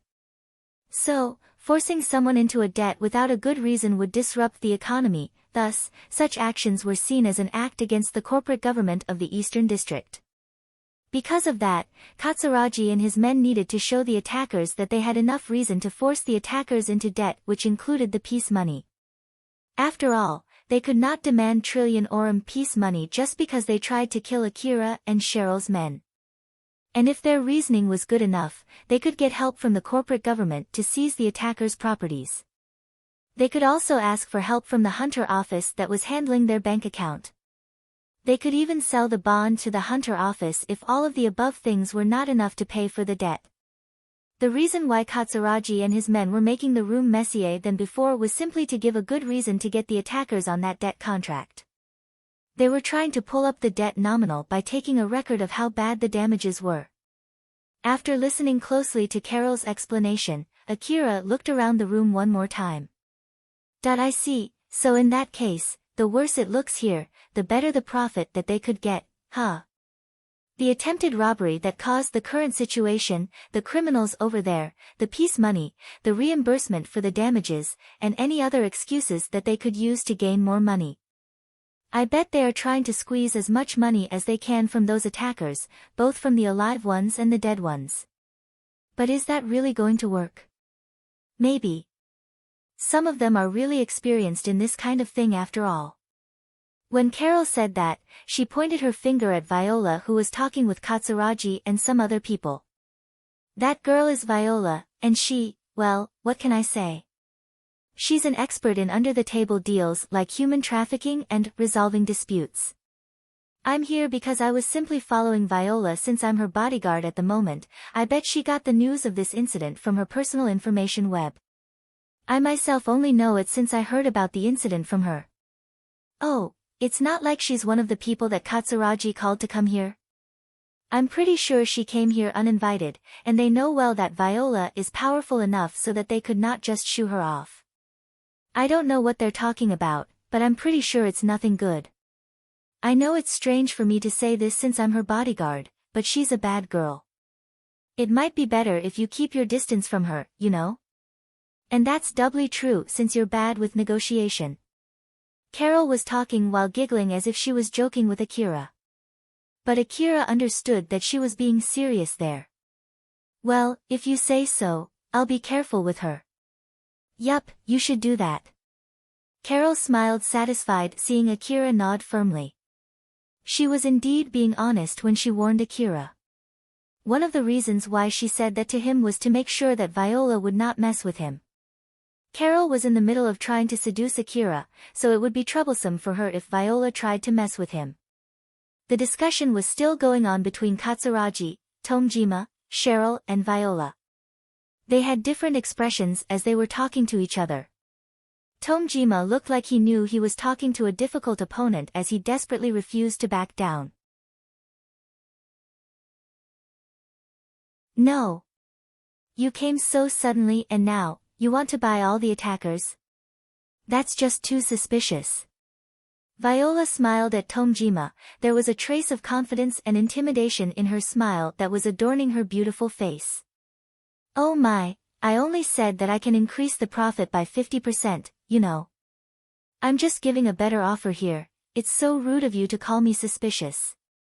You bought that debt bond for 60% of the face value back then, like hell I'll let you take this one away from me too. That value was the price that both parties agreed to, right?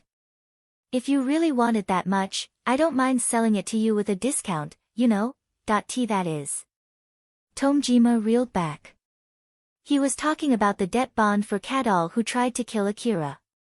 In order to avoid getting targeted by Akira, he sold that troublesome bond to Viola. Now that Akira just defeated 8 armed hunters alone, that bond had become more troublesome than before. Viola smiled and said to Katsuragi. So, what do you think?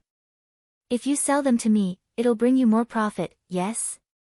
Katsuragi sounded slightly hesitant as he said. Even if you tell me so, I have my connection that I need to keep. I was the one who asked Tomejima to come with me. So as a merchant, I can't just turn my back on him now. Tomejima confirmed that he got a vote of confidence from Katsuragi, so he raised his voice and said. That's it. That's right. But still, 50% more profit, huh? Hey. Katsuragi mumbled as if to contradict what he just said before. Tomejima who heard that could not help but exclaim. Viola understood that both Tomejima and Katsuragi were not easy opponents to negotiate against, so she shifted her focus to Cheryl and asked for her approval. What about you? I want to hear your opinion as both the owner of this shop and the leader of the gang here. As the head of the gang, which one do you think will bring more profit? And I'm not talking about just monetary profit here, you know? Katsuragi and Tomejima turned to Cheryl too. Although Cheryl was listening to their conversation, she was looking in a completely different direction. Cheryl kept her gaze in one single direction. She was staring at Akira who was talking with Carol. Seeing how Akira seemed to be having a good time talking with another girl whom she knew nothing about, Cheryl could not help but feel something welling up inside her as she tried her best to hold it down. Cheryl understood that if she obeyed that feeling, she would be taking a step closer toward her own destruction.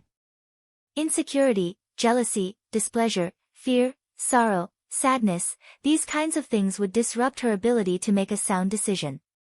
If she ended up making bad decisions because of that, it might become a reason for Akira to abandon her. She kept reminding herself of that possibility as she kept doing her best to maintain her calm. Katsuragi noticed that Cheryl was looking at Akira. Oh, I see. It might be a good idea to ask for Akira's opinion too, right? Cheryl tried to keep her calm as she replied, No, I believe Akira has left this matter to Katsuragi-san.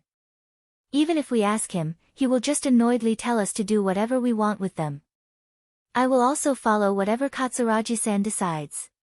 As for the talk about profit, I think the best decision here is to follow whatever Katsuragi-san and Akira decide. Now that Katsuragi was given the right to take the final decision, it made him even unsure of what to do there. Is that so? If that's the case, then what should I do now? Viola suddenly said as if she decided to give up. It can't be helped then. I'll let Tomejima take those who are still alive and I'll take those who are dead. How about that? It's not like Tomejima could get them to sign on a debt bond anyway, right? Well, He might be able to if he tries, but I believe his real skill is not in that matter. I don't think it's a bad offer though, so. Katsuragi turned to Tomjima, who did not seem to be fully happy with that offer, but he gently nodded. Viola, who caught that, smiled and said, "We have a deal then, humph. The only way to get profit from dead people is only to seize their properties, so it's not like it can give you that much profit, right? Are you sure you can get 50% more profit with that?" Tomjima sounded as if he said that out of spite. Viola just smiled confidently at him and replied, "Well, there are many ways other than that one. But they are my trade secret. Later I'll give a report to Katsuragi-sen outlining how I plan to do that together with the money minus the handling fee." Katsuragi, Tomjima and Cheryl looked at Viola with different expressions. Although each of them imagined different things, all of them equally thought that it was nothing good. They finally finished their business. All the attackers, dead or alive, were carried away, ignoring their freedom. Those who were still alive were given minimum equipment as Tomejima's men took them away, while the dead ones were stuffed into body bags and carried away by Viola's men. Cheryl's men were gathering the bloodied sheets. It seemed that it would take a lot of work to clean up the bloodied room. While Katsuragi and his men had left the place, Viola stayed behind and came to Akira. Viola looked at Akira with interest as she said to him, "We meet again." Akira replied casually, "Yeah." Carol was surprised to hear that short exchange. "Oh. Both of you know each other?" Akira quickly explained to Carol before she misunderstood something. "I met her once when Shikarabe hired me for a job. That was also when I met Tomjima. It's not like we know each other, it's just that we have met before, and that was just once, that I see." Carol replied back swiftly with that short reply. She believed Akira's words. She did not let that just slide and used that information to make all kinds of guesses. Even Akira was able to notice that. Carol showed that reaction only by knowing that Akira had met Viola before in the past, although it was only for once. With that, Akira put Viola on the list of people that were not his enemy but he needed to be careful with. Carol then stood up and smiled at Akira. "Well, since Viola is done here, I'll leave too. Akira, see you again next time." "Yeah." Viola then casually asked Carol a question. "It seemed that you were having a good time talking with him. What were you talking about?" "Well, a lot of stuff." "Ah, by the way, I did tell Akira about you too. I told him that you're a bad girl." "Oh my, that's so rude." Viola smiled mischievously at Akira. "I don't know what Carol told you, but just so you know, she's more or less as bad as me. There are many men who got ruined because of her, so you better be careful of her." "Sure, I will." Carol, who heard that, faintly smiled and intervened. "Geez, how can you say that?" "Well, at least, it seems that Akira was able to quickly see how bad you are." "Well then, see you again." Carol only said that before she left the building together with Viola. That was when Alpha smiled at Akira and said to him, "So basically, both of them are bad girls, huh?" "Yup, that would be the right conclusion." "Well, I did kill 5 people without feeling anything much though, so I guess I'm not that good of a person either, right?" Akira sounded as if he was admonishing himself, but Alpha just smiled like usual as she replied, "I don't think that's true, is that so?" Akira awkwardly replied back as if he was trying to hide his embarrassment. After that, he returned to Cheryl's private room together with Cheryl since she asked him to. Even after they returned, Cheryl did not change back to her usual clothing. She seemed to be a little bit bummed out as she was only standing there not too far from the door. Akira found that a little weird, but since he was tired, he decided to just ignore that for now. He put down his stuff, sat on the sofa, and let out a big sigh. He then noticed Cheryl came in front of him. She slowly climbed on Akira and sat on his lap. She then coiled her arms around him and hugged him from the front just like in the past. But there was something different this time. Cheryl was Akira's fake lover. She used that position to hug Akira in the past. That time, Cheryl was smiling. She looked delighted spending her time together with her lover, although it was in name only. But this time, Cheryl's expression looked a bit dark. She seemed to be feeling cornered. Cheryl rested her head on Akira's shoulder and squeezed on him. It was not a hug to draw in someone that she loved, it was more of a hug to cling to someone. Although Akira was not skilled enough to read what Cheryl was feeling inside, he at least knew that Cheryl was not her usual self, in the bad meaning. So Akira awkwardly spoke to her. "Cheryl, I'm sorry. I think I'm still shocked. The fact that I almost got shot back then finally hit me after I calmed down. So please let me stay like this for a while. If you don't like it, I'll step away." Even in the Eastern District where the public order was bad, even for the slum city resident where fighting was common, people would still get shocked when they were about to get shot and killed.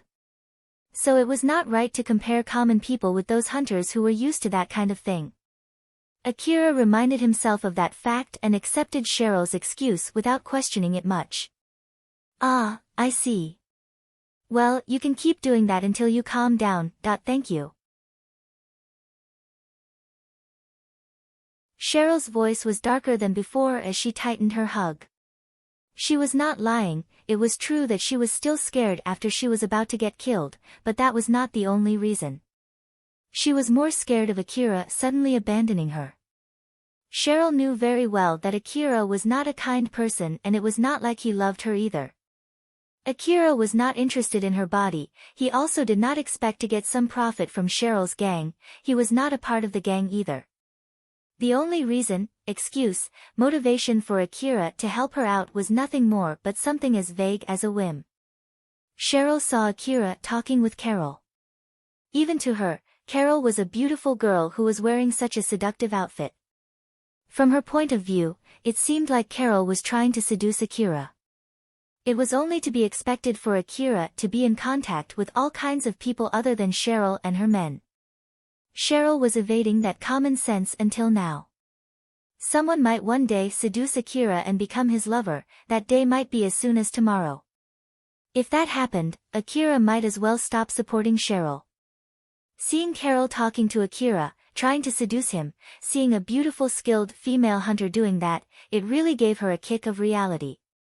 It reminded her of the possibility that she had been avoiding recognizing until now.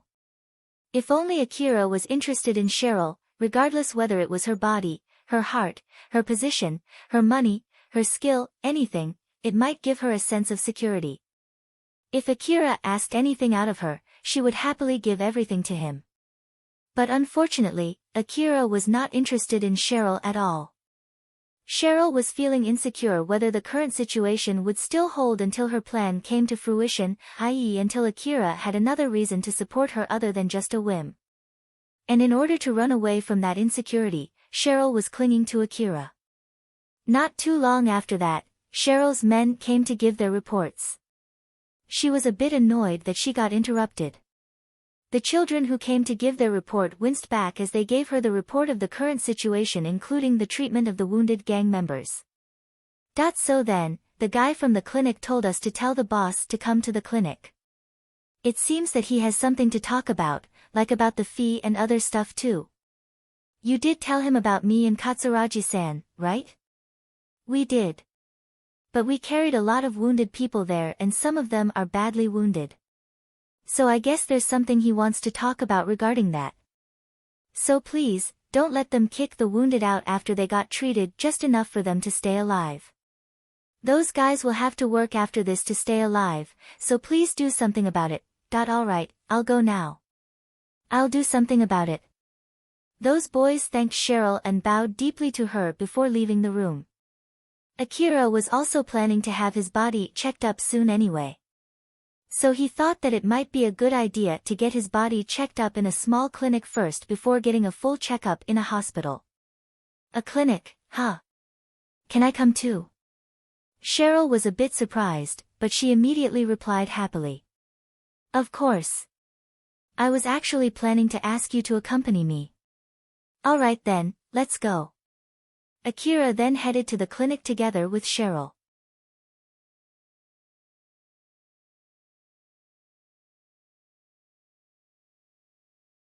Chapter 148, Selling Corpses.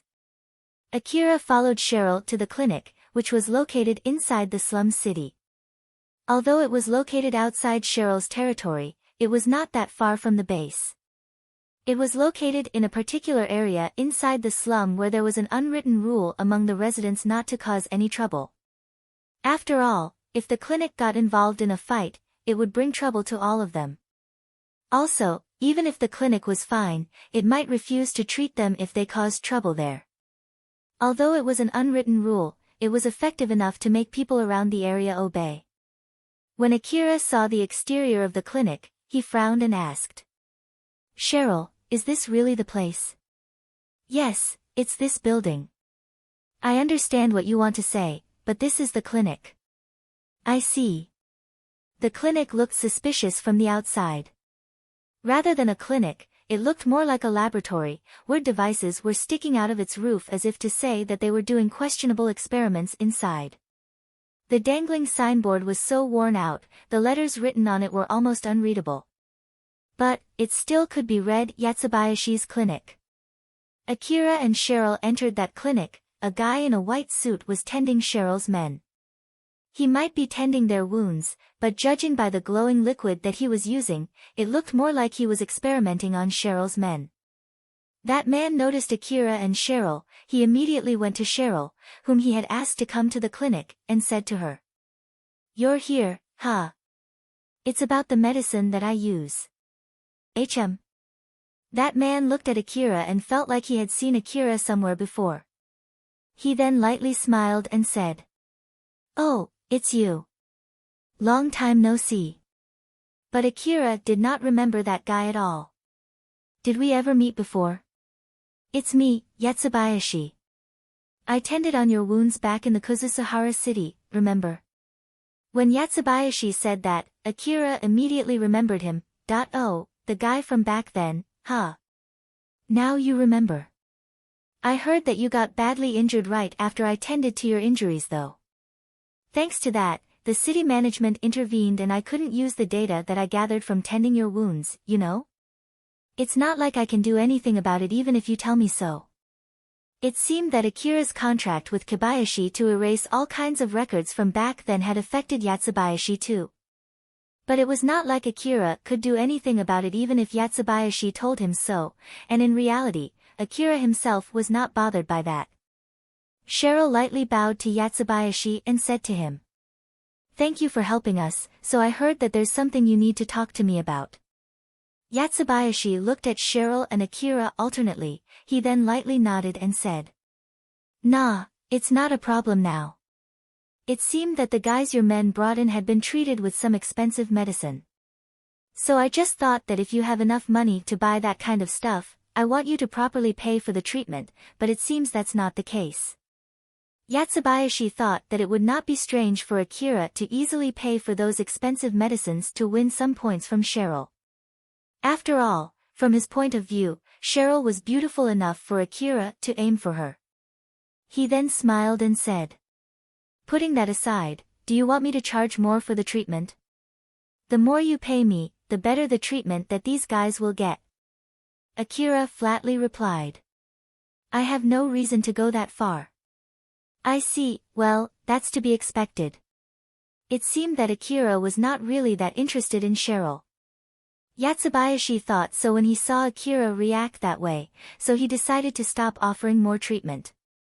He then shifted to Cheryl. "Over there are the people that I've finished treating. 2 of them ended up dead, but that's not my fault. If you want me to take care of the bodies too, then you'll have to pay more. If not, then take them home." While for those who are still alive, they should be able to walk back home by themselves by tomorrow. "I understand, Akira, I'll go and check on them." Cheryl lightly bowed and left.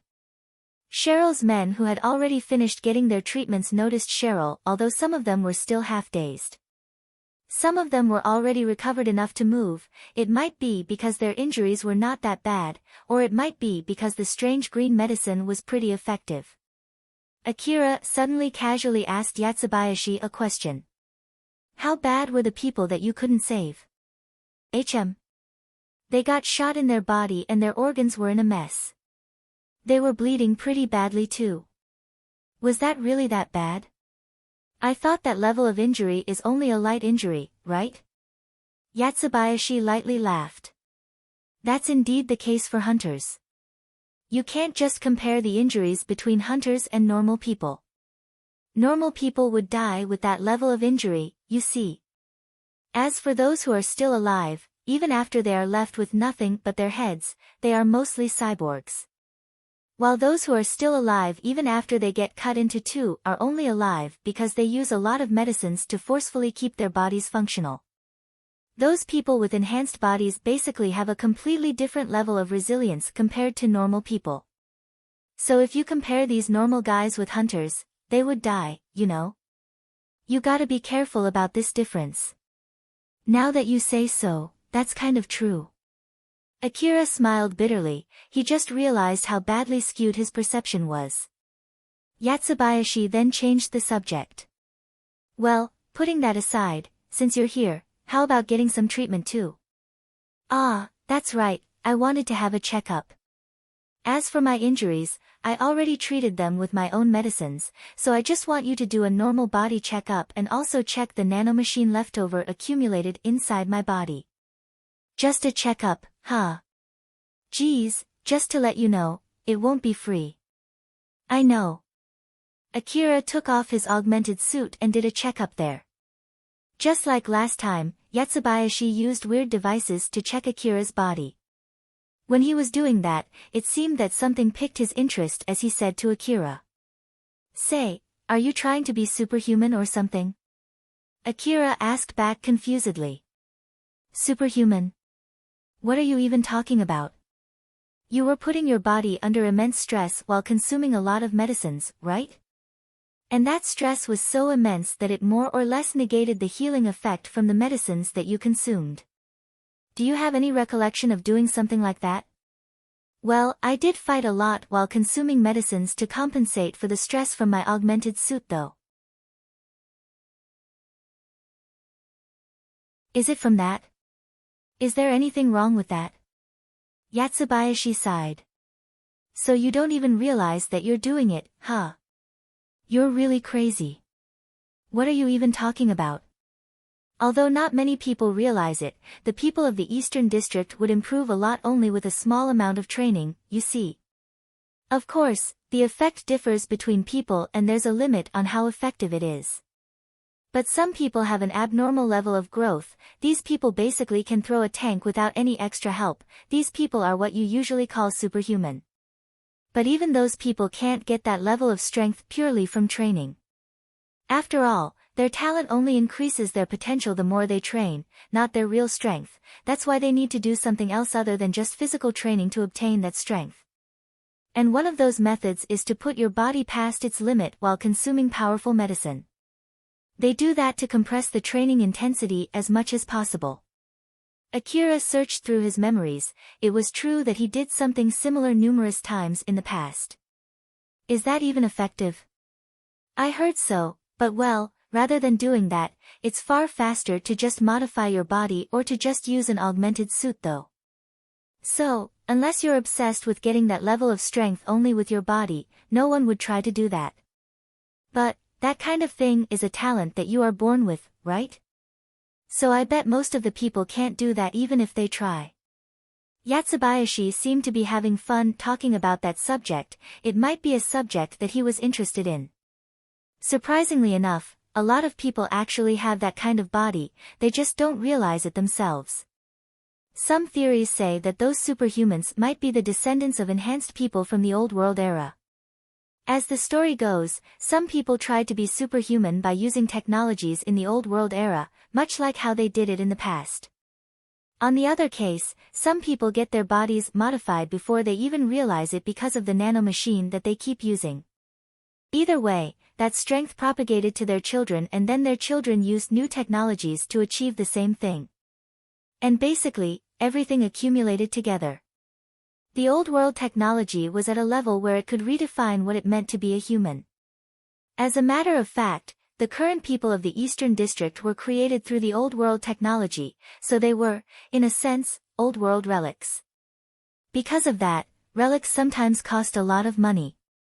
For example, the people who can connect to the Old World domain were prized highly. And that worth would not go down until they completely analyze the cause and extract the technology from it.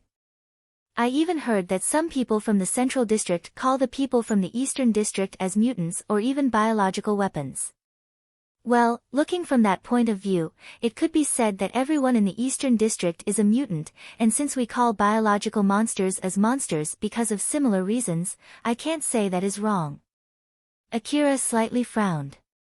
The free food distributed in the slum city were free because they were not safe, they were filled with stuff that might cause mutation, and Akira had been eating such substances for a long time.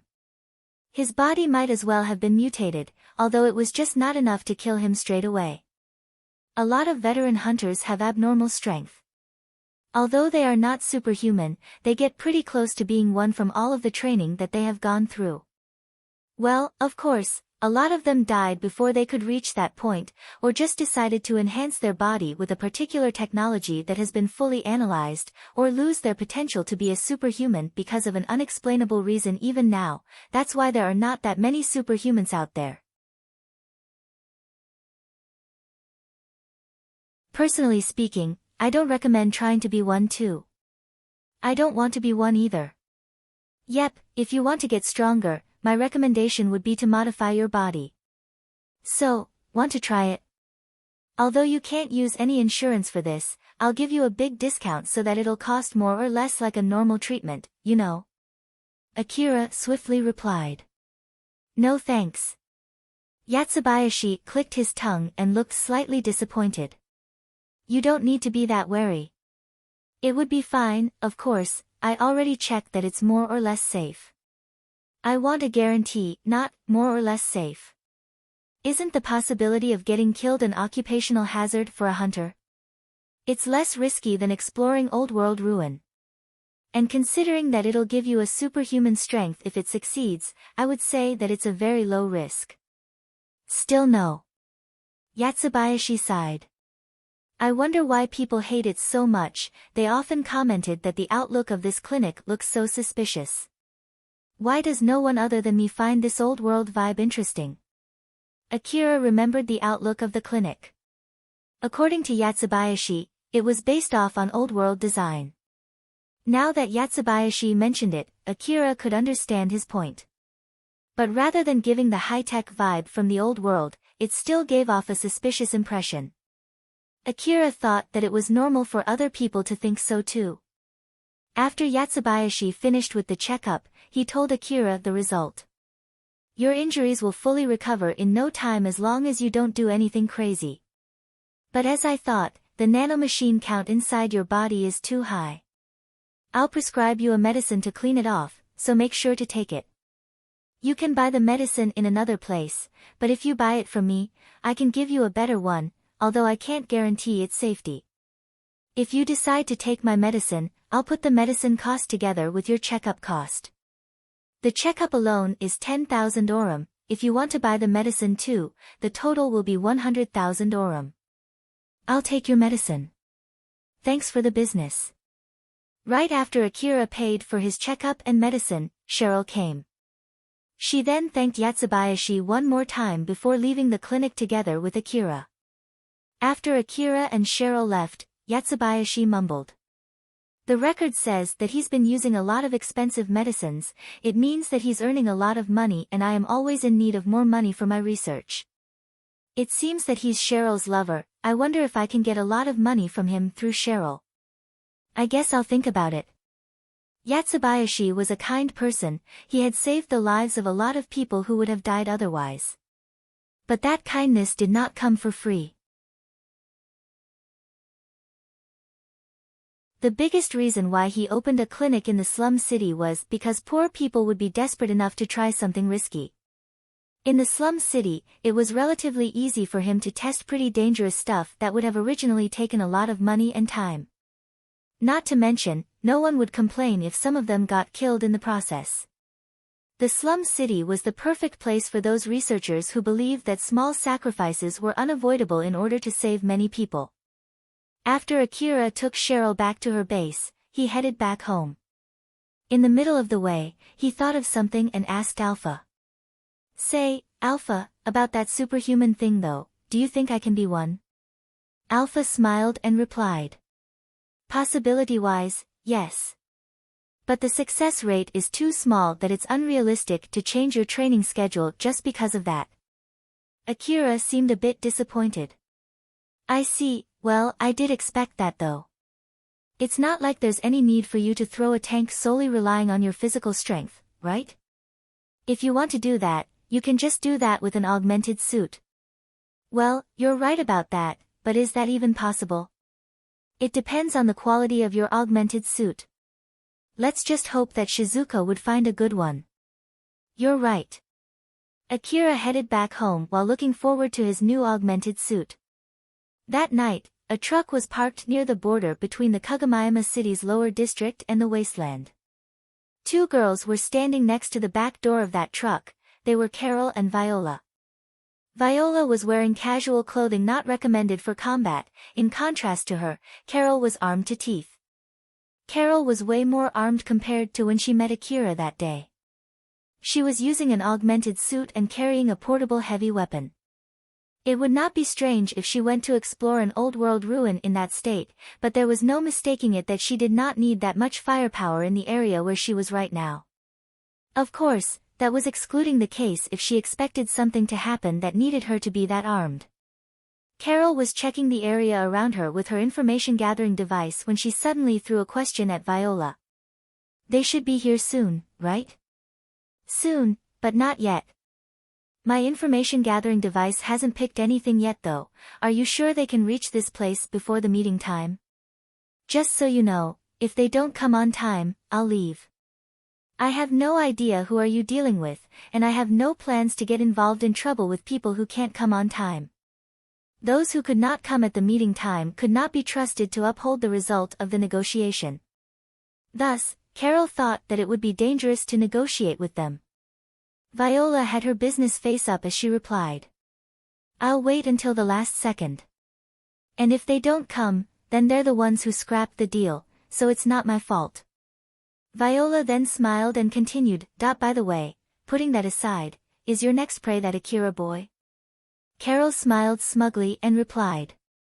That's so rude to call him a prey. Call it investing in a prospective customer. Geez, you would even go for such a young boy, you really have no integrity at all. Or did you change your principle or something? Or is that you see something special in that boy? Age has nothing to do with it. You saw for yourself how strong he is from that fight against those robbers, right? So I'm not talking about potency, he's pretty good even right now. Judging from how Carol responded, Viola knew that Carol did not target Akira out of a whim. So she thought of a plan based on that and made a suggestion to Carol.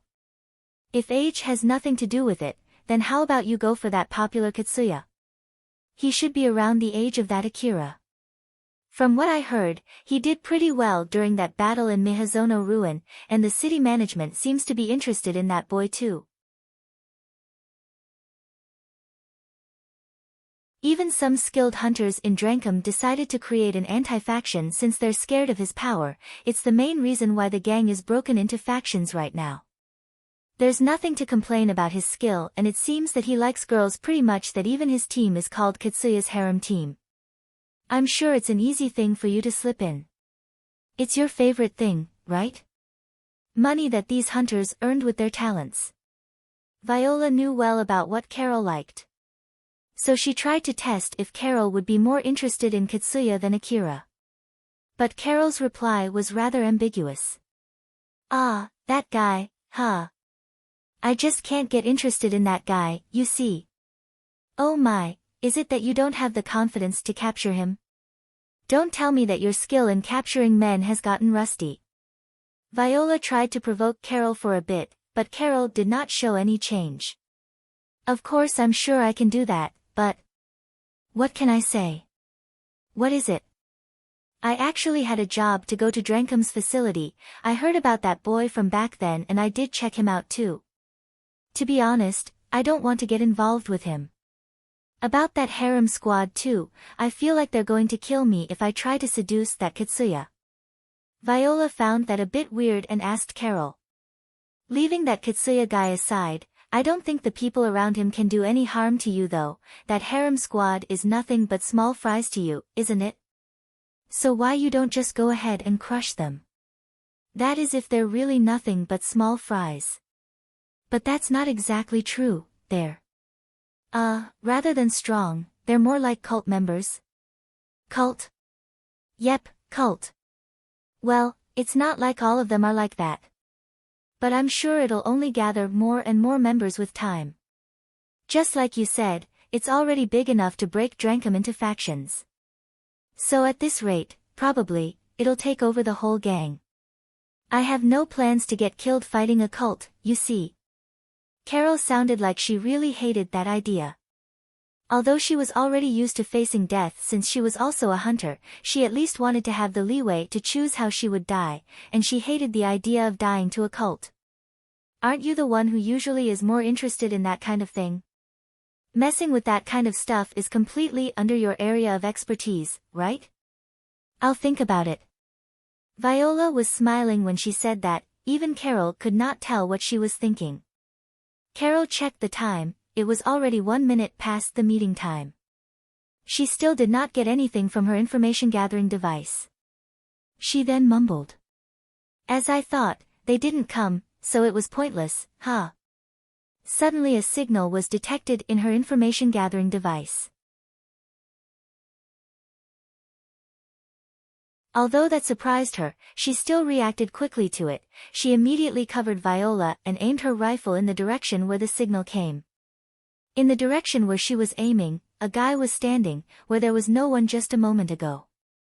That guy's head was made of metal. It was obvious from the first glance that he was a cyborg. He was using a black robe so it would be hard to spot him in the middle of the night. That man slowly walked toward Carol and Viola. His strong-looking arm was carrying a single case. That man must be the one who had the appointment to meet Viola. Although Carol hesitated, she eventually lowered her rifle.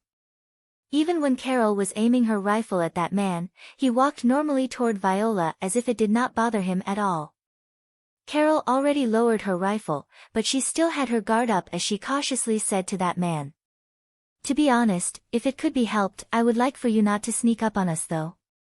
Sorry, we just don't want to stick out. I was hoping you can understand that since we picked this place and time to meet. Moreover, I did remove my camouflage and not too close to you, so I hope you can forgive us with that. In reality, that man was actually there even before Carol and Viola arrived. But he kept himself hidden under his robe. That man stopped in front of Viola, placed the case he was carrying on the ground, and showed the money inside it. That case was filled with bills up to its brim. That guy then said to Viola. Go ahead and confirm it, how about the goods? Viola pointed toward the back of the truck and said. It's inside, you can go ahead and check it too. Don't worry, it's open. That guy left the case on the ground and went inside the truck to check the goods. There were 5 body bags inside the truck. They were the body bags of the robbers that attacked Cheryl's base. That guy opened the body bags one by one and checked the bodies inside them. While outside, Viola was checking the money inside the case. Carol tilted her head and looked at her, confused. Is it really that profitable selling dead bodies? Well, I can't say for sure. Don't give me that, you're the one who came up with the deal, aren't you? This is my first time too, you see. I have no idea why they want those dead bodies. Carol could not tell whether Viola was being serious or that she was just playing fool. Considering both possibilities and the fact that she needed to still get along with Viola, she decided not to ask any further. Viola might really not know, or she was telling Carol not to ask her. But she then continued. I can't even tell if this negotiation is with him alone or he's just a representative of a bigger group. I don't know what they are going to do with the corpses, and I have no plans to find out either. Or at least that's what I want to say, but seeing how he can easily break through your guard, I don't want to ask now. If it was a common camouflage, you should have been able to spot him, right? Well, yeah, we're not in a thick colorless mist and the information gathering device that I'm using is not cheap that it can't detect common optical camouflage. Although it depends on the distance, even if he's just standing still, as long as he's breathing or as long as his heart is still beating, it'll still trigger my information gathering device.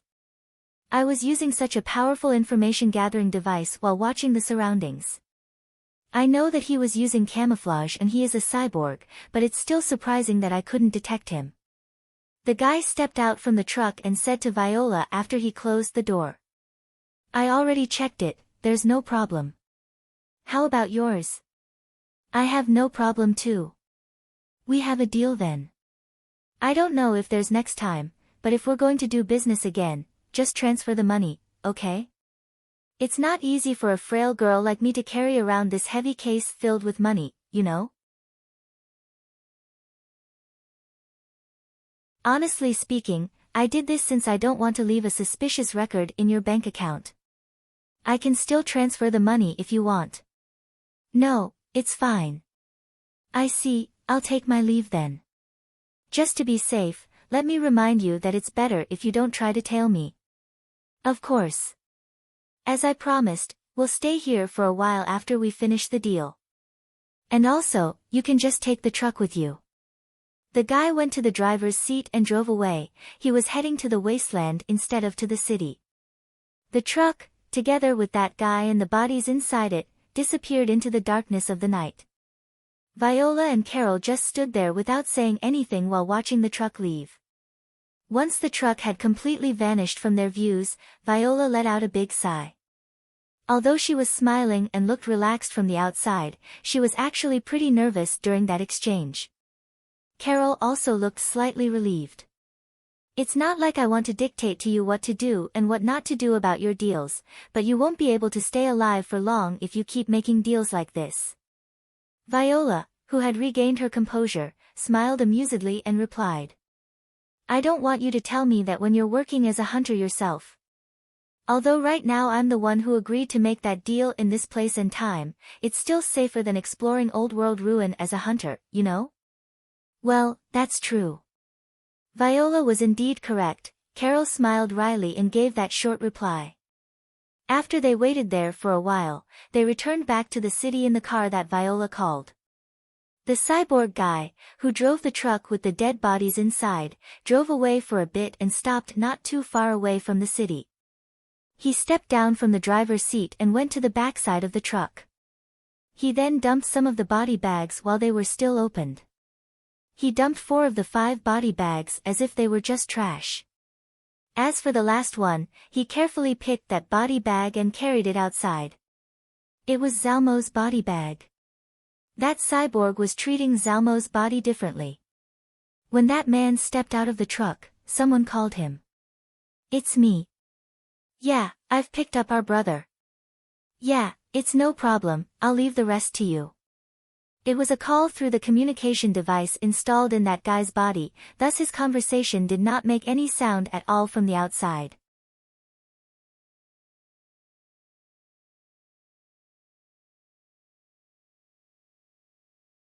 Chapter 149, Training Ario and Other Children. Akira spent his day in Cheryl's private room again. They decided to stop selling relics for the time being. The room that they used to sell relics was in ruins after the fight, so they were in no situation to sell relics anyway. Not to mention, many of the relics were destroyed during the fight. It might take some time before they reopened the shop. Akira had been visiting the base regularly lately, but it was originally in order to guard the shop. And now that the shop was closed, he actually had no real reason to come to the base.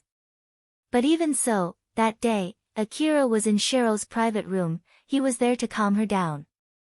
Cheryl was still traumatized after the shootout inside her base. Akira was alone in Cheryl's room. Cheryl herself was in another room, teaching some of the members how to read and write. But it was not like he was not doing anything. Alpha was teaching him stuff and he sometimes played that game from before, which also served as training too. Someone knocked on the door. Come in. The door opened. It was Alicia and Ario. If you're looking for Cheryl, she's not here. I think she's teaching in the other room. Ario and Alicia looked at each other, their expressions were saying that they had made their resolve. After that, Ario firmly said to Akira. No, we have something we want to ask you. Me? What is it? Ario then said to Akira with a serious face. Can you please train us? After talking about the details, it seemed that Ario wanted Akira to train them so that if another fight happened in the base just like last time, they could at least put up some resistance. Ario and Alicia believed that training others would be an easy thing for someone as strong as Akira. But of course, that was not exactly the case for Akira. Right when he thought about refusing it thinking that it was too much of work for him, Alpha suddenly interjected. I won't force you, but if you're okay either way, it might be a good idea to accept it, you know? Akira assumed that Alpha would be against it, so it was strange for Alpha to say that I don't mind if you say so, but why? If these guys can protect themselves, there won't be any need for you to be here anymore. Although it was very unlikely, it was a precautionary step. In case Akira decided to come there regularly because he's worried about Cheryl. If Cheryl's gang got stronger, it would reduce the burden on Akira. If they learned how to fight, Akira might be able to find a use for them. And with them under control, it would reduce the possibility of them affecting his decision like Sarah and Elena, and he would not always need to accompany them to hunt for relics. That way, Alpha thought if something were to happen, it would be easier for Akira to just abandon them when needed. Moreover, it'll be good training for you too. You did something similar before, remember? Akira remembered the time when he was in Higuraka residence ruin and replied. Are you sure it'll be okay? It's not like something bad will happen again like last time, right? It'll be alright. We'll not go that far away from the city anyway. Not to mention, your skill will get rusty if you keep spending your time inside like this. Considering that fight not too long ago, it might be a good idea to get you used to fighting other people. I might sound a bit arrogant, but will fighting these guys really help me train in fighting against humans? I'll do something about that, so don't worry. It'll need a little bit of preparation for that though. Well, if you say so, then okay. It seems that it's decided then. Akira listened to Alpha's explanation for what he needed to prepare before replying to Ario. Alright. But I'll need to prepare a few things first, is that okay? Ario was surprised, but he immediately thanked Akira. Really? Thank you. Thank you very much. Alicia also thanked Akira before she looked at Ario and smiled happily. Akira, who saw that, found it a little weird. I'll go out for a bit then. If Cheryl returns back, just tell her that I have some business with Katsuragi, and do tell her about the training too. You can tell me how many people will join the training later. Of course. Alicia replied happily. Akira tilted his head, he still could not understand why Alicia and Ario were so happy. But he decided to just forget about it and left the room. Ario and Alicia were left behind inside the room as they hugged each other. Akira was a hunter who was able to win against 8 armed people all by himself, he then even went and sold those robbers that he spared, and he did not hesitate when he killed the guy who did not want to get sold. This time, Ario and Alicia were able to get their request accepted without angering such a hunter. It was great news for both Alicia and Ario. Akira was indeed strong. If they could learn some of his fighting skills, Ario and the other children might become as strong as Akira. Of course, there was also the difference between their equipment. But even back then when Akira did not have his powerful equipment yet, he was strong enough to be able to return back alive even after he dragged a dead gang member of a prominent gang in the slum city to that gang's base. So even if they had different equipment, Ario thought that they might, to some extent, get as strong as Akira. Ario and Alicia were still hugging each other as Ario said to her. I'll work hard and get stronger so that I can protect you myself. Alicia smiled happily. Ario, thank you. Ario was almost killed in the previous shootout. Back then, he had better equipment than the other children as he and the other children in the fighting squad tried to fight back the robbers. But the result was terrible, he got injured pretty badly. The robbers were able to neutralize them without much trouble. The reason why Ario did not get killed immediately like some of his friends was simply because of luck. Fortunately, Akira gave Alicia an expensive medicine and she used some of that medicine for Ario. Ario's life was spared thanks to that. In the end, Cheryl lost 8 people. If Alicia did not prioritize her lover, she might have been able to save one more life. Alicia did feel guilty about it, but she did not regret her choice. When Ario was about to die and thought that there was no way he would be saved, he thought of Alicia in his fading consciousness. When his consciousness finally returned back, he found Alicia crying really badly while hugging him. That was when he made his decision. Alicia understood that Ario made his decision not because he was close to getting killed, but it was because he did not want her to go through something similar again. She felt happy about that and made her resolve just like Ario did. Both of them forgot where they were hugging each other out of happiness to the point that Cheryl, who had returned back to that room, was weirded out by them. Akira went to Katsuragi's trailer and was talking with him. Katsuragi was a bit surprised when Akira put in his order. I get what you want to buy. It's not exactly what I'm usually selling, but well, I don't really mind. It's not like we're strangers anyway. I'll be counting on you. As for the payment, just put it on Cheryl's tab. Katsuragi sounded a bit dissatisfied when he heard that. Wait for a sec, that money is not for something like this, isn't it? They're training equipment for Cheryl's gang. Even if you say so. Katsuragi seemed to have some objections. Akira then asked him a question. By the way, how much money do you think you'll get from those robbers? Alright, I'll put it on Cheryl's tab, I'll tell them to hurry up with the delivery too, it was a good deal after all. Katsuragi did not miss a beat when he said that. It seemed that he actually did not want to tell Akira the number. Akira's question might have sounded like a threat to Katsuragi. Akira then exasperatedly said, that I don't really care how much profit you get from selling those robbers, but make sure to earn the same amount of money from selling equipment, alright? But of course, I'm a merchant first and foremost, you see. I won't do anything as despicable as tricking you and keeping some of the money from selling the robbers for myself. Plus, after that one incident there, I feel like Cheryl would finally become a proper customer for my shop. Trust is number one for merchants, so don't worry. I won't do something as nasty as tricking your lover. I don't want you to chase me to the end of the world after all. Depending on how you interpreted it, it also meant that he would do that if Akira stopped supporting Cheryl. Akira looked suspiciously at Katsuragi. Katsuragi decided to change the subject as not to worsen Akira's mood any further. By the way, I really hope you would start bringing relics to me, you know? So what's going on lately with that? I'm in the middle of renewing my equipment with the money that I got from my last request. I'll be looking for relics again after I get my new equipment. Katsuragi annoyedly said. That's why I'm telling you to buy that from me. But Akira replied back casually.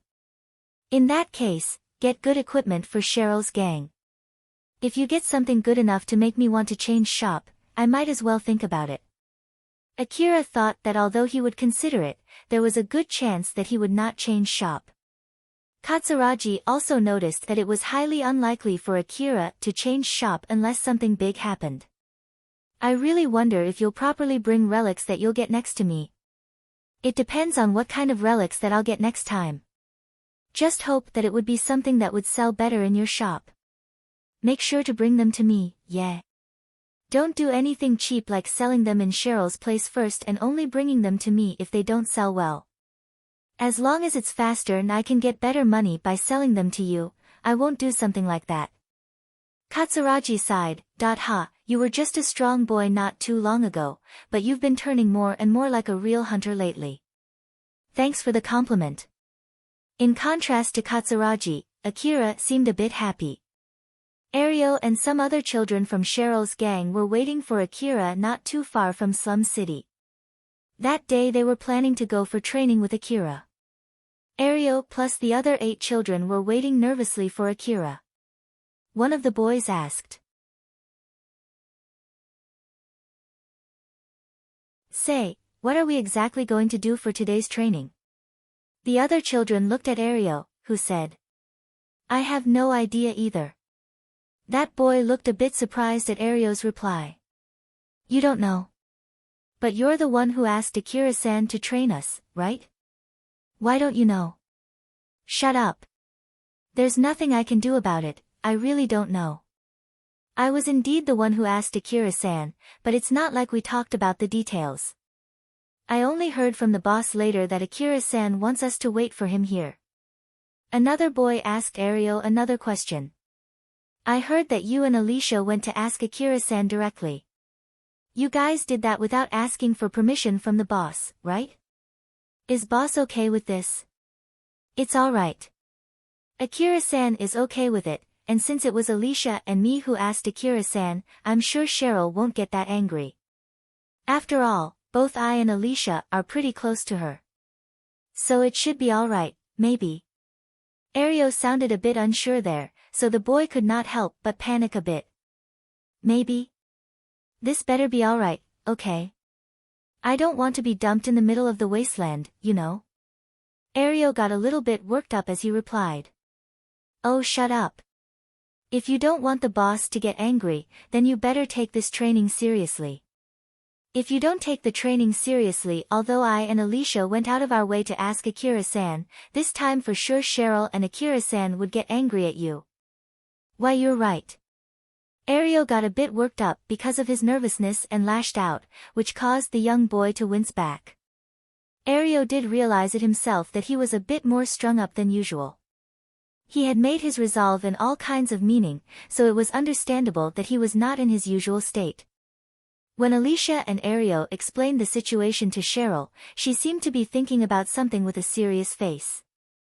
Ario thought it was great that Akira accepted their request without any trouble, but if that was not the case, they would have been in deep trouble. Ario had no idea what Cheryl thought about the training. But at least for the time being, Cheryl was smiling like usual, and he hoped that it was a good smile. Akira came with his vehicle right before the meeting time. He was also dragging a cart behind his vehicle. He then pointed at the cart. "Get on." Ario seemed scared as he asked Akira, Where are we going?" Akira came with a vehicle, so it must be somewhere quite far away. It might be the Higuraka residence city, or it might be a big opening somewhere in the wasteland. When they thought so, Ario and the other children got a little nervous. It might be not that much of a danger for a hunter like Akira, but it was a matter of life and death for the other children. But Akira only gave a vague answer to Ario's question.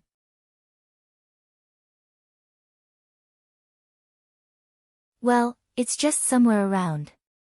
It seemed that Akira wanted them to quickly get on the cart, so the children immediately started climbing onto the cart although they were still nervous. No matter where they were going, they had no other choice but to get on. Akira stopped his vehicle not too far away from the city. The area was filled with stones, rubbles, crumbled down walls, and wreckages. He then stepped off the vehicle followed by Ario and the other children. Akira pulled out a big heavy box from his luggage and put it down in front of Ario and the other children who were lining up in front of him. The box was filled with rifles for training in something that looked like goggles. Akira bought all of these from Katsuragi. He then said to them, "Put all of your rifles that you have right now in the box and take a goggle and a rifle each. One person will get 1 rifle and 2 magazines. The goggles might be a bit too big, but make sure to use them too. I'll tell you the details later." The children did as they were told. One of the boys noticed that the magazine he took was empty, so he reached for another magazine, but it was also empty. He realized that all of those magazines were empty. He then cautiously asked Akira, The magazines are empty." "Yeah, it's supposed to be empty. Don't worry about it, just take 2 of them each." Since Akira said so, the other children obediently did so, although they found it weird. After they finished their preparations and lined up, Akira, wearing the same goggle and rifle, stood in front of them and started explaining. The training is simple, you guys just need to fight me. These rifles are modified AAH rifles and the magazines are empty, so it should be no problem. If you pull the trigger, it'll calculate a trajectory line as if you really shot a bullet, then you'll be able to see whether your shot hit or not. You can try pointing it at each other and pull the trigger.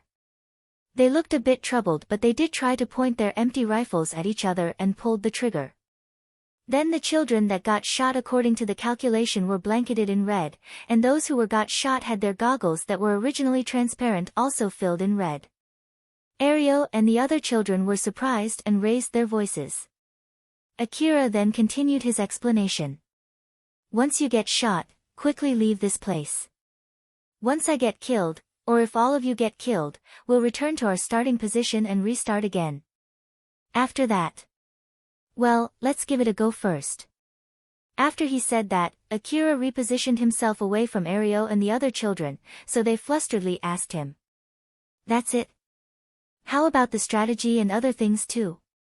You'll find out soon enough. Akira then left and vanished behind a wreckage. Ario and the other children looked confusedly at each other when suddenly something came up on their display. It said that the training would start in 10 seconds, it was written in big letters. Although they were surprised by that, the countdown did not slow down at all. Akira was hiding behind a wreckage, Alpha was standing next to him just like usual. Alpha was wearing an old-world battle suit. It had an extreme design for those people who were not used to that kind of design. It had a lot of openings that showed Alpha's skin, which would make anyone question its usefulness. If we focused on the colorful and complicated combination of materials that made that bodysuit, it looked like a very revealing swimsuit. The belt-like decoration was put in a certain place as if its main function was to make some of Alpha's body part look more pronounced. It could be said that it was intentionally designed to gather people's attention, or to be more sensual than being naked. Of course, Akira had gotten too used to it that he did not feel anything, but something caught his attention as he asked Alpha a question. By the way, Alpha, you use that kind of suit since you want to stand out in case if someone can actually see you, right? So is there any need for you to do that right now? Alpha smiled and said. Oh, about that, I haven't been doing that lately. It was basically to realign my wavelength with you, it's also to narrow down the connection, so no one should be able to see me unless they have a similar wavelength with you.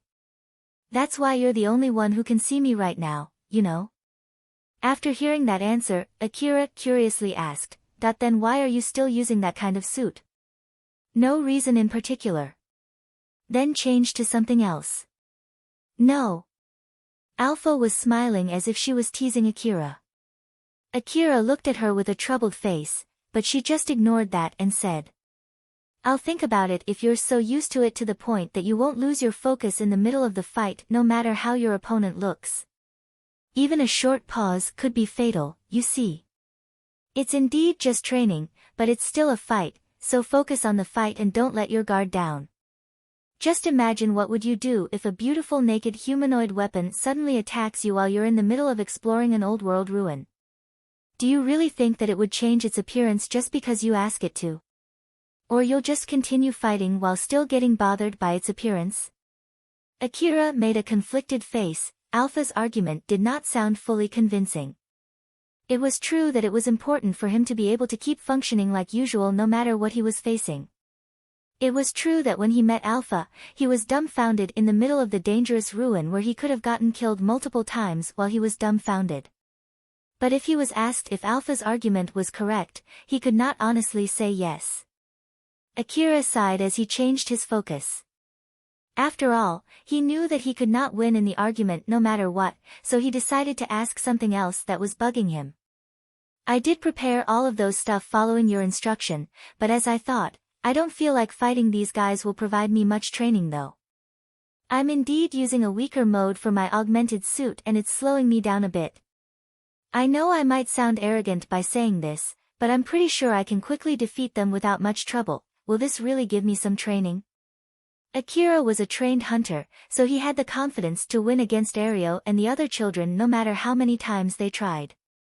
Alpha smiled and said, "This is where you'll see how great my support is." "No, I think I can win even without your support." Akira looked confused. Alpha shook her head and smiled smugly. "That's not what I meant." At the next moment, Akira heard a bullet land right next to him. He was flabbergasted since he kept his eyes on his surroundings and did not find any enemies in the positions where he might get shot. Akira immediately crouched and repositioned himself while checking his surroundings one more time. Gunshot? Real bullet? But from where? It's alright, it's not a real bullet and that sound was also not real. I produced that sound by calculating where the bullet would land to make this training feel more real. After hearing Alpha's explanation, Akira glanced at where the sound came from. He could not see the scorch mark that should have been there if it was a real bullet. It was indeed as Alpha explained, that sound came from Akira's augmented reality due to Alpha. Akira sighed in relief after confirming Alpha's explanation, but his expression immediately turned grim. "I see, thank goodness." "Wait, no. Where did it come from? How did I get surrounded? My information gathering device didn't pick up anything though." "If you're talking about that, there was actually a faint signal, you know? Although, since you don't have my support, it's really hard to notice that signal. Moreover, if they hide in locations where it's hard for your information gathering device to reach them, it would be even harder for you to detect them." When Alpha was giving that explanation to Akira, another bullet flew by next to him and landed not too far from him, making a banging sound. Akira was sticking close to the ground while moving and looking for enemies. He spotted a boy aiming for him from behind a wreckage. Akira immediately aimed his rifle at that boy, but before he could pull the trigger, that boy quickly took cover behind the wreckage. Akira himself understood that his shot did not hit. He noticed me. Did he evade that? How? His response time is just too fast no matter how you look at it. Alpha smiled amusedly. That's because I told them beforehand to quickly hide after they take a shot. Akira frowned and looked at Alpha. He finally understood why she said that it would not be an easy win for him. So basically, his situation was reversed compared to the usual. So, as you can see, they're the ones who have my support. Akira was fighting without Alpha's support while his opponents had her support. Enjoy the training. Alpha only said that and smiled mischievously at Akira. Akira thought that he was already surrounded, so he decided to quickly reposition himself. Alpha is supporting Ario and the other children, so basically they know my location all the time. I bet they also can see the trajectory line of the bullet in their goggles. I guess I have no other choice but to keep moving while taking cover at the same time. If I stop even for a bit, it'll be game over for me. Suddenly a barrage of bullets came from Akira's flank as if to confirm his guess. Judging from the sound, the barrage landed close to him. It seemed that the opponents were aiming properly at him. Akira scanned through all the positions around him where someone could shoot at him, checked for any signals in his information-gathering device, and checked the area where he found signals. He kept moving to avoid getting shot. Due to that, anyone who tried to shoot at him, whether it was only a haphazard barrage or an accurate aiming, would need to stay out from hiding longer to take a good aim at him. He also made sure not to move too much on a straight line so that they could not get a good aim on him. Akira shifted his gaze from the wreckage to the young boy jumping out from behind it. He quickly aimed his rifle at that young boy and pulled the trigger more or less at the same time as the other boy. Judging from the sound, the bullet landed behind Akira. Akira was able to evade that shot, but he did not know if his shot got a hit or not. Since it was not like he shot a real bullet, it would not be obvious if his shot really hit. He could not tell if that boy was lying down on the ground because he got shot or because he tried to hide. He quickly changed his direction to that boy. If his shot did not hit, he wanted to use that chance to close the distance with the enemy, whose position he knew. He needed to finish that boy for good this time. Akira moved to a position where he could get a good shot at the boy from before. When he peeked out, he could see that boy lying flat on the ground. He thought that it meant his shot hit him as he ran past that boy. Right at the next moment, Akira could feel someone's presence from behind him. Akira spun around and readied his rifle. That boy from before was already standing back up and aiming at Akira. He was only faking death. Akira pulled the trigger even quicker than that boy. That boy was surprised as he flusteredly laid back on the ground again. He confirmed that his goggle was filled with red color as he did what they had agreed to beforehand. Akira protested to Alpha. Alpha. Is that really okay? Of course. No one said that they can't lie on the ground unless they get shot, right? It's too naive of you to think that the enemies won't fake death. If this was a real fight, there's also a chance that you only temporarily knock them unconscious. So don't take your chance and make sure to shoot their head at least once. Alright, alright.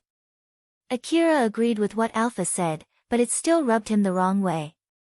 Two boys suddenly jumped out behind Akira, not giving him any chance to relax. Akira quickly reacted to it as he made a 180-degree turn and jumped sideways while at the same time returning shots at those two boys. But that action threw Akira off balance. Akira cut through the air and landed on one leg. That was when four other boys appeared and aimed at him. Akira knew that he was in a pinch. His brain automatically kicked to high gear as it boosted his consciousness. Inside that slowed-down world, Akira fixed his posture to evade the bullets coming from those boys and made a full circle spin with his right hand still pulling down on the trigger. He was able to evade the shots coming from 4 different directions while shooting back at the same time. He confirmed that his shots did hit, so he sighed in relief as he landed with his left hand on the ground, preventing him from falling over. But the moment his left hand touched the ground, his vision suddenly turned red. Someone had shot him. It was a properly aimed shot. Although it caught him off guard, Akira immediately lied down on the ground. Akira's vision turned back to normal. He could see Alpha pointing somewhere. Akira traced where she was pointing and saw Ario aiming at him. Ario was the one who shot him. Alpha looked at Akira and smiled.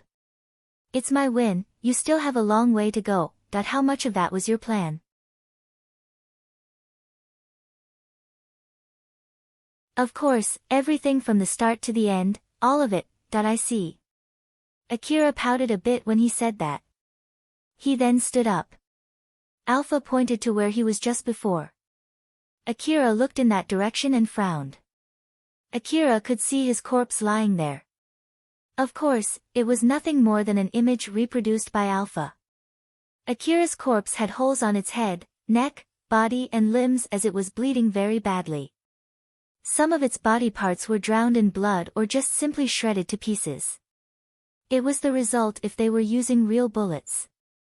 During his training in the past, Akira had seen what would happen if he could not fight back a monster, and at that time, the place ended up being filled with the images of his corpse.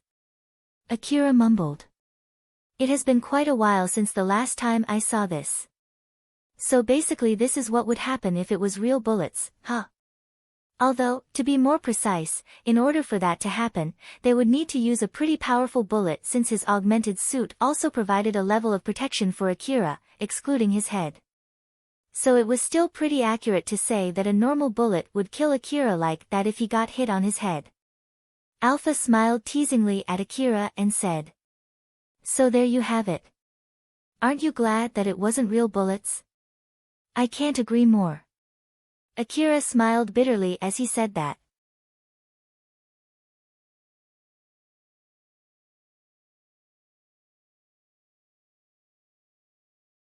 Chapter 150, Shijima's Disaster. After they finished a round, Akira and the other children grouped up. They lined up in front of Akira, who looked a bit dejected as he said to them. So that's basically the gist of it. Anyone has any questions? If not, then let's do another round. Ario and his friends asked all kinds of questions. Akira answered them one by one while listening to Alpha's explanation too. We can see all kinds of things in the goggles, what is with that? The training system is taking care of most of the things in the background.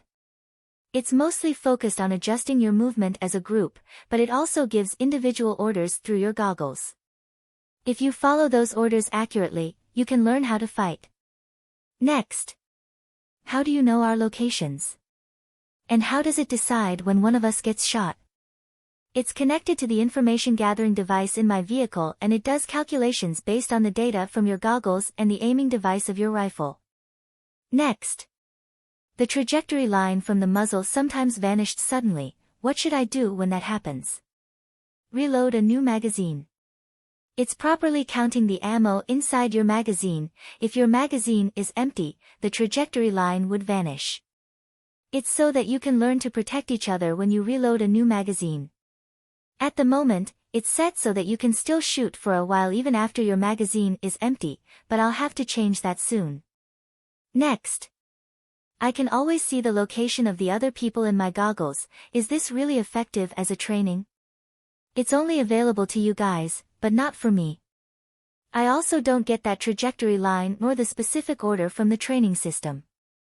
I'm basically fighting you guys while you guys know my exact position at all times. So use that advantage to corner me, or to sneak on me. Basically, follow the orders shown by the training system and learn how to fight from that. Although it's impossible to know your opponent's location anytime during a real fight, you can actually set a situation where you can do something similar to that. For example, if you install expensive information gathering devices in all places inside the base and install a security system to support it, you should be able to get a similar situation. Next. There was no more question, so Akira decided to stop the queue. A session there. No more questions, huh? Then let's do another round. But Ario flusteredly stopped Akira. Wait for a sec. So basically we're the only ones who know your location all the time. And that's not the case for Akira-san. No one was asking questions since they were shocked and they heard that from Akira. Akira then casually replied. Yeah, I don't get anything like that. Ah, really? This won't be much of a training if I don't at least have that much handicap. Not to mention, we have different equipment too. Unlike you guys, I have my augmented suit and my information gathering device. So without that handicap, it would be a one-way fight and that would not help anyone. Ario and the other children were dumbfounded. They thought that Akira could also see through rubbles and wreckages like them. They thought that Akira was also receiving instructions from the training system like them. But that was not the case. They had that many advantages, but even so, they were only barely able to win in an 8 versus 1 fight. Without that much handicap, they would not be able to give any meaningful fight to Akira. Their difference in strength left those children in shock. Seeing that no one asked anything more, Akira urged them to move on. So, no more questions. Let's restart the training then. They finally snapped back to reality. Then one of the children sheepishly asked Akira, I can't read the instructions, so what should I do? Just follow the indicators in the map and try to make a guess from there. Akira completely forgot the possibility that some of them could not read.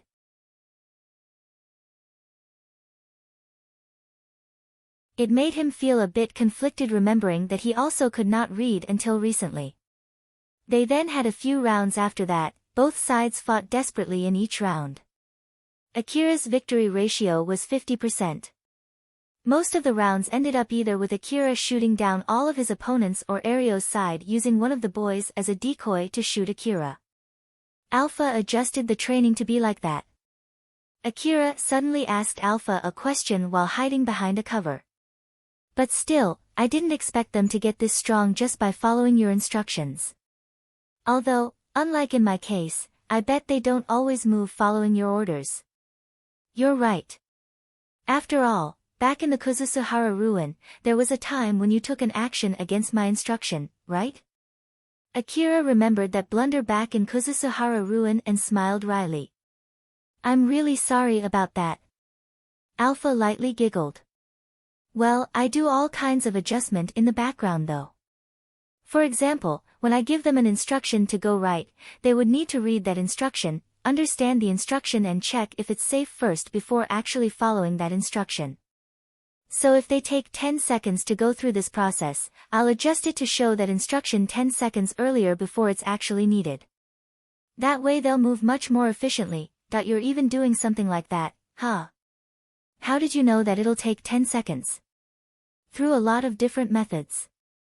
For example, I measure the lag between when I send an instruction into their goggle until they actually execute that order. I also do other adjustments depending on the psychological state of the receiver, how nervous or tired they are, or if they're in a dangerous situation, or how difficult the order is. Akira nodded in amazement. I see, that's really a lot of things to consider and adjust. Well, your support did help a slum city kid who recklessly went to Kuzusuhara ruin to look for relics to return alive, and that boy is now doing pretty well as a hunter. So I guess it's only to be expected for you to be able to do that much, huh? Yup, that's true. Aren't you glad that you got to meet me? Yeah, I'm really grateful to you. I'll return back the favor by completing your request, so wait patiently until I can do that, okay? Although Akira sounded like he was being cynical, he did not lie. He really felt thankful to Alpha and he was planning to complete her request no matter how long it would take him. Alpha could see through him and smiled satisfied. Yup, I'll be counting on you. By the way, how strong are they now since they have your support? Remember back then when you saved Elena and Sarah in Kuzusuhara ruin? They're basically slightly weaker than you from that time. Although, that's only true during this training, all of them as a whole. Nope, each one of them, no wonder why I'm having a hard time here. After all, he was fighting enemies who were as strong as him from that time, and not to mention, it was in an 8 versus 1 fight. Although Akira smiled bitterly, he also felt slightly happy since the fact that he could fight them well meant that he had grown pretty strong. Ario and the other children kept their distance from Akira as they were trying to surround him. The fight had not started yet. Previously, right after the fight started, Akira would immediately focus on those who had not moved much and take them out first before taking out the rest of the enemy. Since that had happened several times, they decided to only start the fight after Ario and the other children had finished repositioning themselves. Instructions were sent to the goggles. Ario read the instructions shown in his goggles. Starting from this fight, if you shoot from a bad position, we will void your shot considering the kickback from shooting from a bad posture, huh? Then how should I carry my rifle? Ario looked at his rifle. The trajectory line from its muzzle had vanished. Right when he was confused about what to do, his goggles shone an image of someone carrying a rifle. So he imitated that image, like this. Ario used both of his hands to grip tightly on his rifle. Right on the next moment, the trajectory line extended out from its muzzle. He then tried to carry his rifle with one hand again, and just like last time, the trajectory line vanished again. So basically I need to properly carry it with my both hands, huh? But I remember Akira shot with only one arm and in a very bad posture though. Ah, I see. It's because he has his augmented suit so that he can properly stabilize the kickback with only one arm, huh? After that, the goggles also showed all kinds of other shooting postures which Ario tried. Since the trajectory line only came out when he took the correct posture, it helped him to learn how to correctly carry his rifle. Ario looked at the other children. It seemed that they were also trying to imitate the postures shown in their goggles. Looking at that, he thought that they looked completely like a group of amateurs. The other children must have thought so too when they looked at each other. It seems that we still have a long way to go, huh? Ario had made his decision to train himself so that he can be strong enough to protect his lover, Alicia. Back then when he won against Akira for the first time, he thought that it might be not as difficult as he thought it would be, but right after that Akira won 4 times in a row. Ario fully recognized his weakness and admitted that he had a long way to go. He let out a sigh as he felt really pathetic. He then remembered about his lover and resolved himself once again.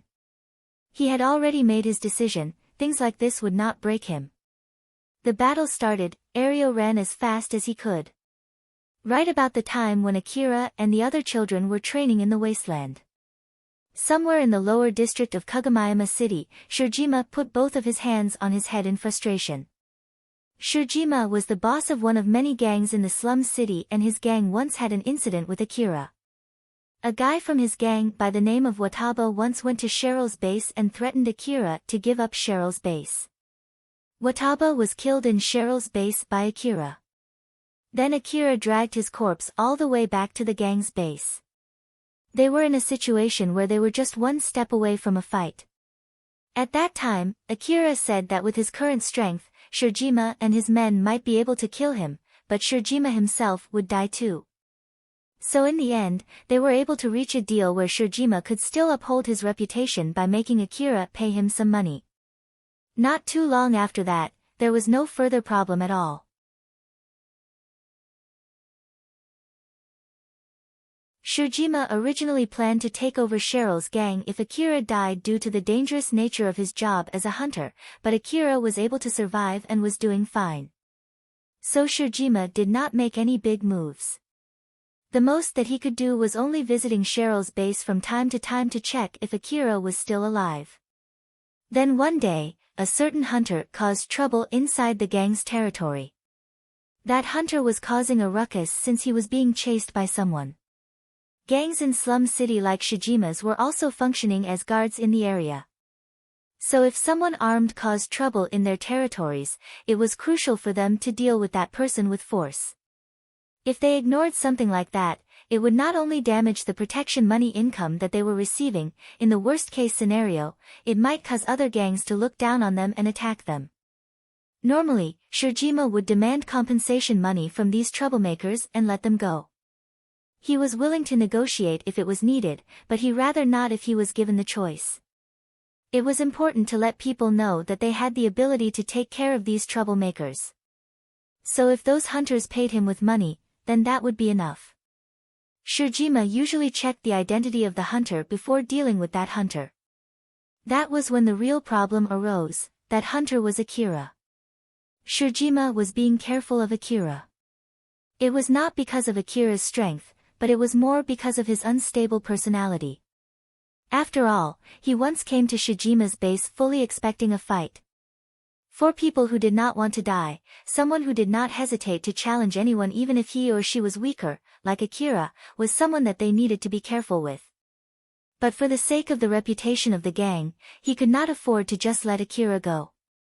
While on the other hand, it was not worth trying to provoke him since it was almost certain that he would fight back. Shirjima just did not know what to do with this single hunter. That was when another information reached Shirjima. Akira was a careless person who let his wallet get stolen, and he was a coward who ran away when another young hunter threatened him.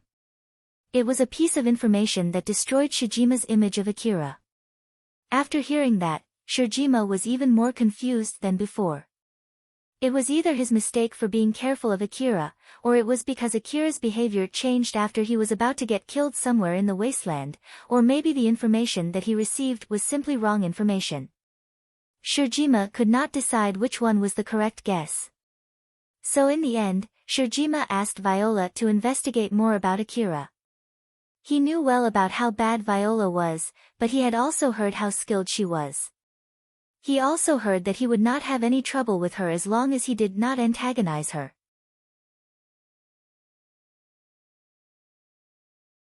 Viola was able to finish that request in a short time. Then, right now, the reason why Shirjima was so frustrated was because he was listening to the result of that request from Viola herself. Shirjima shouted at Viola who he was talking with through his information terminal. God damn it! Are you kidding me? What the heck is going on? Explain everything to me. All I asked is to get some pickpocket to aim for him to poke for his reaction. So how in the world did it turn into sending an armed group to Cheryl's base?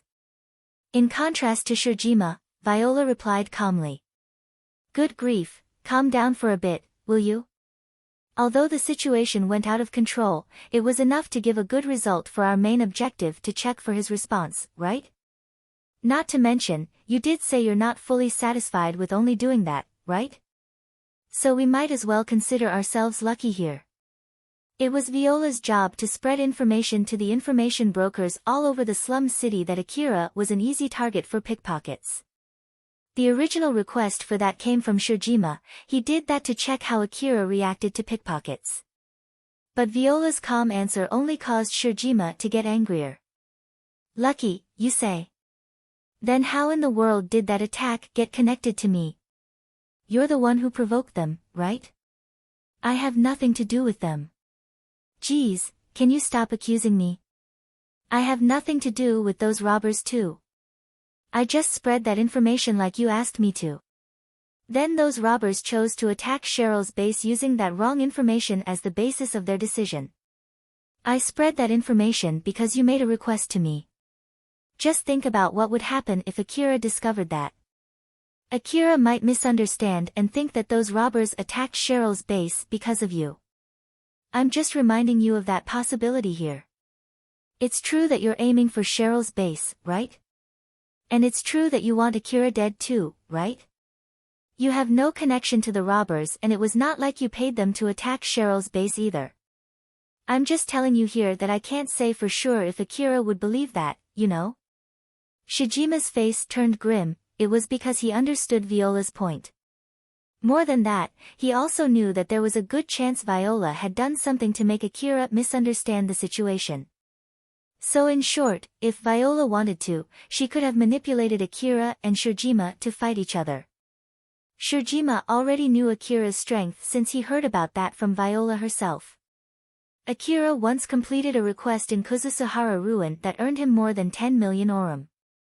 He also successfully hunted a bounty monster. He then went to Mihazono Ruins' Saranthal building which even the city management judged to be a dangerous place and returned back with 50 million orum. And not too long ago, he killed 8 armed hunters all by himself. Viola had gathered all of those proofs of Akira's strength before sending them to Shirjima. Akira was already too strong for Shirjima to handle. The current Akira was strong enough to decimate Shijima's gang while having some leeway.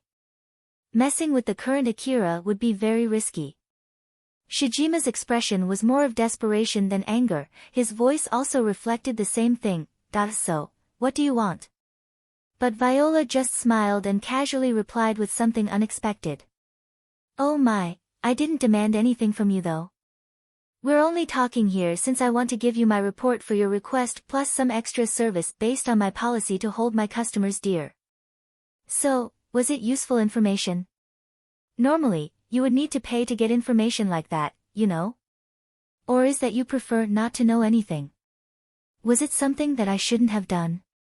I'm sorry if it was, I'll make sure not to do that again next time. Shirjima was about to retort, but he closed his mouth and gritted his teeth, trying to hold back his anger. He then tried to calm down as he said.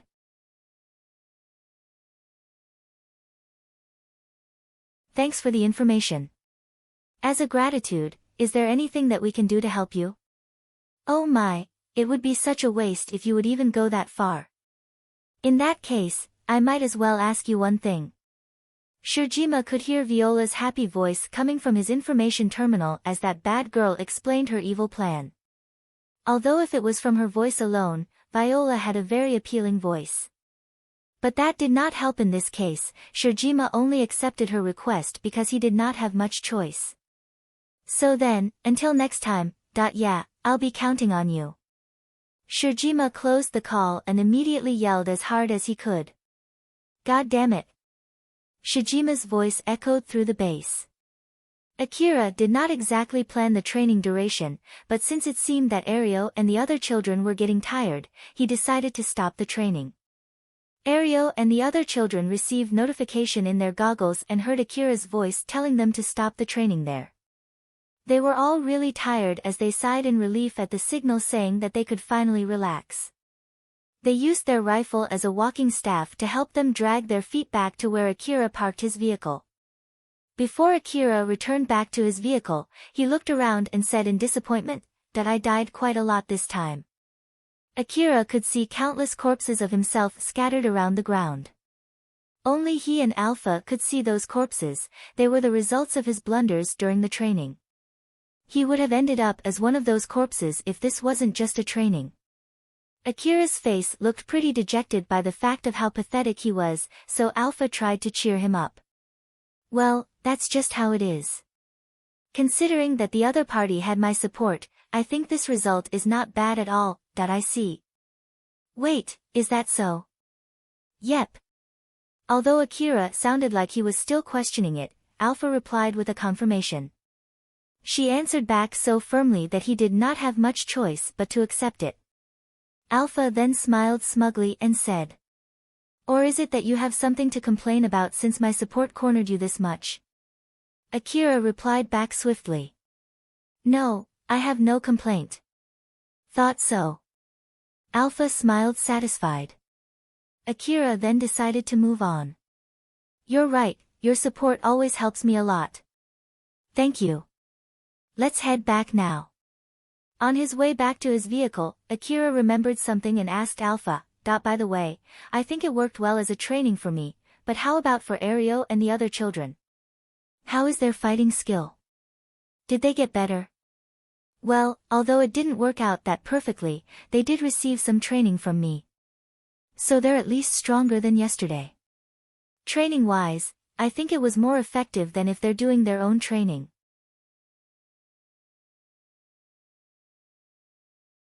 Let's keep on doing this training so that Cheryl's gang would get more fighting power, that way they would not bother you that much.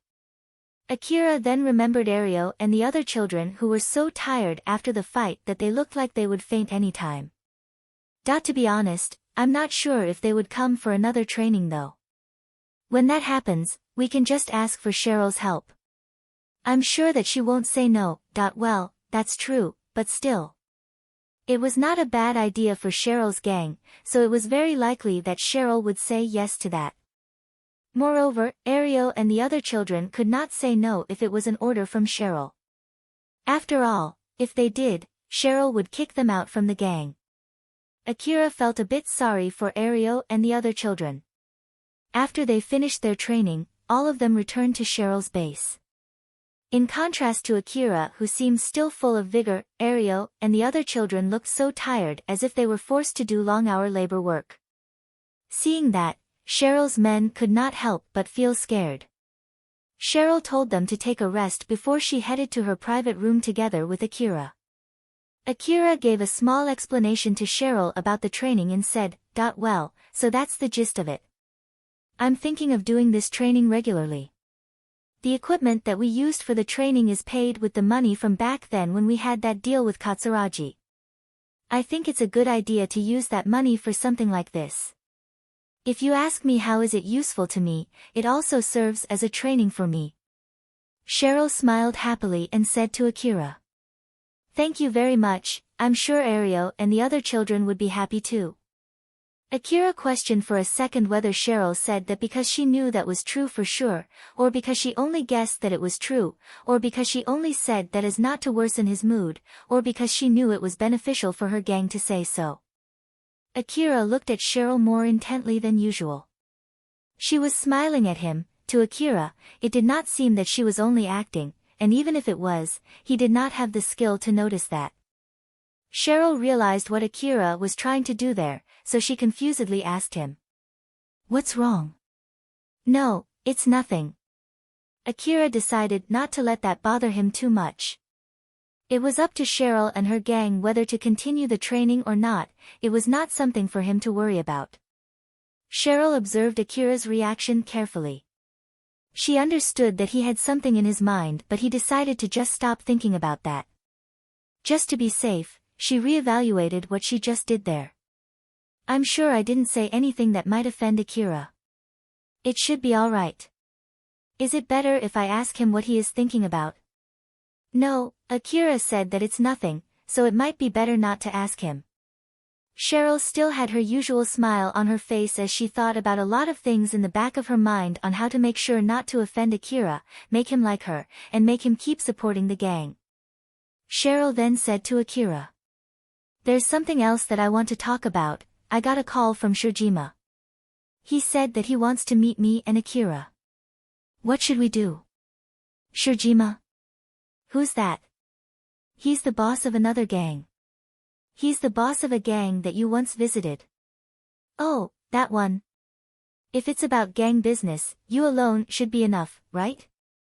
No, he specifically asked to meet you sometime soon. Why? It's just my guess, he might want to check if we're okay after that shootout in the base. I believe he wants to confirm that we're not trying to hide if you or I are wounded or killed. Akira agreed with Cheryl's guess. Ah, so it's about that, huh? If he refused without a good reason, Shirjima might think that Cheryl's gang had lost Akira's support and that would definitely cause more troubles later. If it was possible, Akira wanted to avoid any trouble until his new equipment arrived.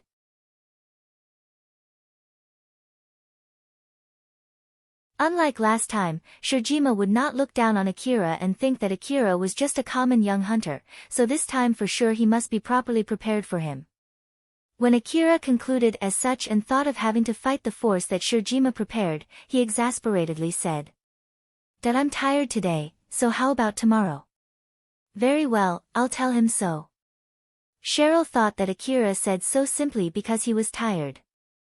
She did not think that Akira also thought about the possibility of fighting Shijima's gang. It seemed that there was still a gulf between his and Cheryl's way of thinking.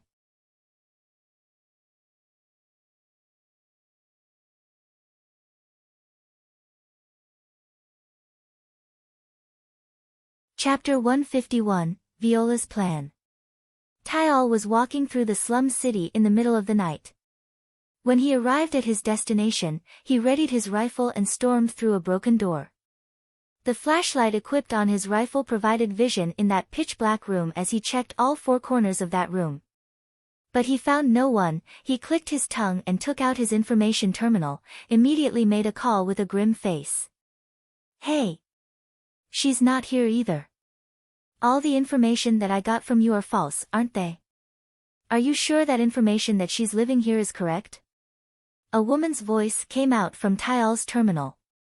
Unlike Tyal, who sounded desperate, that woman's voice was the exact opposite. "Well, she should have been there at least a week ago.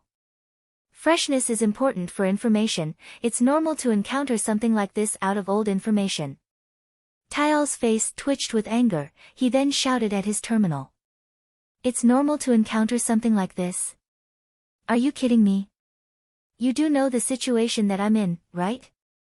Not being concerned about Tyal's anger, that woman replied with a light threat. "I'm not kidding here. In the first place, are you taking this seriously? You didn't pay anything and demanded me for information, then to top it off you still complain to me? Don't get ahead of yourself. In all honesty, I don't really care even if you die." That was enough to immediately shut Tyal down.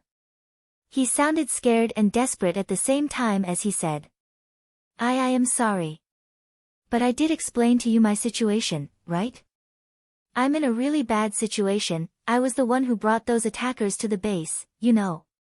In the worst case scenario, I might get kicked out of the gang.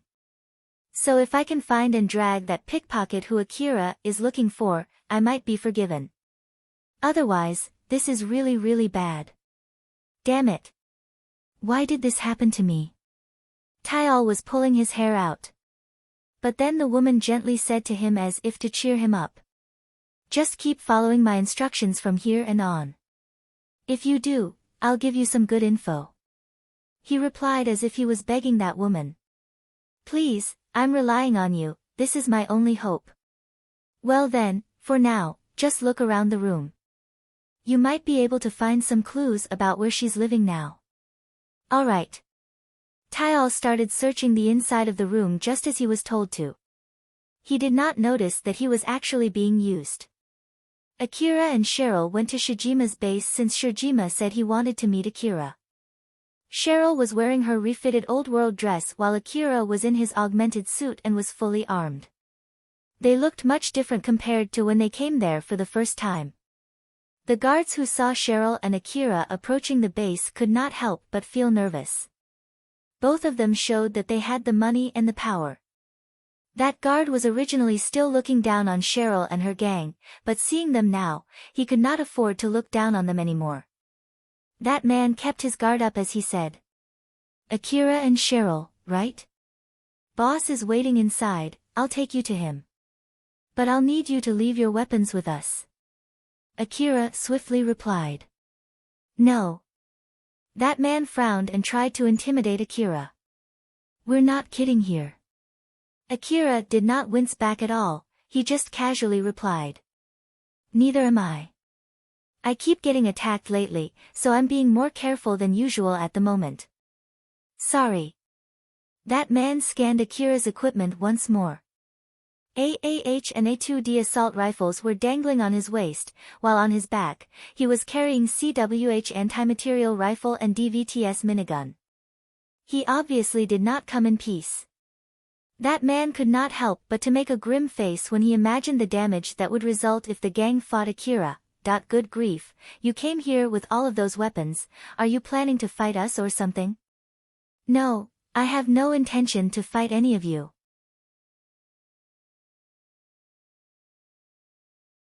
Although, it's completely out of my control if something were to happen that might cause a fight. That man gave up trying to convince Akira and shifted to Cheryl. Are you really okay with this? Cheryl seemed a bit troubled as she replied. Since Akira said no, it's not like I can do anything to change his mind. And he is here to protect me too. So if you say that we can't pass unless we give up our weapons, then it can't be helped, we have no other choice but to leave. The man clicked his tongue. Wait here for a bit. He then went into the base, gave his report, and returned back to Cheryl and Akira. Boss said that it's okay. Follow me, and don't try anything funny. Judging from that guard's face, it seemed that they actually did not want to let Akira and Cheryl into the base. Akira and Cheryl were guided to a big guest room. Shirjima welcomed them with a suspicious smile. Thanks for coming, come and sit. Cheryl went and took a seat on the sofa, while Akira stood near Cheryl and scanned the room, registering everyone inside the room in his mind. He could see there were some people behind Shirjima and they were all armed. Shirjima noticed what Akira was doing there and said to him, "Don't worry, it's just to be safe. And since you're armed too, I won't accept any complaint, okay? It's fine." Akira saw some familiar faces among them. It was Carol and Viola. Carol was fully armed too, she smiled at Akira and lightly waved at him, while Viola was sitting casually next to Shirjima. Cheryl saw that small exchange between Akira and Carol. She tried her best to hold the emotion that was welling up inside her as she barely kept her calm and her usual smile. Cheryl then asked Shirjima a question. "So then, what kind of business do you want to talk about today?" "Well, first things first, I heard that some people attacked your place. I'm glad that both of you are okay. Thank you for your concern. We lost some people too, so I can't really say that we're totally fine. But thanks to Akira, I believe that the damage was kept to a minimum. Selling relics is really profitable after all, so it's no surprise that some people would target you. And also, it seems that more and more people are gathering around your territory. If your gang that is maintaining order in that area is gone, it would cause trouble for us too. So I'm glad that you're fine." Shirjima and Cheryl sounded like they were talking about mundane stuff from the outside, but behind that, they were actually probing each other's real intentions. They were trying to probe for reactions when they brought up different subjects and then they would guess each other's intention judging from the reactions they got.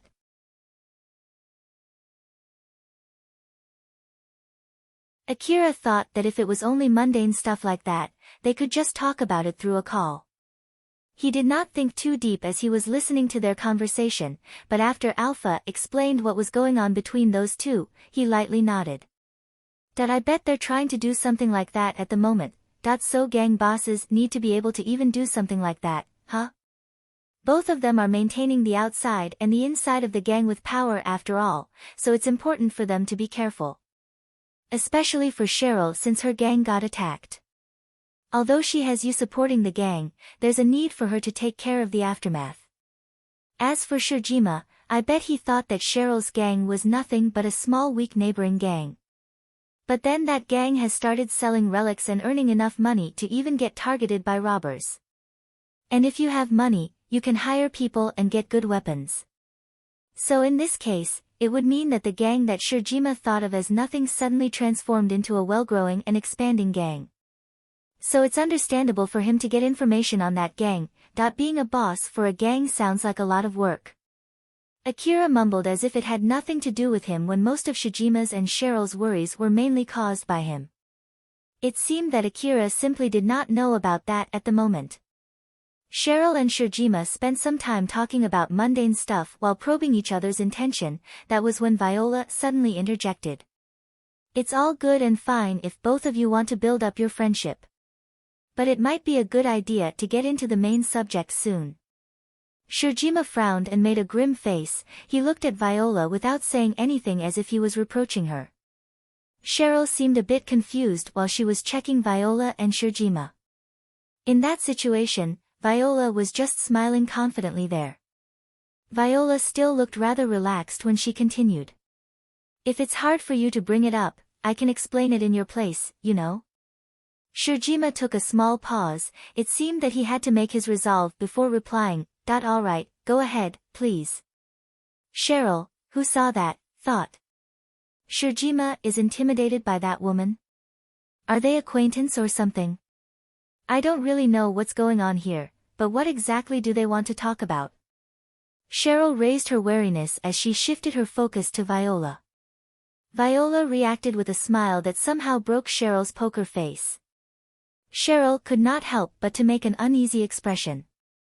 Viola's smile was covertly expressing a provocation towards someone inexperienced. So Cheryl stiffened her expression as to not break her poker face any further.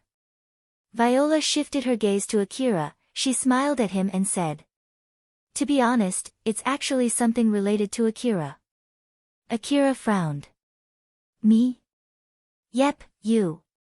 You've been targeted by pickpocket lately, right? I'm sure you've been dealing with a lot of those pickpockets who bought a particular piece of information from some information broker. Akira's expression immediately changed. He looked slightly annoyed. So? What about that? About the source of that info, it's actually us. We're sorry. Since Viola just laid it out straight at him like that, Akira needed a bit of time before he processed it. But the moment he fully understood what she said, he instinctively replied in a low voice which reflected his real feeling. Oh. Akira's mood suddenly turned for the worse. His face turned expressionless and was filled with hostility. His casual standing posture also slightly shifted so that he could reach for his rifles and jump into action anytime. It was rather amazing that both of his hands that were lowered had not reached for his rifles yet, while at the same time, it was also visible that he was holding himself back from reaching for his rifles. Everyone else in the room immediately tensed up.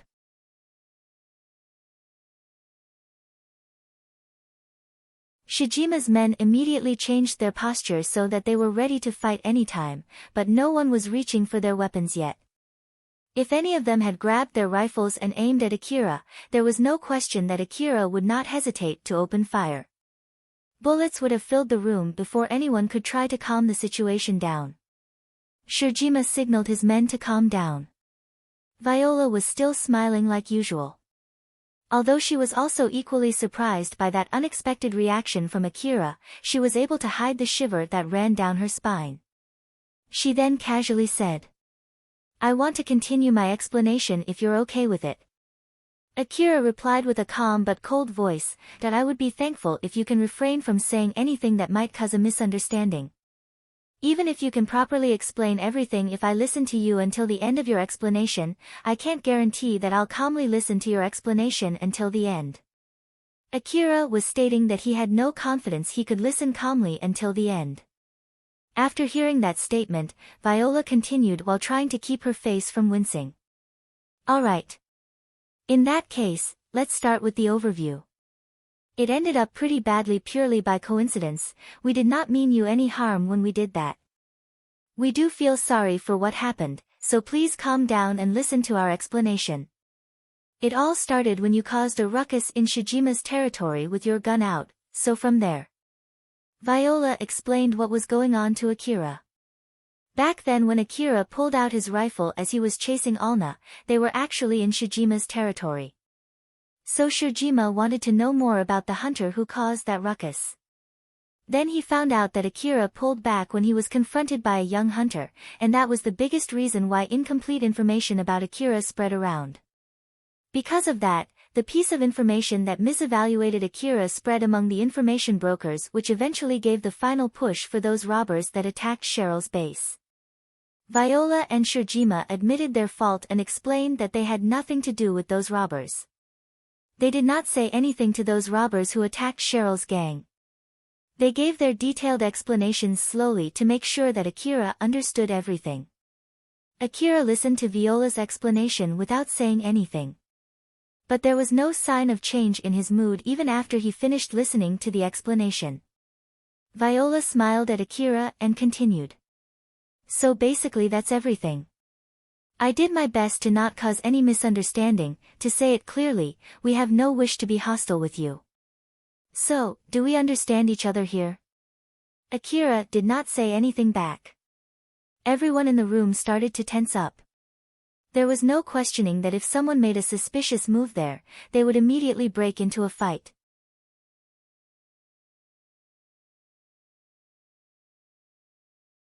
Although all of them had different thoughts running on their mind, that was one thing which everyone agreed on. Viola tried to hide the cold sweat running down her skin as she shifted her gaze from Akira to Cheryl. She then smiled gently at Cheryl and said, "Since it's also related to your gang, if it's okay, can you let us know your opinion too?" My opinion? Yes. You lost some of your men during the attack. So I want to know your opinion as the boss of the gang. It would be great if you can understand that we have nothing to do with those robbers, but if you can't believe us, then we understand that too. Which in that case, I want to discuss the incident with you. To be honest, we want to resolve this peacefully. Of course, I'm okay with it if you want to discuss it with Akira first. Cheryl frowned. She needed extra courage to talk with Akira in his current mood. She also had no idea how far he believed Viola's explanation. She did not know how much it would worsen his mood if she defended Viola. In the worst-case scenario, Akira might think that she was defending an enemy and it might cause him to abandon her. Even if she said that she did not know what to do, that in itself might be a bad decision. After all, Akira might think that it should have been an obvious decision and there was no need to think about it any further. Cheryl did think of not believing everything that Viola said, but she immediately ruled out that choice. After all, if she did that, that would mean that Akira's bad reputation pushed the robbers to attack Cheryl's gang. So in short, Akira was dragged into more trouble because he was involved with Cheryl's gang. And that would be enough of a reason for him to abandon her. So of course, Cheryl could not afford to do that. Viola was pushing Cheryl to make her decision even though both of them were equally bad decisions for her. And most likely, even if Cheryl chose to not say anything, Viola might have a plan to use that for her own benefit too. That woman called me here together with Akira in order to talk about this subject in front of Akira. If I have to make a guess, it's in order to hold Akira back. Both of them had no plans to check if we're okay right from the start. But in the first place, why would they bring this up? Is it to reduce the damage if Akira finds out about it later? Or is it to check how much I can affect Akira's decision? Or is it for something else? I really have no idea at all. I don't understand what this woman is thinking. Thinking about it only caused Cheryl to become more suspicious, and that suspicion gave birth to nervousness. Cheryl's poker face was slowly crumbling. Viola was smiling. As usual, it seemed that no matter which answer Cheryl gave, she would be able to make good use of it. Akira's mood was pretty bad. He was ready to take action if anyone made a suspicious move. Although he understood that his stance only made the situation tenser and more dangerous, he was not able to try to calm himself down. That was when Alpha smiled and casually said to him, "Akira, you got a call from Shizuka. From Shizuka-san?" If you want to answer it, at least say something first. If you try to pull out your information terminal in this state, they might misunderstand and think that you are trying to reach for your rifle. Akira's expression did not change and his voice was still as calm and cold as before when he suddenly said to everyone, that I got a call from a friend, is it okay if I answer it? Normally, people would scorn him and tell him to just ignore the call since they were in the middle of an important discussion, but in order to improve the mood there, everyone agreed not to tell that to Akira. So Viola replied as the representative of everyone else in the room. Sure, go ahead. Akira slowly reached for his information terminal and answered the call. It's Akira. Hello, it's Shizuka.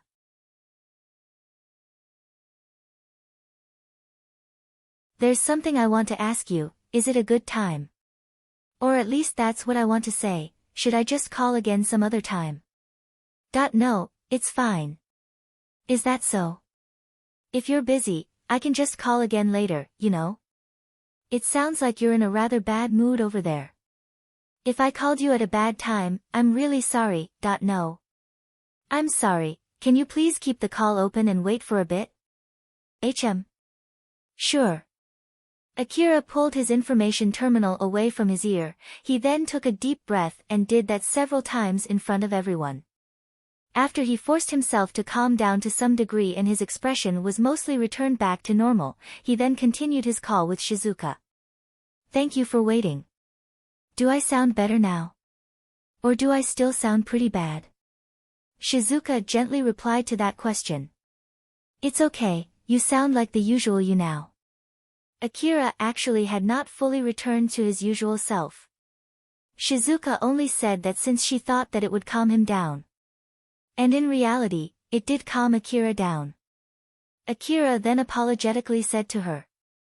I'm really sorry, it's just that something bad happened and it really annoyed me. Like, you know, there are a lot of things that I have to deal with when I'm working as a hunter. Don't worry, I know how hard it is being a hunter. Akira was relieved, it seemed that Shizuka did not mind. With that, his mood had mostly returned to normal. Shizuka then returned back to the real reason why she called him. Well, let's return to the main subject then. You asked me to help you choose your new equipment, remember? I actually came up with some suggestions and so I want to check them with you. I'll send the data to you so take your time and check all of them. Or at least that's what I want to say, but some of them are only available for a limited time, you see. For a limited time, huh? Yep. After all, your budget is 400 million ORM and expensive equipment are usually available for only a limited time, you see. Moreover, some of the merchants who are worried about their revenue might be willing to give a big discount if you pay for their goods soon. As in matter of fact, some of them are only available for the next 2 hours, that's why I hurried up and called you. I see, thank you very much. Likewise, thank you very much for entrusting our shop with such a big deal. But then Shizuka's businesslike voice immediately changed to a very gentle one, that I don't know what just happened to you, but as I said before, I can at least listen to your worry, okay? Okay. Akira sounded a bit happy when he said that. Well then, see you next time. Shizuka sounded relieved as she ended the call with that remark. Akira then put back his information terminal and realized that everyone in the room was looking at him.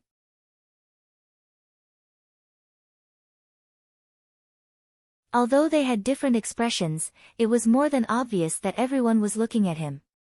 He found that weird, but he then remembered that he was in the middle of a discussion with Viola. Ah, right, we were in the middle of a discussion, right? I have no plans to cause an unnecessary fight either. But if there's something else that you want to talk about regarding the gang, like maybe the peace money, then you can just talk it out with Cheryl. I don't want to have anything to do with the war between gangs. As long as Cheryl doesn't ask me to get involved, I have no plans to get involved. You okay with that too, right, Cheryl? Cheryl flusteredly said. Why yes. I'm okay if you say so, Akira. So there you have it. Akira looked at everyone and casually said so. Akira's bad mood was completely erased. As a matter of fact, he sounded rather happy, as if everything that happened until now was nothing but an illusion. The mood in the room had completely relaxed. Except for one person, Shirjima still had a stern expression plastered on his face. He remembered what his men reported to him when Akira came to his base for the first time.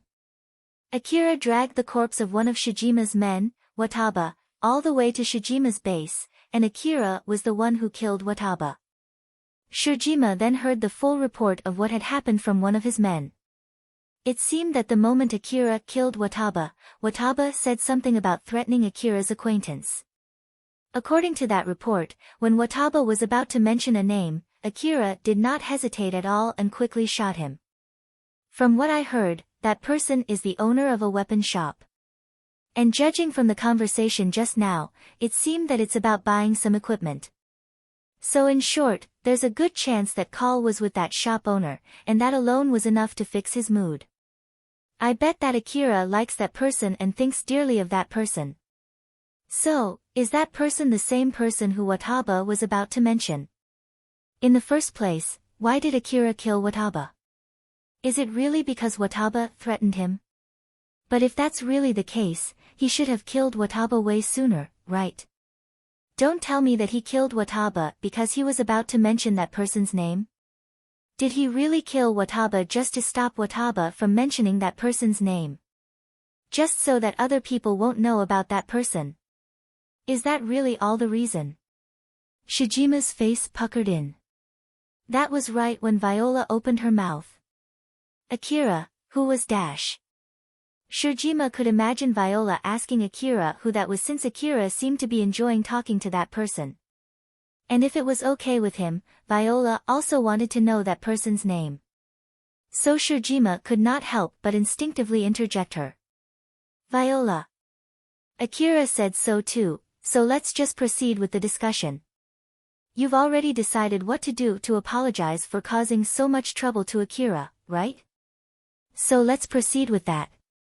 Viola was both surprised and confused since Shirjima suddenly cut in while half shouting. Viola did not expect that at all. Shirjima looked intensely at her. She understood that Shirjima was trying to tell her not to ask any unnecessary questions. Viola tried to change the mood as she smiled at Akira and Cheryl, and said, "Ah, you're right.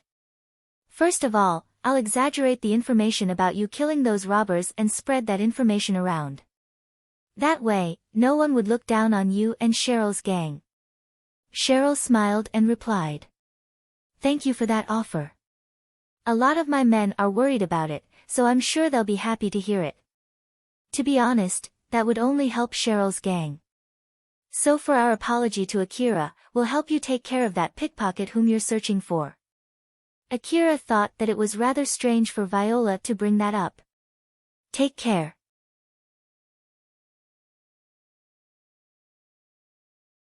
Yes, you asked Cheryl's men to look for that pickpocket, right? I'm sure that we have a wider net to look and kill that pickpocket compared to if you're working alone. Although, of course, we can't help you much if that pickpocket runs to the inner wall or to a different city. Akira thought for a bit before replying. No, that won't be necessary. Viola did not expect that at all. Oh my, what's wrong? If you want to kill that pickpocket yourself, we can secure that pickpocket alive, you know? That's not what I meant. If you do that, then if something troublesome were to happen later, you have an excuse to blame that on me. That's why you don't need to do it. Viola thought for a sec. But you won't tell me not to do it, right? Even if I tell you to do it or not to do it, either way, that will be enough reason to blame it on me, right? So as I said, I won't tell you anything. Viola took a few more seconds to think before opening her mouth again. I see. In that case, we'll just do what we want to do. Even if we spread that information around, as long as that pickpocket is still alive and still roaming around somewhere, it might cause some contradiction with the information that we're about to spread. So we need to make sure at least that pickpocket is not around the area. You don't mind if we do that, right? I'm in no position to tell you what to do and what not to do. So you decide by yourself on what to do. All right. Shirjima sounded a bit arrogant as he said to Cheryl. That's all that we want to talk about with you today. If you have nothing else to say, you can leave now. It's rather troublesome to have someone as heavily armed as you inside my base when you're not a part of my gang. So now that a bigger problem than that is over, it would be great if you can leave quickly. Very well. We'll take our leave then. Cheryl stood up from the sofa and lightly bowed at Shirjima. Shirjima did not say anything as he just signaled one of his men to escort Akira and Cheryl out of the base. Akira and Cheryl followed that man and left the room. As Viola confirmed that Akira and Cheryl left the room and closed the door, she immediately looked at Shirjima and confusedly asked him. So then, what was that just now? I bet you have a reason why you cut me back there, right? Shirjima lightly sighed before saying anything. It's just to be safe. Just think of it as me saving you there. I don't mind telling you, but you'll owe me one for that. Viola thought for a bit since owing a favor to someone meant a lot for her. But for the current Viola, that did not outweigh her curiosity. She wanted to know why Shirjima did that. Sure then, I owe you one favor. So, why was that? Very well then. Shirjima looked at his men without saying anything and his men immediately left the room. Viola then looked at Carol. Ha!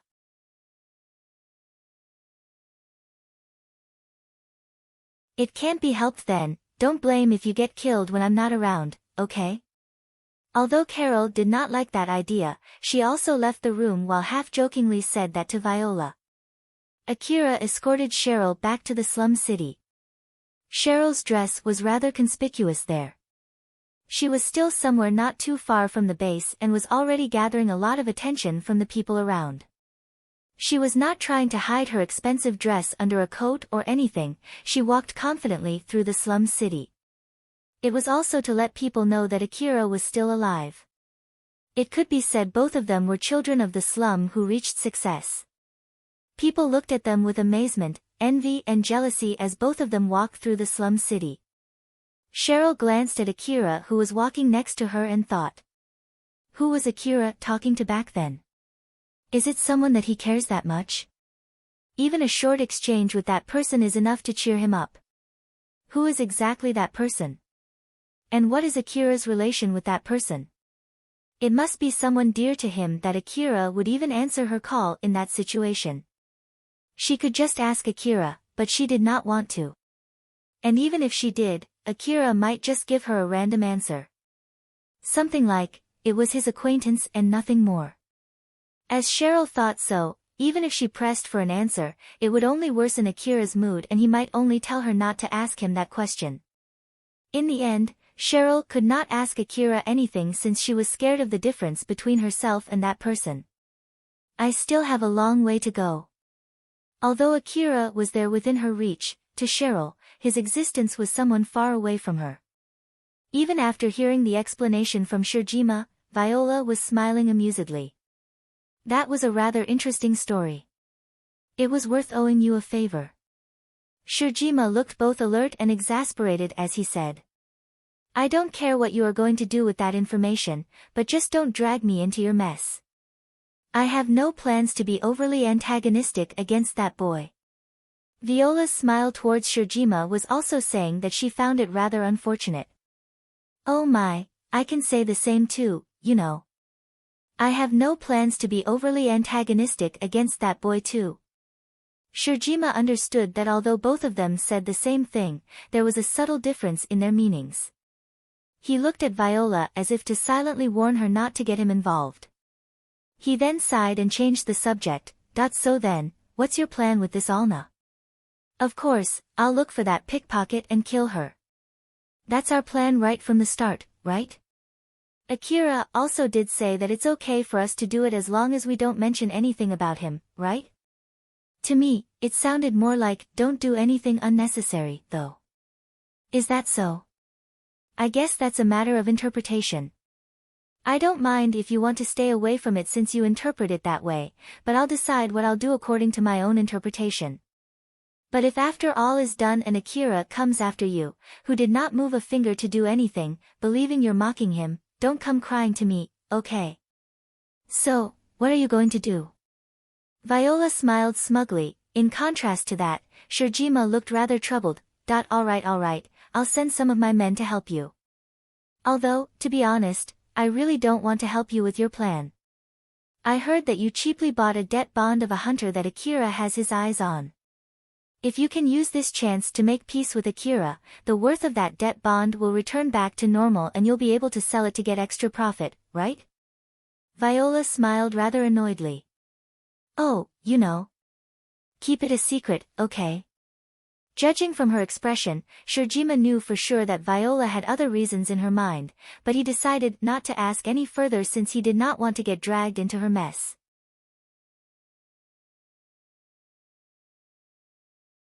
So to make sure that he had nothing to do with it, Shirjima changed the subject. By the way, I heard that Cheryl is Akira's lover. Do you think that's true? It might as well be, or at least, according to the information that I gathered, it seems that it's true. I heard he did buy her an expensive dress and took a bath together with her. He's basically taking care of her. Well, with that being said, there are many kinds of relationships that you can simply express with the word lover. Some of them are dating out of love to each other, some of them are dating because it's beneficial to both of them. Some relationships are one-sided while others are just straight predatory. Like I said, there are many types of relationship that you can express with the word lover, so I don't think there's any problem with that. Well, that's true when we're talking about possibilities. But I'm talking about Akira's real intention here. Cheryl is. What can I say, she might be just a decoy, you see. Although he seems to be extremely angry with that pickpocket who stole his wallet, he didn't seem that angry about those robbers that attacked Cheryl's base. Back then, even when he had his lover next to him, he didn't show any worry in that situation. I believe that it's not an exaggeration to say that Akira doesn't care much about Cheryl. But even so, he did buy her an expensive dress and protected her gang from robbers. From this point of view, it can be said that Akira thinks dearly of Cheryl. So if you think about these two contradicting things, he might be just protecting Cheryl to make her a decoy, huh? Being a hunter means that you might earn some grudges from other people, and everyone would love to get a good hunter under their thumb. There might be people who would take his lover hostage to threaten him too. So Akira's real lover might actually be that person whom he was talking to back then. That's what you want to say, right? Yeah, that's my guess. Shirjima thought that if Cheryl was only a decoy, he might be able to use the gap in that relationship. But Viola casually replied. I don't think there's anything you need to worry about though. The most important thing is how you'll treat Cheryl. Even if Cheryl is really just a decoy, if you do anything bad to her, I'm sure Akira would do something to make sure that you won't think of her as a decoy. As long as you don't do anything to make him your enemy and don't even think of taking Cheryl hostage, I'm sure that it'll not affect you that much. You're right about that. Shirjima agreed with what Viola said and stopped thinking any further about that subject. He had no wish to be hostile against Akira. But Viola just would not let that subject go. Viola smiled as if she just thought of something good, but her expression was immediately replaced with her usual mysterious smile.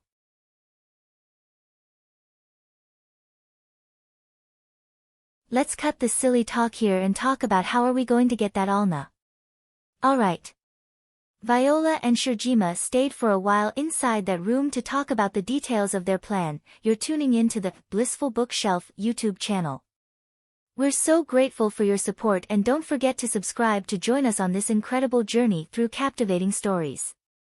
Your generosity through donations truly makes a world of difference, as it's the primary source of revenue that allows me to expand and enhance this channel for you. Thank you from the bottom of my heart for being a part of this adventure.